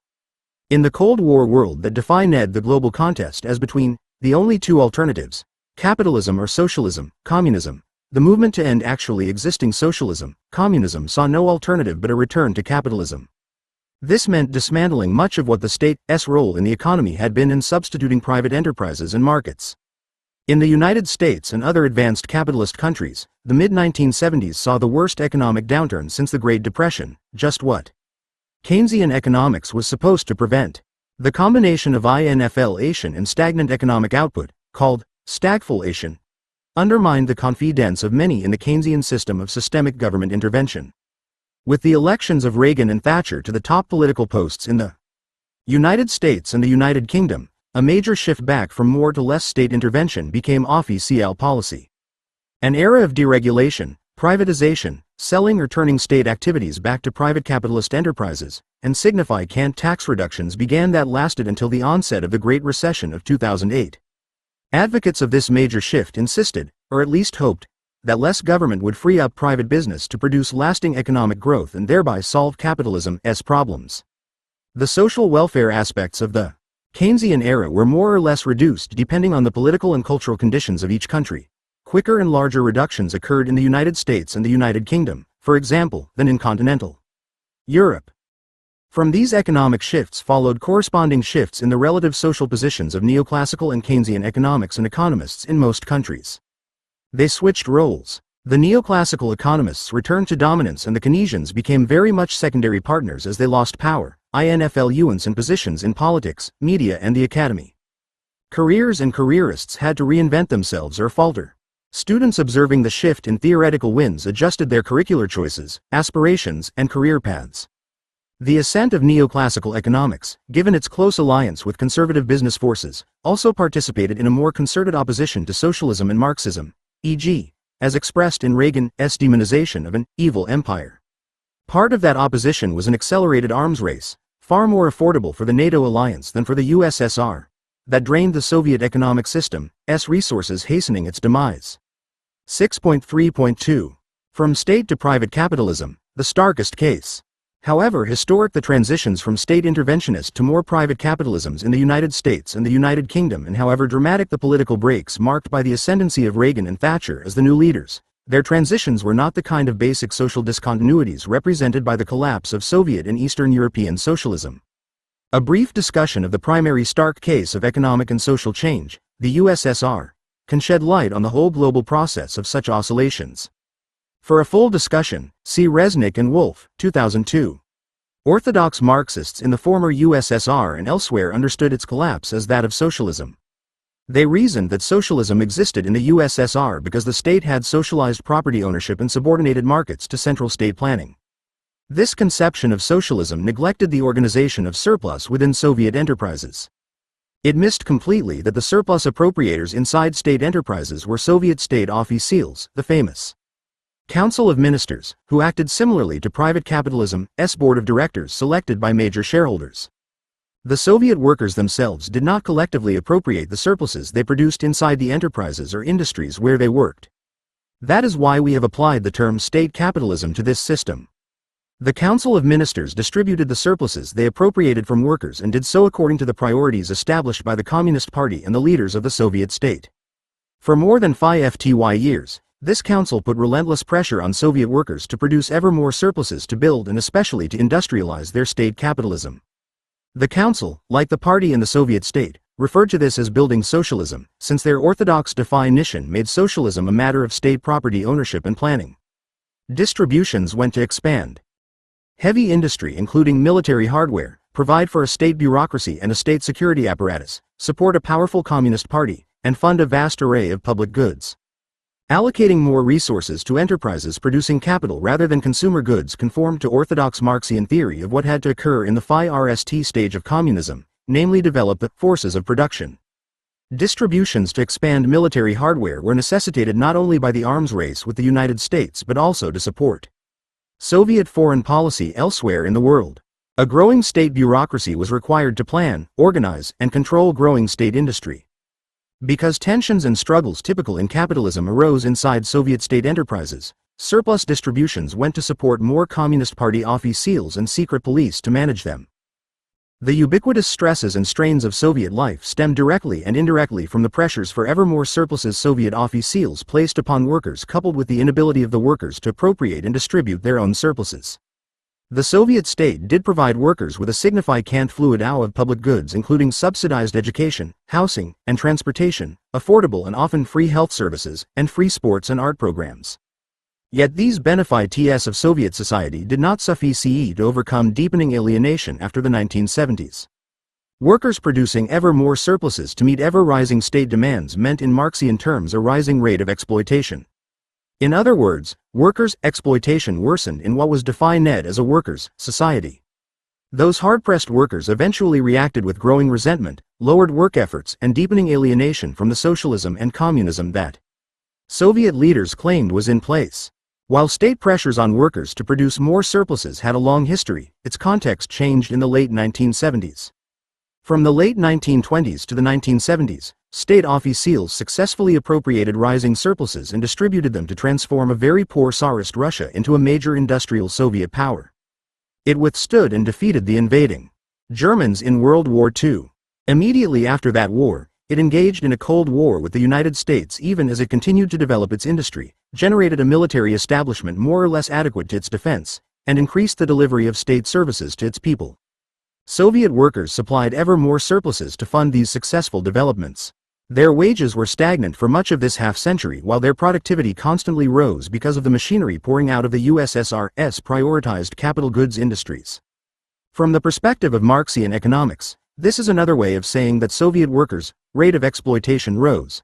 The success of Soviet state capitalism was built on a rising rate of class exploitation. Given this book's comparative approach, it is worth noting a difference between Soviet and U.S. development. Before the 1970s, in the United States, rising worker productivity was partly used to pay rising real wages. The latter was a kind of compensation for the stresses of the former. In the USSR, that was not the case. Rising productivity went almost completely toward industrial development, state, and party needs. This difference is reflected in the level of opposition Soviet workers felt for their system in the 1980s compared to the very different level in the United States then. Ironically, the 1970s is also the time when U.S. real wages stopped rising, never yet to resume, while productivity kept rising. The effects of this on consumption were temporarily postponed by having more U.S. family members doing paid labor and by undertaking large household debts, but the end of those options for over-indebted U.S. working families helped cause the crisis that began in 2007 and the subsequently rising political tensions inside the United States. Soviet state and party officials worked out an effective strategy to offset the rising exploitation of their workers and the possible threat that posed. It largely succeeded until the 1980s. The strategy was to proclaim Soviet workers as the vanguard of a new socialist civilization that would bring peace, harmony, and plenty to the world. The major obstacles to achieving that civilization were the underdeveloped economy inherited by the Soviets in 1917 in capitalist countries, efforts to undermine and destroy post-1917 socialist successes. State and party aimed to persuade Soviet workers that their sacrifice consumption growth was necessary to free the resources to overcome both obstacles. Another part of official strategy was political. Distributing surplus to the police apparatus enabled the state to monitor and control workers' resentments. For decades this dual strategy of sacrifice and control worked to contain tensions between workers and ministers and between citizens and the state. By the 1970s, pent-up desire of the Soviet population to enjoy U.S. and European standards of living could no longer be postponed after generations of sacrifice. Yet the Soviet economy could not produce enough surpluses to meet the growing demands upon it. Ever costlier arms race, a disastrous war in Afghanistan, rising costs of new technologies necessary for continued industrial growth, growing state and party bureaucracies needed to control increasingly restive populations, and so on. Raising real wages would constrain the surpluses needed to meet those demands. Various reform efforts failed largely because they could not grapple with the fundamental issue of sufficient surplus. Workers' frustrations boiled over onto state retail stores where they angrily confronted equally upset retail clerks who lacked consumer goods to sell, onto interpersonal tensions of families and households, onto enterprises where ever less work was accomplished, and onto Communist Party officials for their complicity with an increasingly disliked system. Not surprisingly, workers and others increasingly came to believe socialism and communism were the problem rather than an exhausted and no longer effective state capitalism. When the USSR and its Eastern European allies imploded, the newly emerging states organized the logical next step for the state capitalist economies that they conceived to be socialism, communism. They formally reverted to private capitalism by returning state enterprises to private ownership and dismantling planning institutions in favor of markets. Parallel crises and similar less extensive changes occurred also in the People's Republic of China, which entered an era of rapid development of private capitalist enterprises, although the political dominance of the Chinese Communist Party was not changed as had happened in the USSR and Eastern Europe. As always, the pace and other particularities of the reversion toward private capitalism from state capitalism varied in each country. Despite particular differences, these oscillations inside the Russian, Eastern, European, and Chinese economies shared numerous qualities with those inside the US, European, and other similar economies. In the former, state-owned and state-operated industrial enterprises gave way, to greater or lesser degrees depending on each country's specific conditions, to private capitalist enterprises. In them, private replaced former state capitalists. More regulation by the state gave way to less. Market mechanisms of distribution advanced relative to planning mechanisms. In the Western, private capitalist countries much the same direction of change occurred, although they had, of course, much less state intervention to begin with and less history of state capitalist appropriation. Thus the opposite oscillations earlier in the 20th century, to more state intervention in Russia in 1917 and likewise in other countries, responses to the Great Depression of the 1930s, were now reversed everywhere during the 1970s and 1980s. In the private capitalist countries, these latter oscillations back from more to less state intervention provoked the relative decline of Keynesian and Marxian economics and the renewed ascendancy of neoclassical economics. In the countries that more or less abandoned their Soviet-style economies, a rapid decline followed in the influence of the formerly dominant, officially endorsed, orthodox Marxist economic theory. Its place was taken by the usual three alternative, contesting economic theories, neoclassical, Keynesian, and various versions of Marxian economics including the old orthodox. Marxism trying to survive and also altogether new interpretations of Marxian economics. 6.3.3. Back to state intervention. We turn finally to the latest oscillations affecting both economies and economic theories. They were occasioned by global capitalism's 2007-2008 meltdown into what came to be called the Great Recession, the worst capitalist crisis since the Great Depression of the 1930s. A sharp decline in the U.S. housing market quickly spread to credit markets and from there, via world markets, into general economic collapse everywhere else. Millions lost jobs and homes, world trade and production shrank, and governments everywhere were panicked by an imminent collapse of economic activity. Washington, London, Berlin, Beijing, Tokyo, and governments in many other capitals intervened massively in their economies in ways very like what had been done in the Great Depression. Governments pumped the equivalent of trillions of dollars into their monetary systems to coax a resumption of lending. Governments purchased assets of little value from banks to recapitalize them, took over insurance and other financial companies, and bailed out all sorts of enterprises with loans and via direct equity investments. Many of the banks and other enterprises that benefited from this government largesse were deemed too big to fail. Their demise would ramify and collapse other enterprises in uncontrollable chain reactions. They got massive state assistance on the presumption that the assistance would trickle down to benefit small businesses and the mass of workers and consumers. Parallel, trickle-down economics had been the object of much social criticism in the 1930s. Governments incurred huge deficit borrowing money for their economic interventions, from businesses and the rich who would not invest or otherwise spend it in a fast-declining world economy. They dared not raise taxes to obtain this money since increased taxes risked further depressing a tottering economy and also risked alienating the corporations and the rich whose contributions increasingly sustained political parties and careers. Governments poured the borrowed funds into their economies to offset their private sector's collapses. In addition, they used their central banks, the Federal Reserve System in the United States, to massively intervene in their credit markets to boost the money supply and lower interest rates to historic lows. After 30 years of deregulation and privatization, celebrated and furthered by the return to social dominance of neoclassical economics, global capitalism crashed. Huge state intervention programs around the world returned to become the orders of the day everywhere. The claims of neoclassical economics that deregulation and privatization would guarantee economic growth and prevent or overcome cyclical instability seemed dramatically disproved.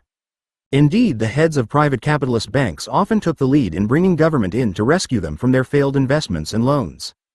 Fearing economic catastrophe, nearly everyone supported massive government intervention using public money to salvage failed private enterprises. Presidents George W. Bush and Barack Obama both did exactly that, as did most other governments regardless of their political complexions. This latest economic oscillation back to state interventionist capitalism is again provoking changes in the alternative economic theories and their relative social positions. The self-confident dominance of neoclassical economics has been badly shaken. Gensiz to become Keynesians. Yet, because the neoclassical dominance was so great, it still retains considerable influence. A much less lopsided struggle now pits a defensive neoclassical economics against a renewed Keynesian economics informing political campaigns, media presentations and academic activities. The global capitalist crash that began in 2007 also had complex effects on Marxian economics. On the one hand, it seemed to validate the Marxian criticism of capitalist cycles, that they are intrinsic to the system, that their causes have never been overcome, and that the resulting suffering, wasted resources, and lost output demonstrate the inefficiency and injustice of capitalism.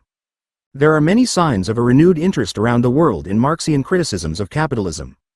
On the other hand, the lasting disrepute of the USSR and of Soviet-style economies counteracts the appeal of Marxian critiques of capitalism. To build on the renewed interest in Marxian economics, its practitioners would likely need to project an image or model of an alternative to capitalism quite different from Soviet-style economies. One independent group of Marxist economists collaborating from different countries has begun to do just that. It offers a critique of Soviet-style economies. It argues that their definition of socialism was overly focused on the macro level of economics, on private versus social ownership of enterprises and on planning versus markets. It argues further that their definition of socialism badly neglected the micro level of individual enterprises. They replaced private boards of directors with state officials who received and distributed the surpluses profits generated across enterprises. This meant much too little micro-level change for most workers. As before, they came to work, delivered the products and the surpluses embodied in them to other people, and returned home. Such Marxists argued therefore that Soviet-style socialism might better be described as a state capitalism, since the internal organization of state enterprises remained capitalist. Class exploitation had been preserved for the few. No longer private citizens, elected by shareholders, they were instead state officials. Such Marxist economists also argue that for a differently defined socialist alternative to replace such state capitalism there would have to be fundamental change in the organization of surplus inside enterprises.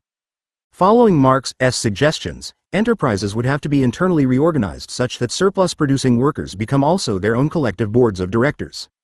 Instead of small, elite boards of directors elected by major shareholders, this reorganization of the surplus would yield workers self-directed enterprises, giving all workers both a specified and a general job description. For example, each worker might do a particular task from Monday to Thursday, but on Friday all workers meet to decide democratically what, how, and where to produce and what to do with the surplus profits they produce. These Marxist economists describe their proposal as economic democracy. Only when such a democracy is instituted inside enterprises has a society created the micro-level constituent of a genuine socialism, Wolff 2012. This and other kinds of new Marxian economics are now growing, developing, and debating in a framework of renewal. Because older capitalisms are managing their current major crises by massive state debts, they face socially costly and divisive debt management problems. In many cases those problems threaten long-term declines in jobs, wages, and working conditions for public and private employees, something widely referred to as austerity policies. Marxian criticisms of capitalism are finding growing audiences there. In the new and more robust capitalisms in Asia and elsewhere, the extremes of wealth and poverty and horrendous working conditions likewise provoke criticism that leads critics yet again toward Marxian economics. The future will show us how the latest economic oscillation back from a crashed private capitalism toward state interventionist or state capitalisms will affect the three contesting economic theories. What history has already shown is that each theory changes and adjusts in its own way to such oscillations and that the relative strengths and support for each theory continually change as well. It contradicts history to imagine that today's dominant theory will remain so. Capitalism arrived on the world stage as a new economic system that soon provoked intellectuals to provide theories of how it worked. Because it arrived early in Great Britain, it was British thinkers who provided those key early theorizations that we now refer to as economics. A naturally expansive system, capitalism spread from region to region and from industry to industry, thereby provoking an ever wider range of thoughtful reactions which matured into formal theorizations. Because capitalism often displaced older ways of production rudely or violently, it provoked critical theorizations alongside those that celebrated capitalism's arrival. Because capitalist employers often generated great wealth yet also often treated their employees badly, and because labor, capital conflicts proved endemic, critics and admirers of capitalism theorized the system differently. When serious problems beset capitalism, as they always have, the theorists who celebrated capitalism could and did split about how the system worked and how best it could be supported and sustained. When capitalism enjoyed periods of growth and relative labor peace, the criticism often subsided and the critics found smaller audiences. Thus, the discipline known as economics came to include the classical and neoclassical schools, the Keynesian school and the Marxian critical schools as the major contending and enduring traditions of theorizing capitalism. Capitalism was the mother and father of them all. It remains their object of analysis even as they struggle over their very different reactions to their parents and their system. To understand capitalism requires attention to them all, engaging their different perspectives to find and fashion our own. To solve capitalism's problems likewise requires learning what each theory has to teach. That means refusing any theory's or theorist's claims that one theory captures the whole truth and so you need not listen to or learn from the others. No sooner have supporters of one kind of economic system proclaimed its permanence than yet another oscillation has proved them wrong. No sooner has one economic theory become dominant and proclaimed its absolute truth than conditions change and an alternative theory becomes dominant. The bottom line here is that economic theories matter. They all contain insights and ideas formulated by people seeking to understand a system they loved or hated, and sometimes both together. It also matters which theory is dominant in the sense of being believed by social leaders or effective majorities of people. A dominant theory shapes how most people think about and act in an economy, and that determines how that economy evolves and works. The dominance of neoclassical or Keynesian theories tends to support capitalism, but it is no guarantee that capitalism's internal contradictions and problems will not outweigh those theories' goals. Likewise, the dominance of Marxian economics would tend to support a socialist economic system alternative to capitalism, but that too is no guarantee that socialism's internal dynamics will not outweigh the theory's goals. Honest and open debate among all the alternative major economic theories offers the best hope that we can use the fullest sets of insights to move society forward, whether that be to a capitalist or a socialist future. 7.1 Marxian versus Keynesian versus Neoclassical Theory. This book has examined the three most important economic theories contesting in the world today. Earlier chapters described each theory and suggested some of the different consequences that fluid out from each. In this concluding chapter we have two purposes. The first is to summarize how these theories differ systematically. The second is to explain and compare their different impacts upon our lives. We aim to show how alternative ways of thinking in general, and these three economic theories in particular, shape societies in very different ways. Let us recall that each theory has a unique structure. Each theory uses different concepts or sentences to make its sense of the world, to construct its particular knowledge of social life in general and of the economy in particular. We can assess each theory's uniqueness by posing and answering two questions. First, where does each theory begin? In other words, what are the entry points of each theory? Second, what is the method or logic used by each theory to produce its other concepts and connect all its concepts? That is, how does each theory move from its entry points to a developed understanding or knowledge of the economy? Marxian, Keynesian, and neoclassical theories differ radically in their answers to these questions. 7.1.1 Different points of entry. Marxian theory begins with the concept of class. This is the initial concept or entry point idea with which it organizes its understanding of all the other objects in or aspects of the world that it seeks to grasp.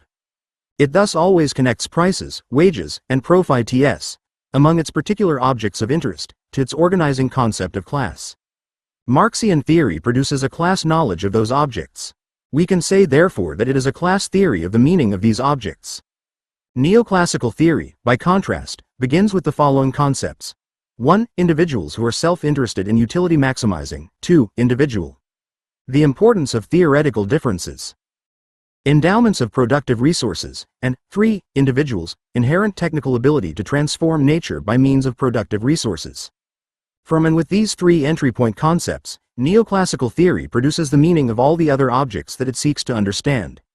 It thus always connects prices, wages, and profits to its organizing concepts of individuals, preferences, resource endowments, and technology. We say therefore that neoclassical theory is an individualist theory. The nature of human individuals determines the structure and specifies key qualities of the economy. Keynesian theory introduces entry point concepts of 1. Mass psychology, populations' propensities to save out of their incomes, and conventions for making economic decisions. 2.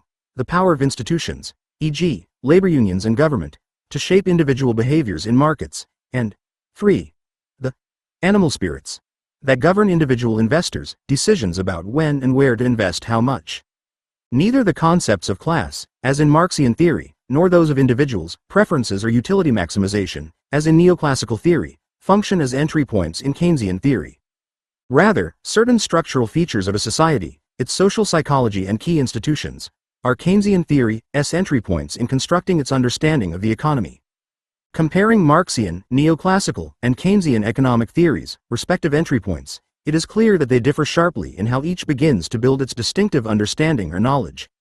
As the earlier chapters on each theory showed, different points of entry contribute to different explanations for economic relationships and events.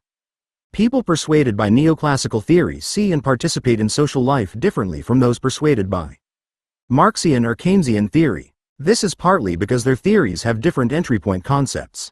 It follows that individuals will likely act differently depending on which theory they use in thinking about the economic aspects of their lives and social surroundings. As with theories people use to understand other objects of interest to them, love, nature, politics, etc., economic theories have conscious and unconscious effects on how people think and act.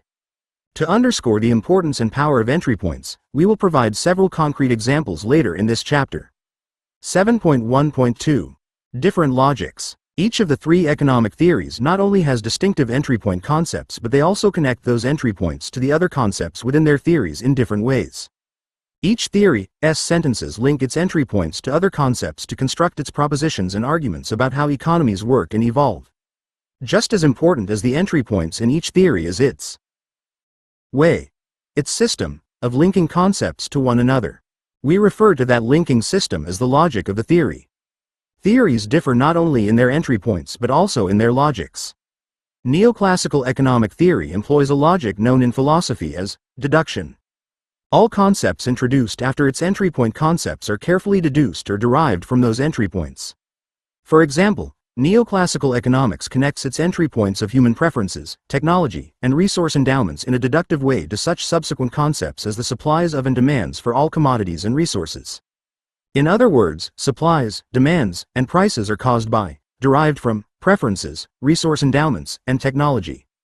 We could just as well read this last sentence in reverse. Then, derived would be replaced by its opposite, reduced. In neoclassical theory, price is phi rst reduced to its causes, supply and demand, and then they are further reduced to what ultimately causes them: preferences, resource endowments, and technology. These latter three aspects or dimensions of individual human natures are the phi null causes of everything else in an economy. They are the essential determinants of everything else. Everything else in an economy is logically reduced by neoclassical economic theory to being in effect determined by its entry points. The logical system of neoclassical economics, its deductive or reductive or deterministic way of connecting its concepts, is an example of what philosophers call essentialism. While Keynesian theory differs from neoclassical economic theory in its entry point concepts, it does not differ in its logic.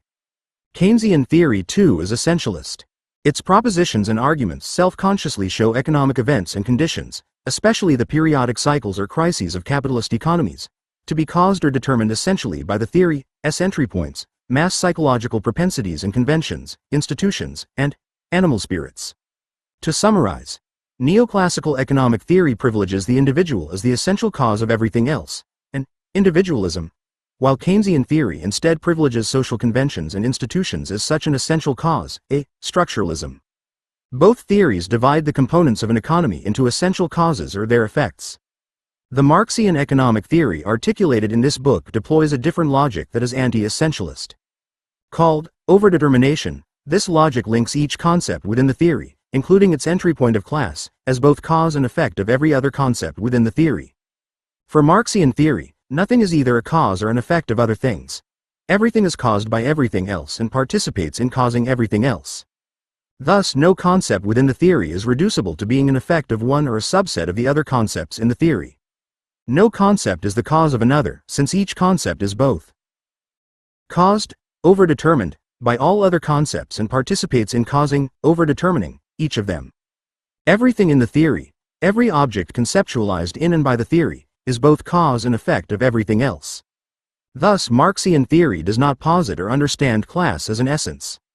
Class is not the ultimate cause of the events and conditions in the larger economy and society. They are not merely the effects of class. Rather, Marxian economic theory proceeds from class to other aspects of the economy and society, e.g., commodity prices, enterprise profits, and state economic policies, by demonstrating how they are simultaneously causes and effects of class. Those other aspects are not presumed to be ultimately caused by or reducible to class. Class is not their essential cause any more than any of them are the essential causes of class in society. Marxian theory is thus an open-ended process in which class, the entry point and central focus of Marxists for see historical reasons, is linked to an ever-growing range of other concepts, other aspects of social life that strike Marxists as important to understand. The link is one of overdetermination. Class and non-class aspects of life are woven together as mutually interactive, interdependent causes and effects of one another. The goal is to explain how each aspect is simultaneously the cause and the effect of all others. Marxian theory aims to specify the overdetermined relationship between the class and non-class processes comprising societies. Of course, as with all theories, its proponents, Marxists, can and do disagree in their particular analyses of these overdeterminations. Then too, as noted earlier in the book, some Marxists operating within traditional Marxism reject overdetermination and seek instead to construct deterministic arguments in which class does function as the essence that determines the other aspects of economy and society. Neoclassical theory is also an open-ended process, albeit in a different way. Its proponents can and do disagree about the particulars of its individualistic entry points and deterministic, essentialist logic. Some of this disagreement was discussed in our late Neoclassical theory chapter. Likewise, Keynesians have their internal disagreements over their theory's particulars as they go about extending and revising their theory in an open-ended way. We saw a bit of this too when discussing post-Keynesian economics. However, what divides Neoclassical from Keynesian economists are their different entry point concepts. What unites them is a shared essentialist logic. What separates both of them from Marxian economic theory are different entry points and different logics of analysis. Different understandings of how economies work and change will be produced from the three different theories because of their different entry points and logics. Indeed, these different understandings raise an important question. Can we really say that the different economic theories are analyzing the same things when they use the same words? When basic concepts denoted by words, such as labor, value, profit, and capital, appear in the statements of all three theories, do they have the same meanings? Or do the three theories display not only different entry points and logics but also different objects of their analyses? 7.1.3. Different objects of analysis. Proceeding from their different entry points, the three theories utilize their logics to construct explanations of whatever their practitioners take as interesting objects to analyze. We might refer to any theory's explanation of some topic as an exit point of that theory, the place at which it arrives in moving from its entry point by way of its logic. Starting from different entry points and proceeding by way of different logics, theories reach different exit points. This means that we are typically confronted in the world with written or spoken objects of analysis that, despite carrying the same label, have different meanings. For example, Marxists and non-Marxists differently define and use the concept of capitalism. The same applies to many other basic economic concepts. Although both groups of theorists often use the same words, these words take on their unique meanings according to the particular theories that use and thereby define them. Much the same happens in other realms of life.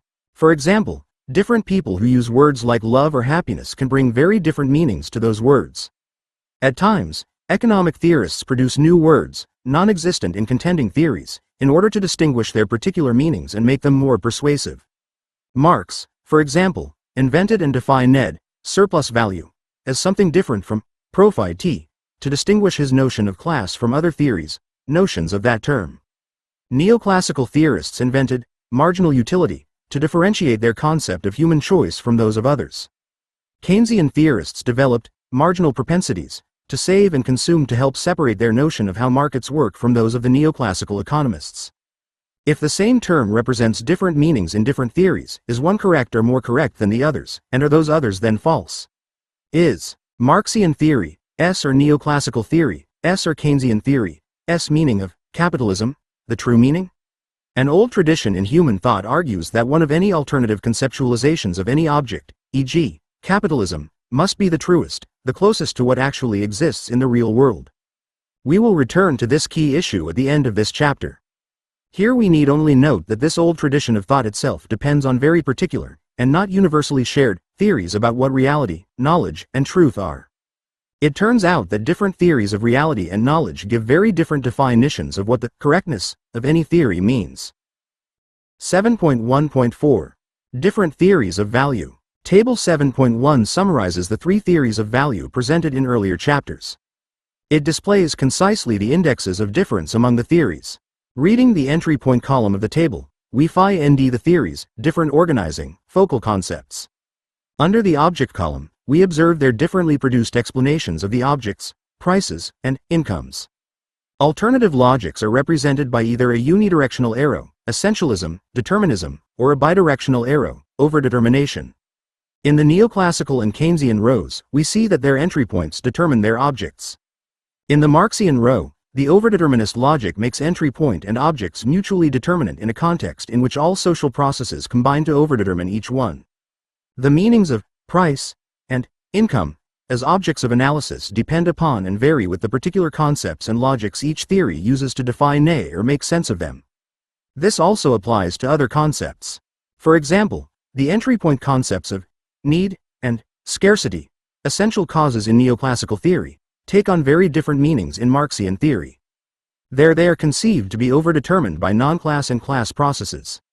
In neoclassical theory, need and scarcity have specified phi x meanings, while in Marxian theory, overdetermination means that individuals constantly change what they understand those terms to be and therefore how they act in relation to their changing understandings of need and scarcity.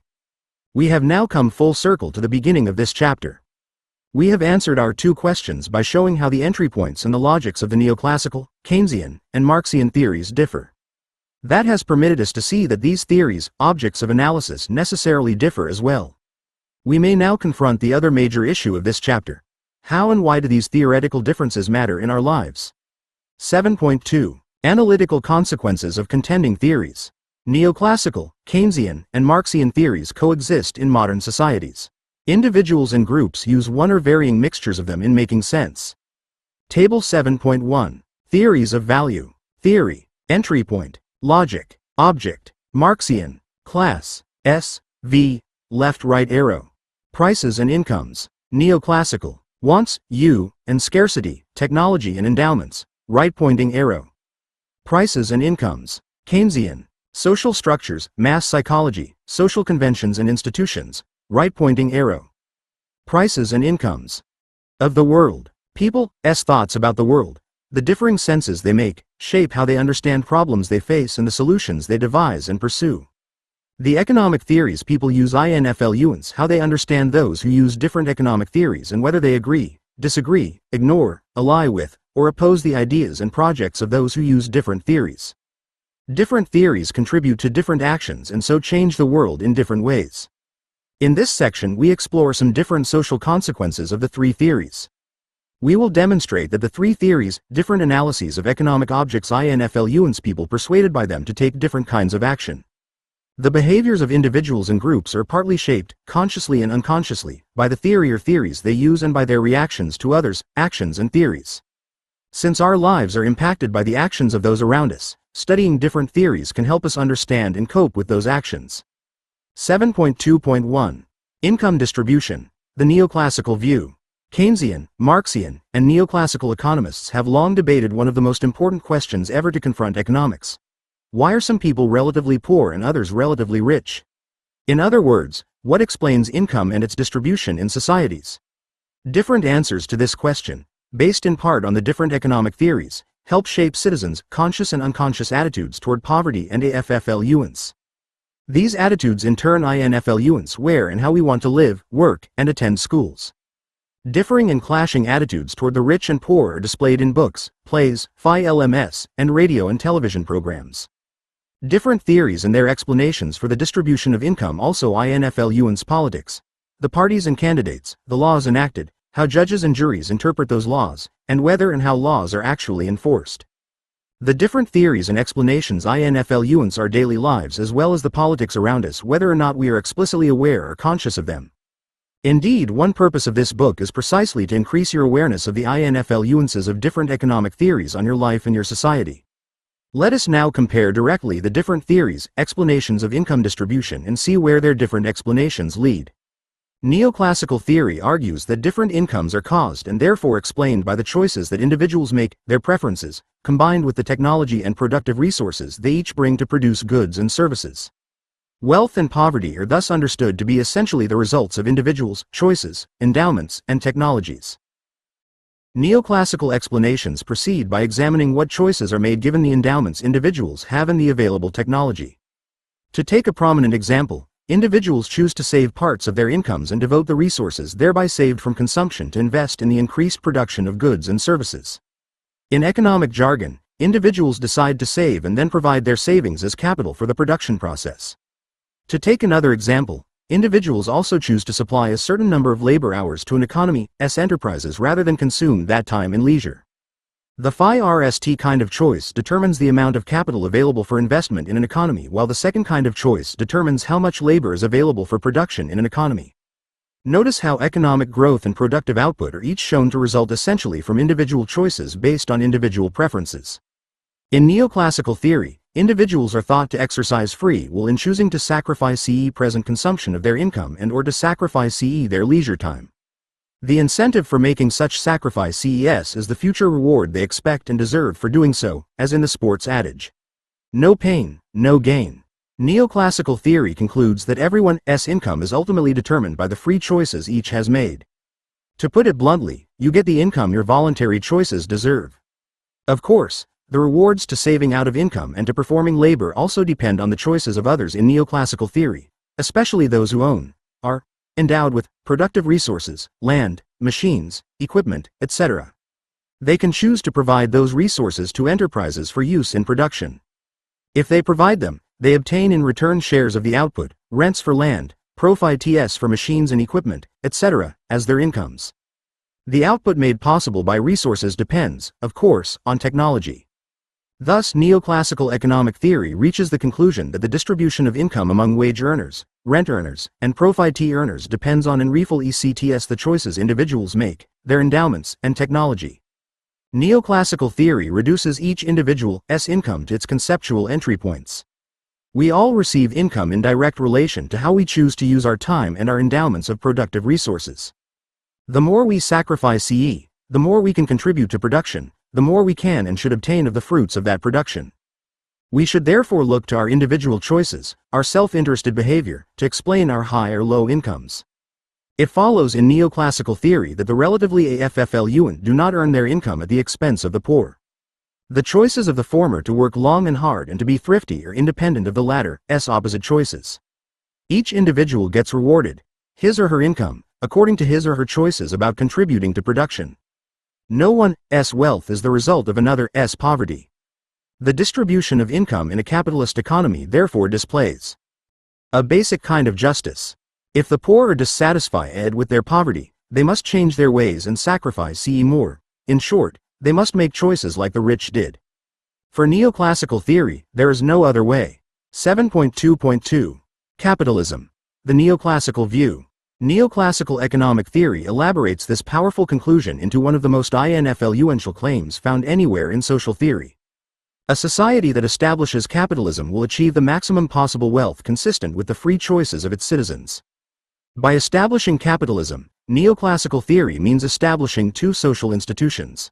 The first is a free and fully competitive market for all resources and produced goods, a market in which no individual can control prices and all individuals pursue their economic self-interests. The second is legally enforced private property, including the right of owners of resources and products to dispose of them as they please. Capitalism conforms best then to what neoclassical theory assumes to be the wealth-accumulating nature of human beings. The theory understands capitalism to be the optimum social system, efficient and just, because it best facilitates what we all want to do: accumulate wealth for ourselves. It prompts and encourages each citizen to make decisions based on individual self-interest, that is, maximum wealth for each consumer and producer. As shown in our earlier chapter on neoclassical theory, the basic institutions of capitalist society guarantee a social equilibrium that maximizes both producer profits and consumer satisfactions. This conclusion was first broached by Adam Smith, later presented in mathematical terms by Wilfredo Pareto, and still later given formal proof by Gerard de Breu, winning him the 1984 Nobel Prize in Economics. It implies that capitalism is an intrinsically harmonious economic system.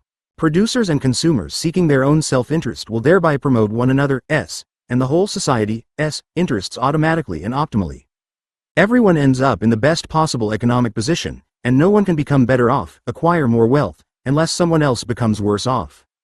This neoclassical argument implies that the institutions of capitalism should be established everywhere as soon as possible, since they best enable and facilitate what every rational individual and nation wants.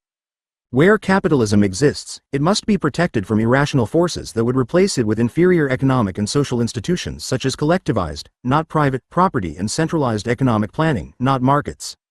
Such non-capitalist institutions would impose all manner of production and efficiencies and consumption dissatisfactions. Where capitalism does not exist, rational self-interest drives people to establish it. In particular, poor nations must recognize that unfettered capitalism is the best way to become rich. A second implication of this neoclassical conclusion is that capitalism rewards hard work and thrift. Since individual incomes fluid out from the contributions individuals make to production, the more labor individuals contribute, the higher their wage income will be. The greater the portion of their income they save and contribute to, as capital invested in production, the more their profit income will be. Hard work and frugality are the twin virtues that, if practiced by poor persons in a capitalist system, enable them to escape poverty. A third implication is that, given individual wants and capitalist institutions, wealth can be gained by raising the productivity of resources. Technological changes can and do increase the incomes of those who supply the resources whose productivity is raised by those changes. Capitalism is thus a technically dynamic system, since every citizen of a capitalist society has an interest in gaining more income by enhancing the productivity of whatever resources he or she contributes to production. Notice again the universally harmonious, mutually reinforcing interaction of capitalist institutions, technical changes, and rising incomes. 7.2.3. Poverty. The neoclassical view. It follows directly from the neoclassical theorization of income distribution in capitalist economies that poverty, both individual and national, occurs for one or more of three basic reasons. First, social barriers may block individuals' rational pursuit of self-interest by interfering with the workings of free markets. Neoclassical literature recognizes and discusses three kinds of such barriers. The first kind derives from human weaknesses, for example, the desire of individuals to gain market control, monopolize resources or goods, and thereby manipulate prices. The second kind involves certain natural limits on human capabilities, for example, the inability of human beings to predict the future.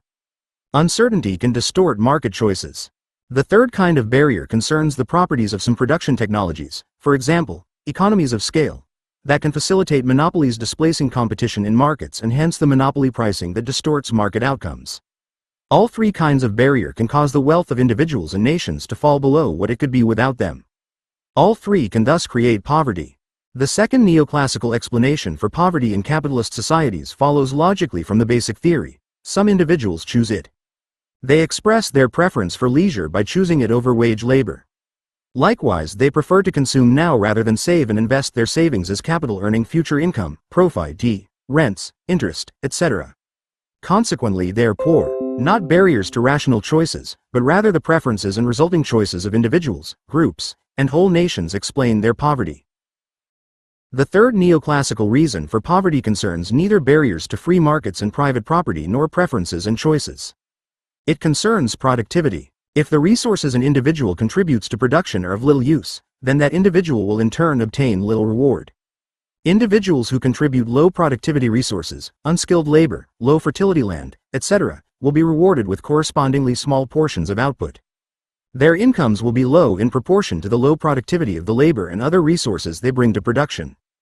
To counter these causes of poverty, neoclassical economists propose the following sorts of policies. A rational government should identify and eliminate barriers to free markets. The goal must be to create perfect capitalist market institutions in which each citizen has an equal chance to be rich or poor depending on individual personal preferences and choices and the technological productivity of individually owned resources. Neoclassical economists thus call for removing market imperfections, although they can and do disagree among themselves on how best to achieve this shared objective. For neoclassical economists, poverty freely chosen by individuals does not constitute a problem requiring or meriting any government action. 7.2.4. Income distribution. The Marxian view. Marxian theory rejects the neoclassical arguments that 1. The distribution of income in capitalist economies is essentially caused by human nature, preferences, technical capacities, etc. and 2. Income distribution and wealth production achieve some optimum when humans pursue their self-interest in free markets. Instead, Marxian theory approaches the issue of income distribution by inquiring about individuals' participation in certain class and non-class processes. In particular, it focuses on those class and non-class processes that involve individuals receiving fluid OWS of value, in the form of money or commodities. These fluid OWS are what Marxian theory calls incomes. To obtain income requires participation in class and/or non-class processes that generate income. In contrast, Neoclassical theory disregards the Marxian concept of class altogether. Class thus plays no role in the Neoclassical theory of income distribution. To briefly summarize the Marxian theory of income distribution, we will consider examples of class and non-class processes that generate incomes to individuals. The non-class process of commodity exchange, non-class because it is a different economic process from the production, appropriation, or distribution of a surplus, generates income. John sells his shirt to Mary, who pays for it with money. John obtains money income for participating in this non-class process of commodity exchange. Mary also receives an income, although hers is an INFLO of value in the form of a shirt, while John's INFLO takes the form of money. However, what is far more important for the Marxian theory of income distribution is an altogether different commodity exchange process. Mary sells her labor power to an employer in exchange for a money wage payment. Mary obtains this wage income because she participates in this particular commodity exchange process. Seeking to understand income distribution in capitalist economies, Marxian theory asks how the size of wage income is determined. It begins by proposing the following two-part basis for wages. 1. Mary must purchase and consume commodities, food, clothing, shelter, etc., in order to produce her capacity to work each day, her labor power, and 2. In exchange for selling her labor power to her employer, she must obtain a value fluid OW in money sufficient to purchase those commodities. The value of labor power, the wage income gained from selling it, is approached in Marxian theory by Phi-RST examining two of its determinants. 1. The bundle of specified C commodities that wage earners consume in order to reproduce the labor power they sell, and 2. The value of each commodity in that bundle. Marxian theory proceeds to explain the many diverse social forces that overdetermine both of those wage components. The specified C commodities that sellers of labor power consume at any time and place are influenced by culture, nature, politics, and economics. They vary with history and geography. Moreover, since these influences are constantly changing, the composition of wage earners' consumption bundles likewise changes. At the same time, the value of each commodity in the bundle, the amount of socially necessary labor needed to produce it, is also changing. That value is overdetermined by all the other processes of society, technology, labor relations, organizations of production, climate, etc. They all influence the amount of labor necessary to produce each commodity. For Marxian theory, wage income is thus overdetermined by all of the processes of society. It is not reducible to any one or a subset of social processes and thus not reducible to an intrinsic human nature. Marxian theory does not explain wage income, as Neoclassical theory does, by looking at only two of its determinants: the choice between real income and leisure and the marginal productivity of labor. Marxian theory recognizes that individual choice and marginal productivity participate in determining wage income, but it does not ignore all the other determinants. The Marxian approach emphasizes the overdetermination of wages, with special attention to the role of class processes. This special attention follows from Marxism's critique of exploitative class processes structures and its concern to move society toward non-exploitative economic systems. Neoclassical and Keynesian theories share neither that critique nor that concern. To illustrate the breadth of the Marxian theory of income distribution, we consider next the capitalist fundamental class process. As shown in our earlier chapter on Marxian economics, this process involves the production and appropriation of surplus value. This appropriation by industrial capitalists constitutes a fluid OW of value to them. It is realized as an income for them when they sell the commodities produced by the productive laborers they employ. The difference between the value of those sold commodities and the value of the hired labor power and purchased means of production used up in producing those commodities, what Marx called surplus value, is the capitalist's income. It is a one-way fluid OW of value for which the capitalist makes no return fluid OW. It is that something for nothing that outraged Marx and led him to call its occurrence exploitation. By including, and focusing upon, this fundamental class process in its analysis of the distribution of income, Marxian theory differentiates itself from Neoclassical and Keynesian theories. Moreover, Marxian theory recognizes that still other class and non-class processes can also generate incomes and therefore shape an economy's income distribution. For example, the capitalist appropriators of surplus value distribute portions of it, the subsumed class process analyzed in our earlier chapter on Marxian economics, to a variety of recipients. Those distributions are incomes for them: managers, owners, bankers, wholesale and retail merchants, landlords, state officials, etc. They obtain those incomes by virtue of their participation in the capitalist subsumed class process. For a last example, Marxian theory considers individuals who participate in such non-class processes as enrolling in various government programs that provide them with cash benefits, transfer payments, or engaging with family members who provide regular gifts. These benefits and gifts constitute incomes for their recipients. Thus, the distribution of income among the citizens of a society depends on the sets of class and non-class income-generating processes in which they each participate. Which of those processes exist in any society at any time and how citizens may or may not participate in them are conditions overdetermined by that society's entire culture, politics, economics, and natural environment. There is no way, for Marxist theory, to reduce this complexity to the neoclassical proposition that income distribution depends only on choices, techniques, and resource endowments. 7.2.5. Income distribution. The Keynesian view. The key difference between the neoclassical and Keynesian theories in analyzing income distribution emerges from the Keynesian explanation of the relation between savings and investment. For Keynesians, savings and investments are not essentially caused by individual choices about savings based on preferences for present and future consumption. Instead, savings reflect social psychology, e.g., the marginal propensity to save, and social conventions of behavior given uncertainty about the future. Investments are the result of animal spirits, a summary term for the many different influences upon enterprises and individuals' decisions as to when, where, and how to invest. When the total of what enterprises and individuals plan to save exceeds their plans to invest, a recurring situation, unemployment rises and incomes fall. An economic equilibrium may then be reached in which total wealth produced is far less than the maximum of which a society is capable. Consequently, the division between wages and profits is shaped by the specified CS of that unemployment equilibrium. Keynesian theory likewise largely insists that institutions such as labor unions shape the supply of labor relative to demand for it and thus the resulting level of wages. This differentiates Keynesians from neoclassical theorists who prefer to see wages resulting from each individual worker's choices between real income and leisure. In general, Keynesian theorists see the distribution of income as essentially determined by aspects of the macro-level structure of the economy: savings rules, social conventions, institutions, and mass psychology. Once again, the structuralism of Keynesian economics distances it from the individualism of neoclassical economics. Finally, Keynesian theory ignores the influence of class in the Marxian sense of the production, appropriation and distribution of surpluses. Like neoclassical theory, Keynesian theory explains the distribution of income without reference to surpluses. Keynesian theory does share with Marxian theory a rejection of the neoclassical notion that a capitalist economy tends to generate any optimum or just distribution of income or output of wealth.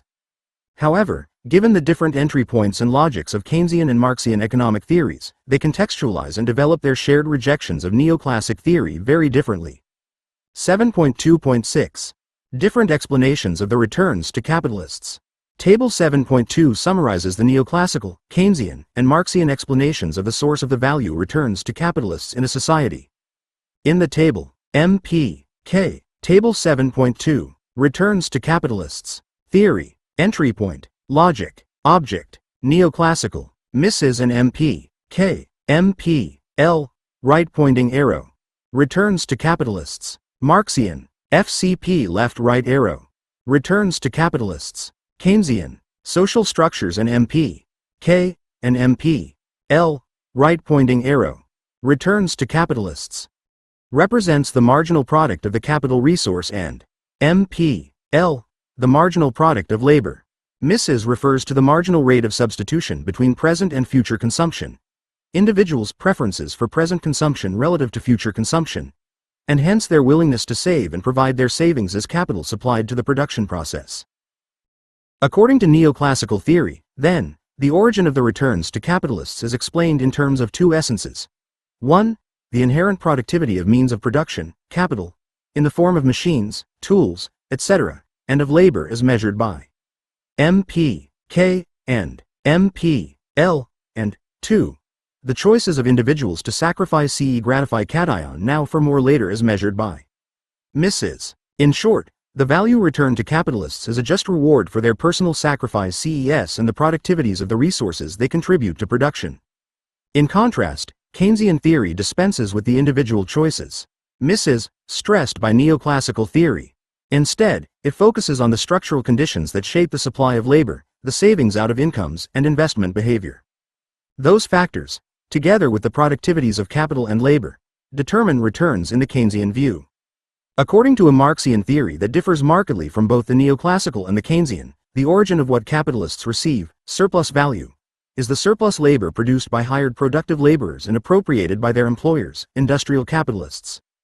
The value returned to capitalists is thus a fruit of the exploitation that takes place in the capitalist fundamental class process. FCP. The marginal productivity of things and labor and the individual choices about real income and leisure and consumption today and tomorrow are not the essential causes or explanations of anything in Marxian theory. Individual choice and productivity matter in Marxian theory, but not as essences that determine everything about the economy. Rather, they are merely two of the many factors that overdetermine all the aspects of any economy, such as income and its distribution among individuals. In Marxian theory, the labor power supplied by an individual may be very productive, but the wages received need bear little relationship to that high productivity. Marxian theory stresses that industrial capitalists appropriate the surpluses produced by others. Those capitalists, today chiefly members of corporate boards of directors, do not themselves participate in producing the outputs that their corporations sell. In that sense, their marginal productivity is zero. Nor are their profit returns the results of rewards for producing the tools, equipment, buildings, or raw materials used up in production. Those used up means of production were all purchased earlier from other capitalist enterprises. Inside those enterprises, similarly exploited workers produced those means of production.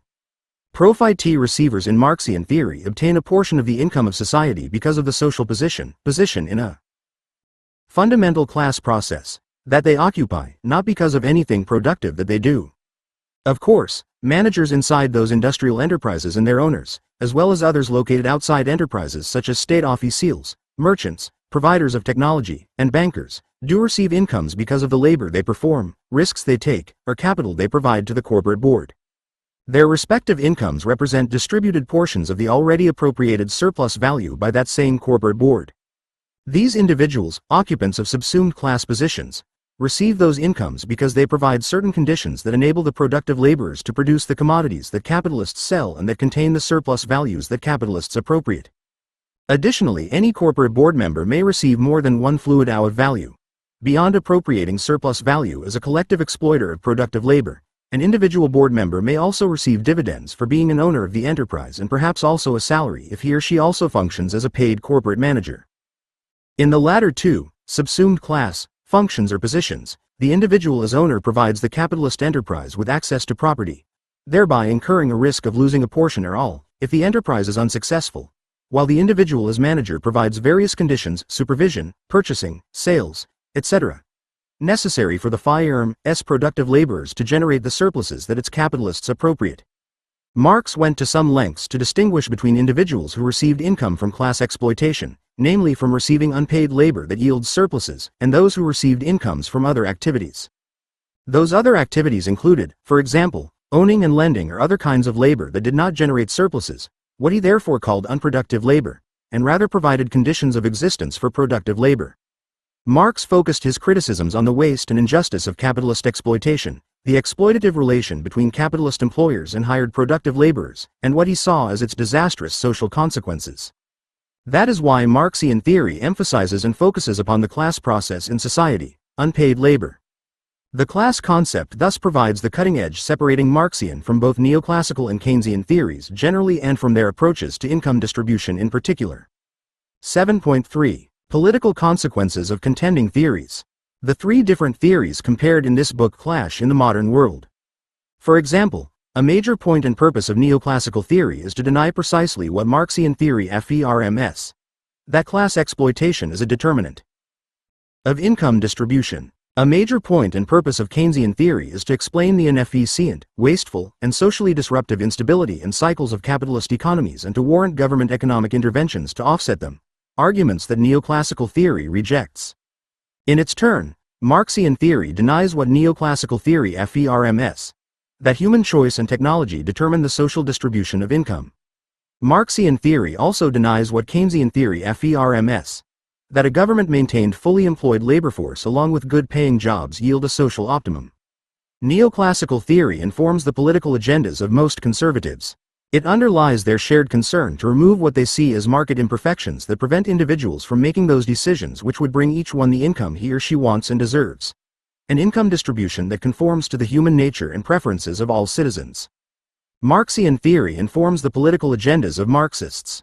For them, a major political objective is basic change toward a more just society that would end class exploitation much as earlier slavery and serfdom were abolished.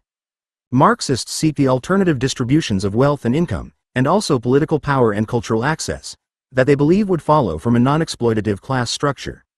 Social democrats and liberals, in the US rather than the UK definition of that term, mostly follow Keynesian theory in favoring regulations, transfer payments, and other government interventions that effectively redistribute income. They argue for such redistribution precisely because private, free market capitalist economies, in their view, function and distribute income in inefficient and wasteful ways that yield lower levels of national income than those economies could produce.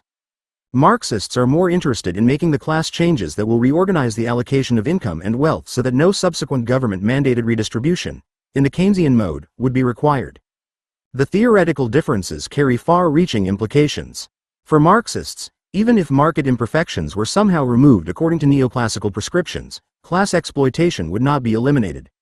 Even if full employment, eradication of monopolies, perfectly disseminated information, and an end to market discrimination on grounds of race or gender were achieved, class exploitation could continue or grow. Likewise, in the Marxian view, even if the Keynesians, fiscal and monetary policies moderated or alleviated capitalist business cycles, that would leave unaddressed the exploitation of labor and all its unwanted economic and social consequences.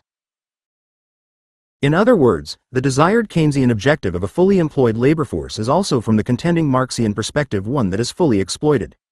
Meanwhile, neoclassical economists oppose the sorts of government economic interventions that Keynesians propose because they think that such interventions distort the optimal production and income distribution that could and would be achieved by laissez-faire capitalism. Of course, tactical alliances among proponents of the three theories can sometimes occur. For example, Keynesian and Marxian economists have sometimes agreed on government employment programs during recessions. To take another example, neoclassical and Keynesian economists have sometimes agreed that Marxian economists do not deserve positions in university economics departments and prevented their employment. However, the profound theoretical differences among the three theories and their political implications usually make those alliances temporary and limited. 7.3.1. Political conditions shape theories. Marxian economists have a particularly difficult time obtaining a hearing for their theory and its conclusions because of the political and ideological demonization of Marxism in most societies across the 20th century. With the passing of the Cold War, transformation of the Soviet Union and its European allies, and major shifts in the other, actually existing socialisms, of the 20th century, the re-entry of Marxian theory into the discussion and debates over economic issues is underway.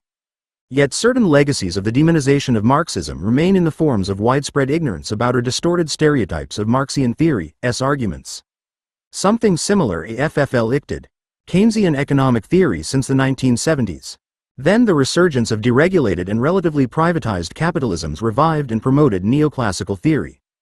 Keynesian economics was deposed from the dominant position it had occupied in academe and among policymakers in the wake of the Great Depression. Now, in the wake of the Great Recession that began in 2007 and continues across the writing of this text, neoclassical economic theory's position has been weakened.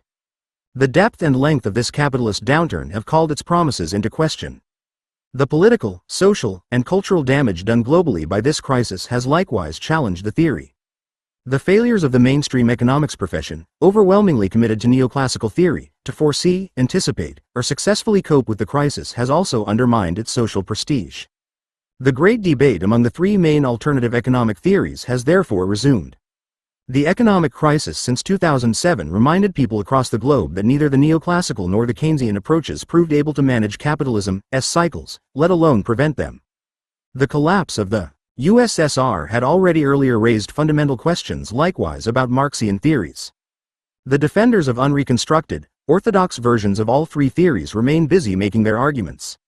yet the renewed and reopened debates among them have produced self-criticisms and soul-searching among many proponents in all three camps.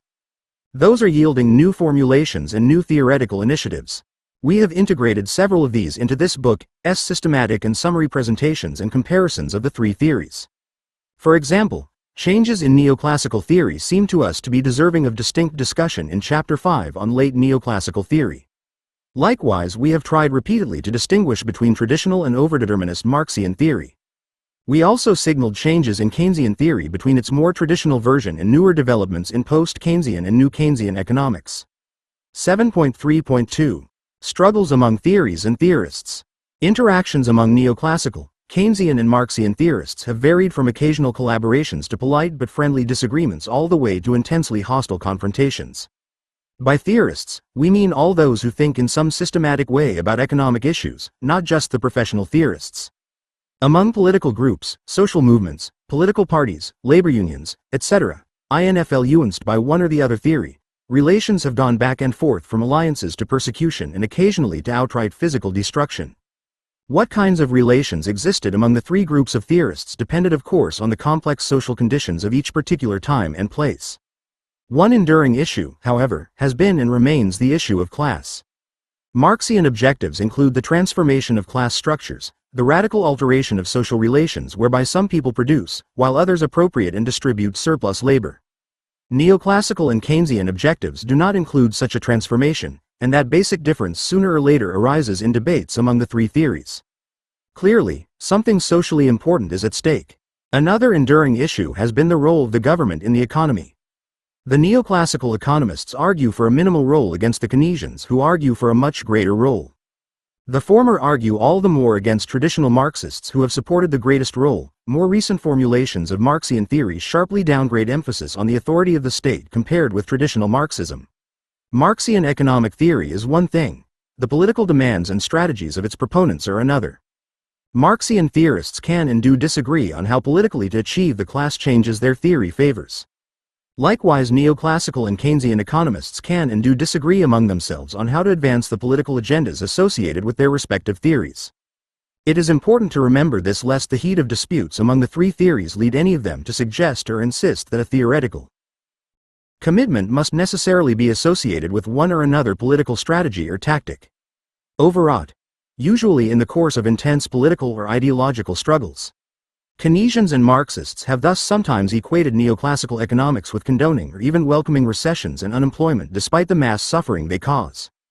No doubt some neoclassical economists have done that, but many others have not and have instead supported many kinds of government assistance for the unemployed. For example, neoclassical economists disagree about how best to advance the political agendas associated with their thinking.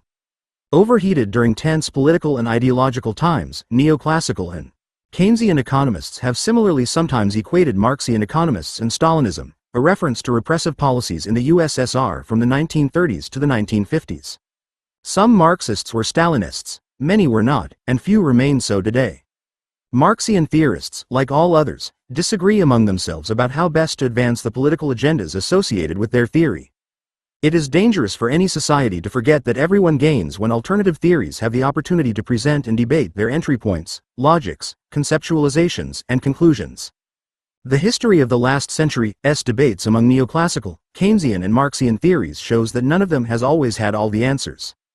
Economic crises and failures have occurred under the prevalence of all of them in one country or another, at one time or another. Societies that shut down their theoretical debates and contestations, whether by government or by private actions, also lost the benefits of the questions, criticisms, and analyses offered by the excluded theories and theorists. The recent global capitalist crisis reopened the space for economic debate to include Keynesian and Marxian theorists who had been largely excluded since the 1970s. Those theories' challenges to neoclassical theory are multiplying in large part because of the challenge to that theory provided by the crisis itself. The renewed debate is as welcome as it is long overdue. Even neoclassical economists will be stimulated by the renewed theoretical competition to re-examine, re-question, and refine their theory. Important questioning and rethinking within journalism, academe, policymaking, government, labor unions, and so on, may well be revived by the reopening of genuine debates over economic theories, realities, and strategies. 7.4. Which theory do we choose? We face three different theories that conceptualize the economy differently, endorse different definitions and standards for what is true, and have different consequences for our lives. While all three agree that the economic system we live in is capitalism, their respective concepts of capitalism have little in common. Neoclassical theory sees a privately owned and privately run economy in which competitive markets link optimizing producers and consumers. Keynesians see an economic structure that, while basically sound and effective, can and repeatedly does produce an inefficient and wasteful equilibrium that requires systematic government intervention to overcome. Marxian theory sees a particular kind of class structure in which exploitation is reproduced, with disastrous social consequences alongside rapid technological change. Choosing between the theories amounts to choosing between alternative conceptualizations of the world we live in. The contesting economic theories have practical impacts on our societies. Practitioners of the three theories regularly reach different conclusions about how to understand and respond to inflation, recession, war, domestic violence, extreme wealth inequality, and most other urgent social issues. Given the contradictions among the theories, between the divergent analyses they produce, and between the political solutions they support, how are we to choose between them? We are actually familiar with this dilemma in many other parts of our lives. Different religions present us with alternative concepts of God, morality, and the meaning of our lives. Different medical practitioners offer us different diagnoses of and remedies for illnesses. Different traditions of cuisine, hairstyle, dress, and sexual relationships likewise show us a range of alternative ways of living our lives. It is a peculiarity of some cultures that they generally favor tolerance toward or even encourage differences in religion, medical practice, lifestyles, and artistic judgments, yet also display great intolerance toward differences in economic theories. There they seem to expect differences of opinion to give way, to be resolved, such that one theory is considered absolutely right. Such cultures often believe that alternative concepts of God should coexist and interact with one another and that it is inappropriate to ask about which among them is correct. Yet they ask exactly that of alternative economic theories. Which one is correct? Which one fights the facts? Which one is to be embraced while the others are banished to the realm of falsehood? In our view, intellectually mature societies are characterized by a broad acceptance of the fact that economic theories are and will likely remain irreducibly different. The rejection of intolerance in religious, cultural, medical, and other areas of social life can and should be extended to include rejecting intolerance in the realm of economic theories. The cross-fertilizations, diversities, and general enrichment of societies that result from religious, political, and artistic tolerance would also emerge from tolerance toward all three economic theories. In any case, with or without tolerance, the difference is in. Contestations among neoclassical, Keynesian, and Marxian economics have continued for many decades. So the question remains: how do we choose among these basic theoretical alternatives? 7.4.1 Choosing theories because of their consequences. We might base our choices on the different effects produced in our lives by each theory. Consider some of these effects. One is the awareness of exploitation in society. Marxian theory literally teaches people to see something in human relationships that is not acknowledged by other theories. Becoming aware of class via Marxian theory often leads individuals to try to alter or eliminate exploitation. Another effect of a Marxian awareness of exploitation as an aspect of class processes would likely be a different way of understanding non-class processes in society. For example, such non-class processes as unequal distributions of power between men and women, whites and blacks, capitalists and workers, property owners and the propertyless would be seen as different from class processes and also in a relation of mutual overdetermination with them. Other effects of embracing the Marxian theory discussed in this book include a commitment to overdetermination rather than essentialism. Such a commitment ends any need to look for final, ultimate, essential causes or truths. Instead, it presumes that different theories or explanations are born from the complex social conditions, natural, political, economic, and cultural, that combine to overdetermine them. Each theory differs not only in its specified propositions but also in the standards of truth, logic, and consistency it erects for its propositions. Such a commitment to anti-essentialist ways of thinking carries the implication that no explanation of anything is ever finite, or true beyond revision, or more than one among several alternative explanations. The effect of Marxian theory's consistent commitment to overdetermination is that subscribers to such a theory view their own position too as but one of several alternatives. They recognize that Marxian theory is no more a final truth than is any other theory. That admission, in turn, may open up a democracy of difference, a non-dogmatic attitude toward social theories that seeks to understand them as richly different reflections of the complex currents shaping any modern society. Such an admission does not contradict taking a partisan position, welcoming some and opposing other theories because of their social consequences. If this partial list of effects fluid owing from adherence to Marxian theory strikes you as attractive, you might then adopt and use Marxian rather than Neoclassical or Keynesian theory. Yet you might also throw up your hands in frustration at the seeming chaos of accepting that the different theories that swirl around you cannot be ranked according to their truths, that they are just there, all different and all clamoring for your allegiance. You might also fear that if theories are different, without one being essentially right and thus the others finally wrong, might not some horrid, evil theory gain sway over most people's minds and actions? For individuals who are attracted to Marxian theory because they approve of the effects of its use, these are perfectly reasonable worries. But before we discuss these worries, we should consider the different effects of adopting Neoclassical or Keynesian economic theories. One of Neoclassical theory's profound effects is its recognition and celebration of something that was repressed by the dominant religious theories prior to capitalism. That something is Neoclassical theory's entry point, which it makes the essence of economy and society, the individual human being. This key idea is connected historically to what we discussed earlier, namely the rise of humanism. Humanism attracted many people who had lost their earlier allegiance to religious theories focused on God as the cause, essence, and purpose of life. Humanism focused instead on individual human beings as the creators and centers of the world and on individual happiness as the goal of life. Humanism is a broad, general theory, perhaps we should call it a philosophy, that explains the nature and development of society as the heroic struggle of each and every human being to discover and develop his or her given potential in the face of societal constraints. This central idea is likewise the entry point and essence for Neoclassical economic theory. The latter is a particular form of humanism. It follows that an individual might choose Neoclassical theory because its consequences or effects include steps aimed at maximizing personal liberty, at making social institutions permit and indeed facilitate the essential human struggle to realize individual potentialities. Such an individual might choose Neoclassical theory because it applauds and leads logically toward capitalist institutions, which are understood to be optimally appropriate to our human nature. Neoclassical theory leads to a political program of social changes that promises to end market imperfections and minimize government intervention in economic affairs. For all these reasons, you might well choose to view the world through the Neoclassical rather than the Marxian or Keynesian theoretical lens.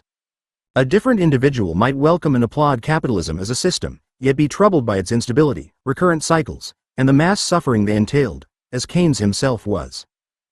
Accepting capitalism as beset by imperfections and fluid laws, such an individual might find persuasive the theory of Keynes as to why capitalism was unstable and how the government could and should intervene to correct or at least alleviate the results of capitalist instability. Such an individual might embrace Keynesian theory as a welcome midpoint between Neoclassical and Marxian theories, a place from which one could reject both. Neoclassical and Marxian theories as extremes. Liberals in the United States and social democrats in many other countries have often found their ways to variants of Keynesian economic theory for such reasons. Actually, a moment's reflection should confirm that each person's preference for one theory over another is influenced by a long list of personal and social factors. More than just the effects of alternative theories shape an individual's choices among them. Other influences on theoretical preference include family background, schooling, religious beliefs, age, sex, current family situation, employment conditions, political attitudes, and so forth. Moreover, since these influences change across lifetimes, theoretical preferences change too. For example, at one time a person might prefer Neoclassical theory perhaps partly because its political implications seem less dramatic and less threatening than do those of Marxian or even Keynesian theory. This preference might also stem in part from where that person stands in the class structure. If the individual is a receiver of surplus value from productive laborers, he or she might prefer Neoclassical theory because it denies the whole idea of surplus and asserts instead that all incomes are rewards to individuals for what each contributes to production. It also might be preferred to Keynesian theory for its laissez-faire policy, no government interference in or barriers to continued receipt of surpluses understood as just rewards. High-income recipients might understandably become deeply committed to Neoclassical theory, even to the point of thinking that no other reasonable or logical theory existed. Keynesian theory might appeal to someone whose commitment to Neoclassical economics could not survive a major economic crisis in a largely privatized, market capitalist economy. However, a Keynesian might change theoretical allegiance if government economic interventions seem to make economic conditions, inflation or growth, worse, not better. Marxian theory often changes people's thinking about what capitalism is and how it works. Thus, it can offend or worry those who benefit from capitalist class processes or embrace humanist philosophy or endorse neoclassical economics. Societies where a capitalist class structure prevails often include many people distressed by Marxian theory. Marxian claims that the individual freedoms celebrated by neoclassical theory, schoolbooks, and politicians' speeches are actually conditions for mass exploitation trouble them. Some will react by preferring neoclassical because they don't want the disruptive consequences in their personal lives that would fluid out from taking Marxian arguments seriously. Needless to say, individuals who have suffered from various kinds of discrimination, injustice, or oppression within capitalist societies might be more welcoming of a theory that fundamentally criticizes capitalism. Choosing among the three theories in terms of the varied consequences they entail is a complex matter involving all of the varied influences that shape our attitudes and preferences. The choice we make among theories is as complex as most other important choices we make in our lives. We are aware of some of our reasons for choosing as we do, but there are reasons we do not recognize until long after the choice has been made, and there are still other reasons we never become aware of. When we choose among theories because of their consequences, we are actually choosing for many other reasons as well, although we are aware of only some of them. In the language of this book, all choices are overdetermined and contradictory. Every aspect of our lives plays a different role in shaping our choices and our partial awareness of the reasons for them. Our choices are contradictory because the infinite, varied influences on them and on our awareness push and pull us in different and often conflicting directions.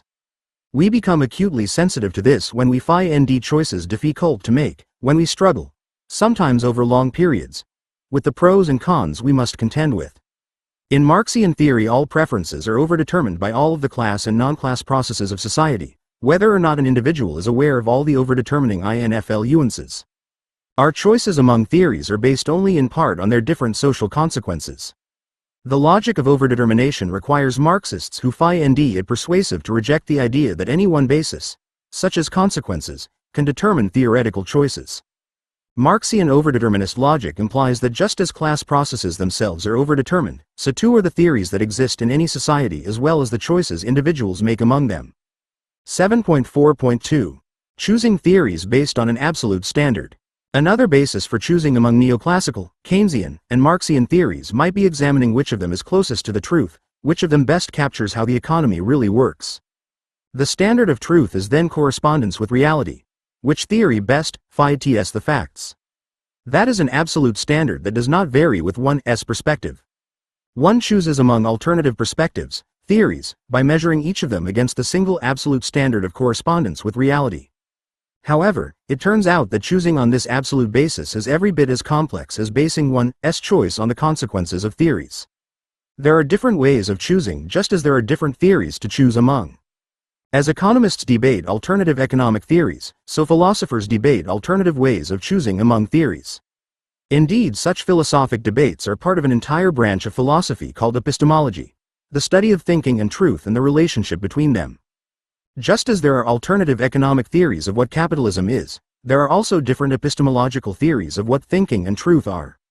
To believe that truth is something simple and straightforward, something we all define in the same way, is to ignore the different ideas and definitions of truth that have provoked debates and controversy for centuries into the present. To believe that you can decide among alternative economic theories according to which is closest to the truth, an absolute standard, immediately requires you to confront the following problem. How do we decide among alternative theories as to what the truth is? This problem confronts those who propose to choose among neoclassical, Keynesian and Marxian theories on the basis of their approximation to the truth. 7.4.3. Empiricism. One theory of truth. One epistemological theory. Defines it as the correspondence of an idea with reality.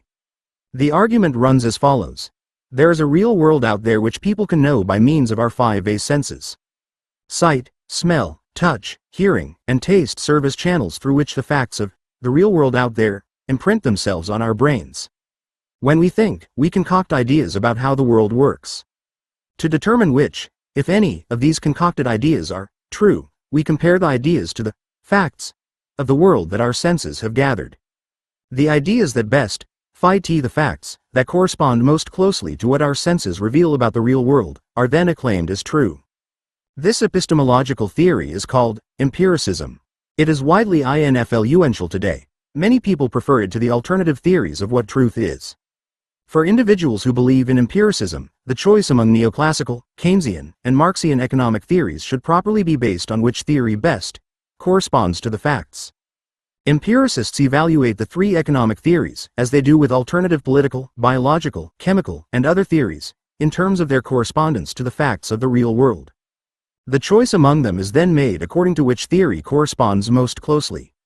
This standard is absolute because it does not recognize the possibility of multiple alternative truths. It confers the positive title of true on one theory while negatively dismissing alternative theories as less true or false. Empiricism insists that we all sense the facts of reality in the same way, that we all see, hear, smell, taste, and touch reality in an identical way. Our senses provide an absolutely accurate and reliable means of knowing the real and thereby of assessing theories about the real as to whether or not they are true, correspond to the real. Most neoclassical economists believe in such an epistemology. They defend their preference for neoclassical theory on the grounds of its greater realism, its closer correspondence to reality as against Keynesian and Marxian theory. Most Keynesian and Marxian economists hold to the same epistemology. They too believe that their theory is true while the alternatives are not, and they too define truth as a theory's correspondence to factual reality. However, when they test neoclassical theory against the facts, they conclude that Keynesian or Marxian theories achieve the better fight, so they each defend their respective theory as true against neoclassical economics, which they find to be less true or simply false. Debates among proponents of the three economic theories often involve confrontations of data and statistical measurements that support each side's claim that it best fights the facts. The shared empiricist epistemology of such contesting theorists guarantees a great absolutist battle. None can grant an alternative theory any status other than error. Moreover, each empiricist theorist eventually asks why opposing theorists persist in beliefs that the theorist's facts show to be false, to be in less correspondence with reality. The answer reached by most empiricist theorists is that alternative theorists have ulterior motives that make them cling to what is factually untrue. Many empiricist debates over different economic theories degenerate into mutual accusations of dogmatic adherence to false ideas, bias, distortion, and the lack of scientific method or honesty. They can turn very ugly with theorists charging those who differ with purposely encouraging false ideas in order to further or prevent economic and social changes. 7.4.4 Rationalism. Another theory of truth, rationalism, claims that there is a real world out there that human beings can know by means of thought. That is, by means of logical reasoning. The assumption here is that the world has an underlying logic or order that human rationality can capture. Indeed, rationalists believe that reason, either with or without divine revelation, has accumulated a basic store of true knowledge about the world's underlying order. Moreover, that knowledge can and should serve as an absolute standard or measure of the truth. Thus, the truth of any theory's statements about the world can be ascertained by measuring such statements' correspondence to that accumulated knowledge. In economics, rationalists believe that their basic theory, whether Keynesian, neoclassical, or Marxian, provides the knowledge against which to measure the truth of any statement about the economy. When used in economics, rationalism insists that true relationships in the economy cannot be discovered via sensory observations because our senses receive an infinite chaos of impressions, an overwhelming mass of data. Our brains cannot process all that information, they therefore focus on only some of the infinite impressions gathered by our senses. When, for example, we look at a person, our eyes literally see an infinity of facts, but our brains select out a few to register, to think about. In the rationalist view, people inevitably select from among all the data gathered by the senses those which they think to be important or signify can't. No one can or ever has tested any idea against all the facts as empiricists claim. Rationalists thus reject empiricism as impossible and incoherent as a theory of truth. Rationalists insist that all people select which facts to register and consider according to some theory about which facts are the ones to select. The empirical facts that appear to each individual depend, in the last instance, on the theory that guides that individual's receptivity to selection among sense impressions. Rationalists focus then on what they see as the core of any theory, namely the logic or reason governing its selection among the infinity of facts, rather than on the particular facts that its proponents selectively gather and present. Rationalists argue over which theory has a logical structure that most exactly matches the presumed logical order of economic reality. Rationalists are confident that the best theory, whose logic mirrors the inherent logic of reality itself, will best select the facts that are relevant to an explanation of actual economic events. Some neoclassical, Keynesian, and Marxian economists endorse the rationalist approach, sometimes consciously but more often without any awareness that they are taking one among alternative epistemological positions. Neoclassical, Keynesian, and Marxian rationalists claim that theirs is the one theory whose logic matches the truth of economic reality. Each set of rationalist economists claims that its theory is the highest stage achieved by rational thought about economics and is therefore the closest approximation yet to knowing how economic reality works. Each sees its theory as the absolute standard against which to measure any statement made by anyone about economics. Consequently, each tends to dismiss alternative theories as simply inadequate understandings of reality. Each attacks all the others as erroneous and false. Empiricists struggle over which theory best fits the facts. Rationalists argue over which theory best captures the underlying logic of economic events. Rationalists as well as empiricists in the three camps charge each other with ignorance of the facts, or ignorance of correct theory, or of ignorantly clinging to outdated ideas for ulterior and intellectually dishonest purposes. There is rarely room among rationalists or empiricists for the notion of alternative theories, offering different ways to make sense not only of the world but also of truth itself. 7.4.5 Choosing economic theories and choosing epistemologies. Disagreements over the definition of truth affect our choices among alternative economic as well as other theories. The empiricist and rationalist notions of a single absolute truth based on the factual reality and the logic of thought, respectively, are not the only epistemological notions available to us. There are others to consider because choosing among economic theories plunges us into the related choice among alternative epistemologies. Consider an epistemological theory different from both empiricism and rationalism. It asserts that our senses influence and are influenced by the theories we believe. It also asserts that both thinking and sensing are shaped by all the other aspects and activities of our lives. In other words, our senses and our thoughts are overdetermined and thus not independent of one another. How each works is shaped by everything else in our history and environment. This epistemological theory of truth argues that measuring different theories against the facts, as in empiricism, or against one true logic, as in rationalism, produces no absolute truth whatsoever. The reason for this is that facts, logics, and theories are not independent entities. They mutually overdetermine one another. Thus, neither facts nor reason can serve as an independent or absolute standard of theoretical truth, since alternative theories influence the facts and logics they hold up as truth standards. For example, pessimists and optimists see very different things when they watch the same evening TV news program.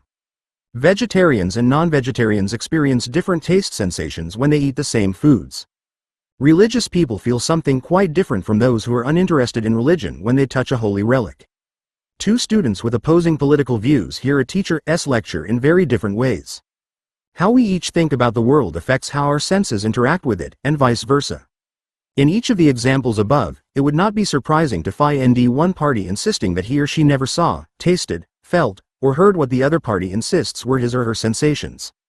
In parallel fashion, individuals reason differently if they occupy different class and non-class positions in society. For example, sellers and buyers of labor power think about life differently because of the diverse experiences linked to those different positions. Thoughts that occurred to some individuals never occurred to others. Whether the world has a rational order and what that order is are not agreed matters among all people. Rationalism's claim to offer an absolute universal standard of truth is not sustainable. From the standpoint of such a non-absolute epistemology, people can and do disagree over their sensations as well as over their conceptualizations.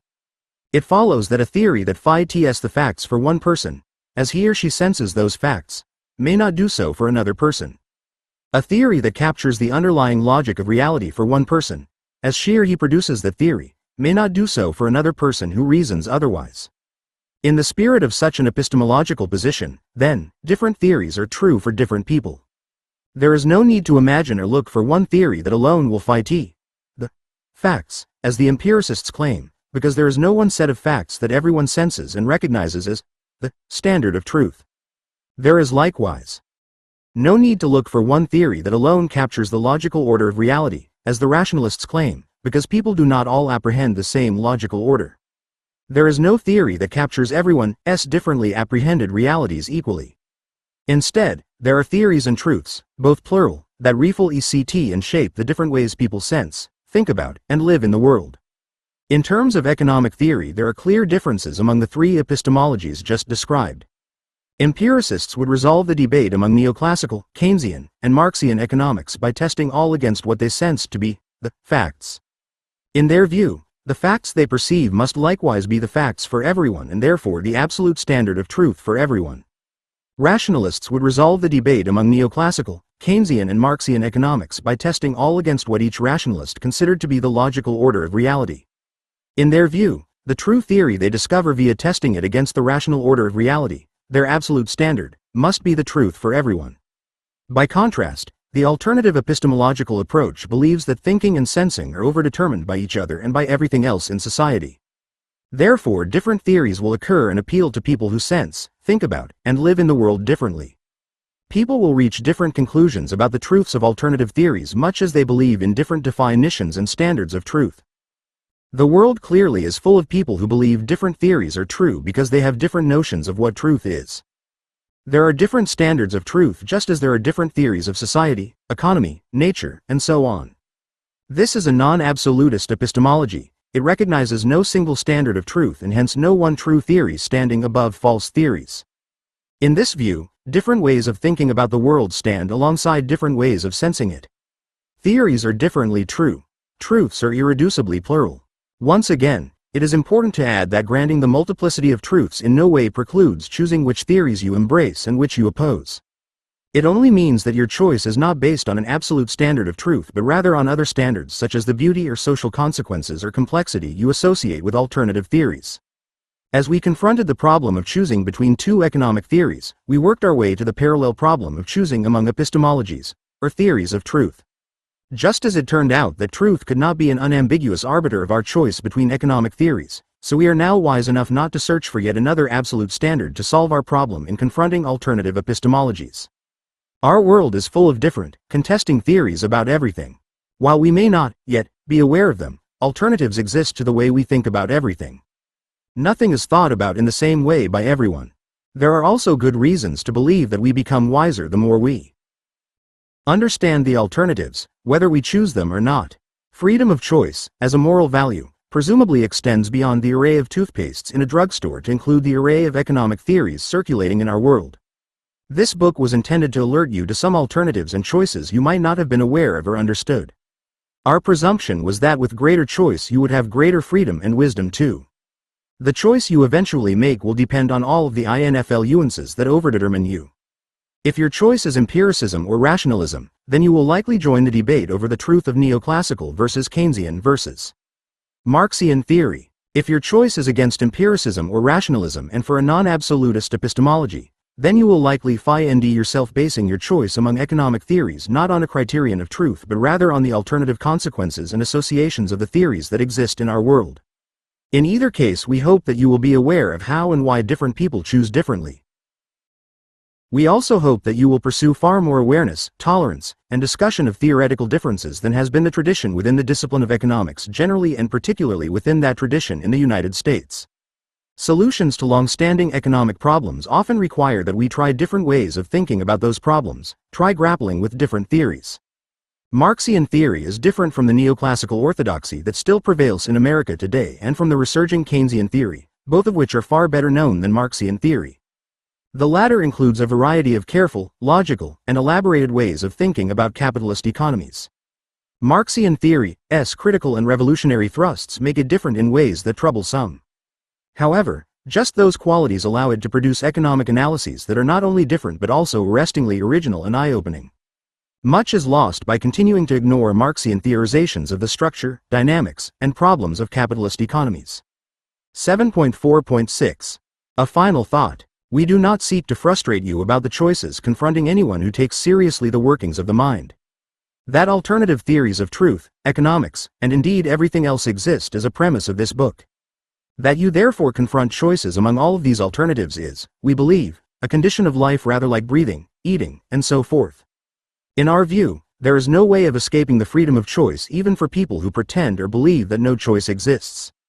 Making the choices you actually have available to you, periodically re-examining them to open yourself to the possibility of making different choices. These are important, exciting, and invigorating parts of a full and self-conscious lifetime. We wrote this book to aid you in realizing, becoming conscious of, the existence of choices among available economic theories. We also wrote it to stress the importance of the economic theory choices we all make, consciously or otherwise. They matter enormously in our personal lives as well as in our societies, whose direction and future depend on those choices and their complex consequences. There is nothing admirable in pretending that choices do not exist. We understand that faced with difficult decisions, people can become frightened. It may be tempting to deal with hard choices by acting as if there really were no choice to make, as if it were a simple, obvious matter. In thinking about economics, all too many people proceed as though there were only one obvious way to ask and answer all questions. They think of economic theory as a single concept, not a theoretical plural. They avoid the hard theoretical choices by ignoring them, falling into line behind whatever happens to be the majority view at the time. They run from their own freedom of choice to the comfort and security of accepting other people's choices without recognizing that they too can choose, that alternatives do exist. If you become aware that your way of thinking involves a choice from among such alternatives, you will, we hope, want to learn more about those alternatives. You will, we hope, want to struggle honestly with past choices you have made to see if they remain the choices you want to make today. We aim our words above all at those of you who think of yourselves as responsible citizens determined to use your minds to the utmost. Theoretical choices are terrible things to waste. Notes. Chapter 1:1. Piaget, 1971, page 7. Chapter 2:1. An individual's money income, Y, may be spent on goods and services, P1. Operator Q1 plus P2. Operator Q2, where P1 and P2 represent, respectively, the prices of the two different commodities, and Q1 and Q2 are the respective quantities of the two goods demanded. The income equation for the straight line AB in Figure 2.3 becomes QYPPPQ22121 equals minus. Operator, where P1, P2 represents the slope of this line, or delta QQPP2112 equals minus 2. This price ratio is precisely the given slope of the income equation presented in Note 1. 3. The notation delta is a shorthand way of conveying a change in a variable.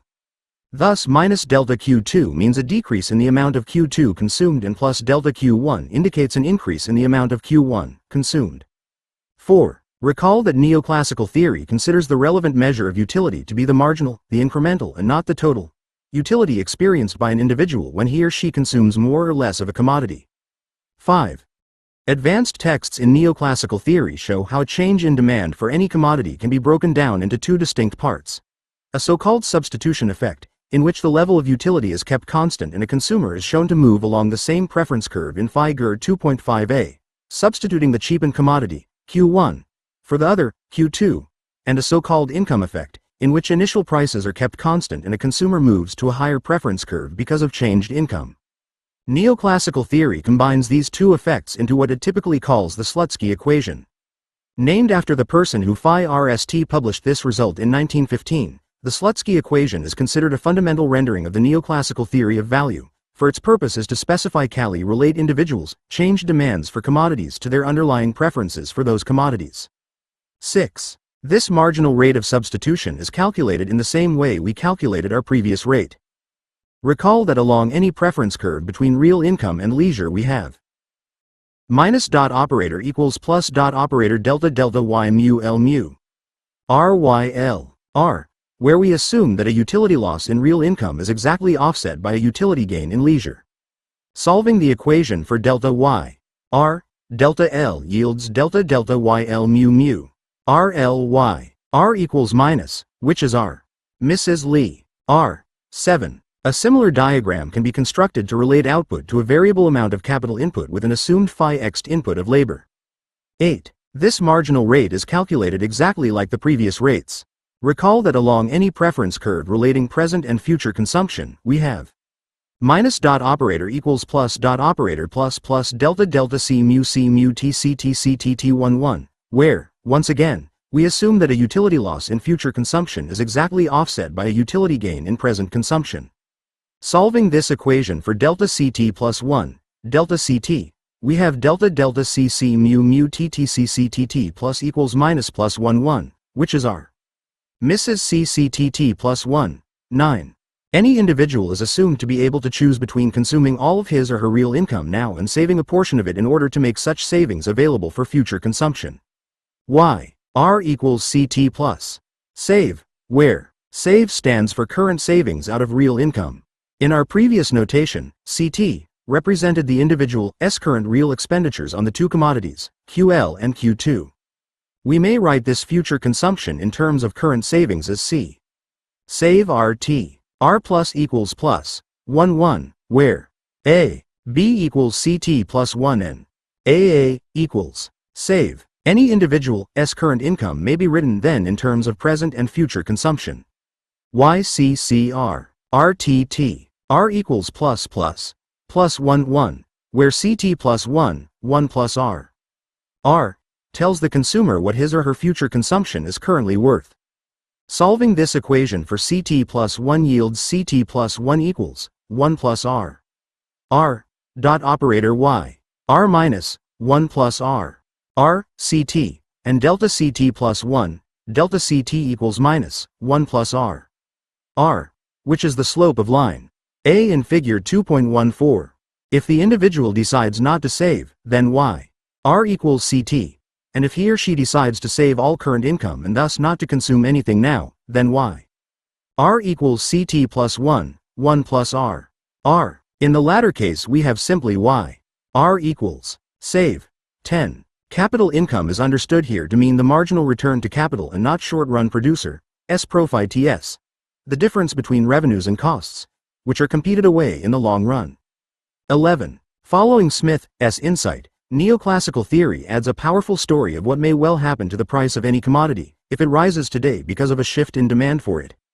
Suppose that in figure 2.17b the aggregate demand shifts up and to the right, because consumers desire more of it.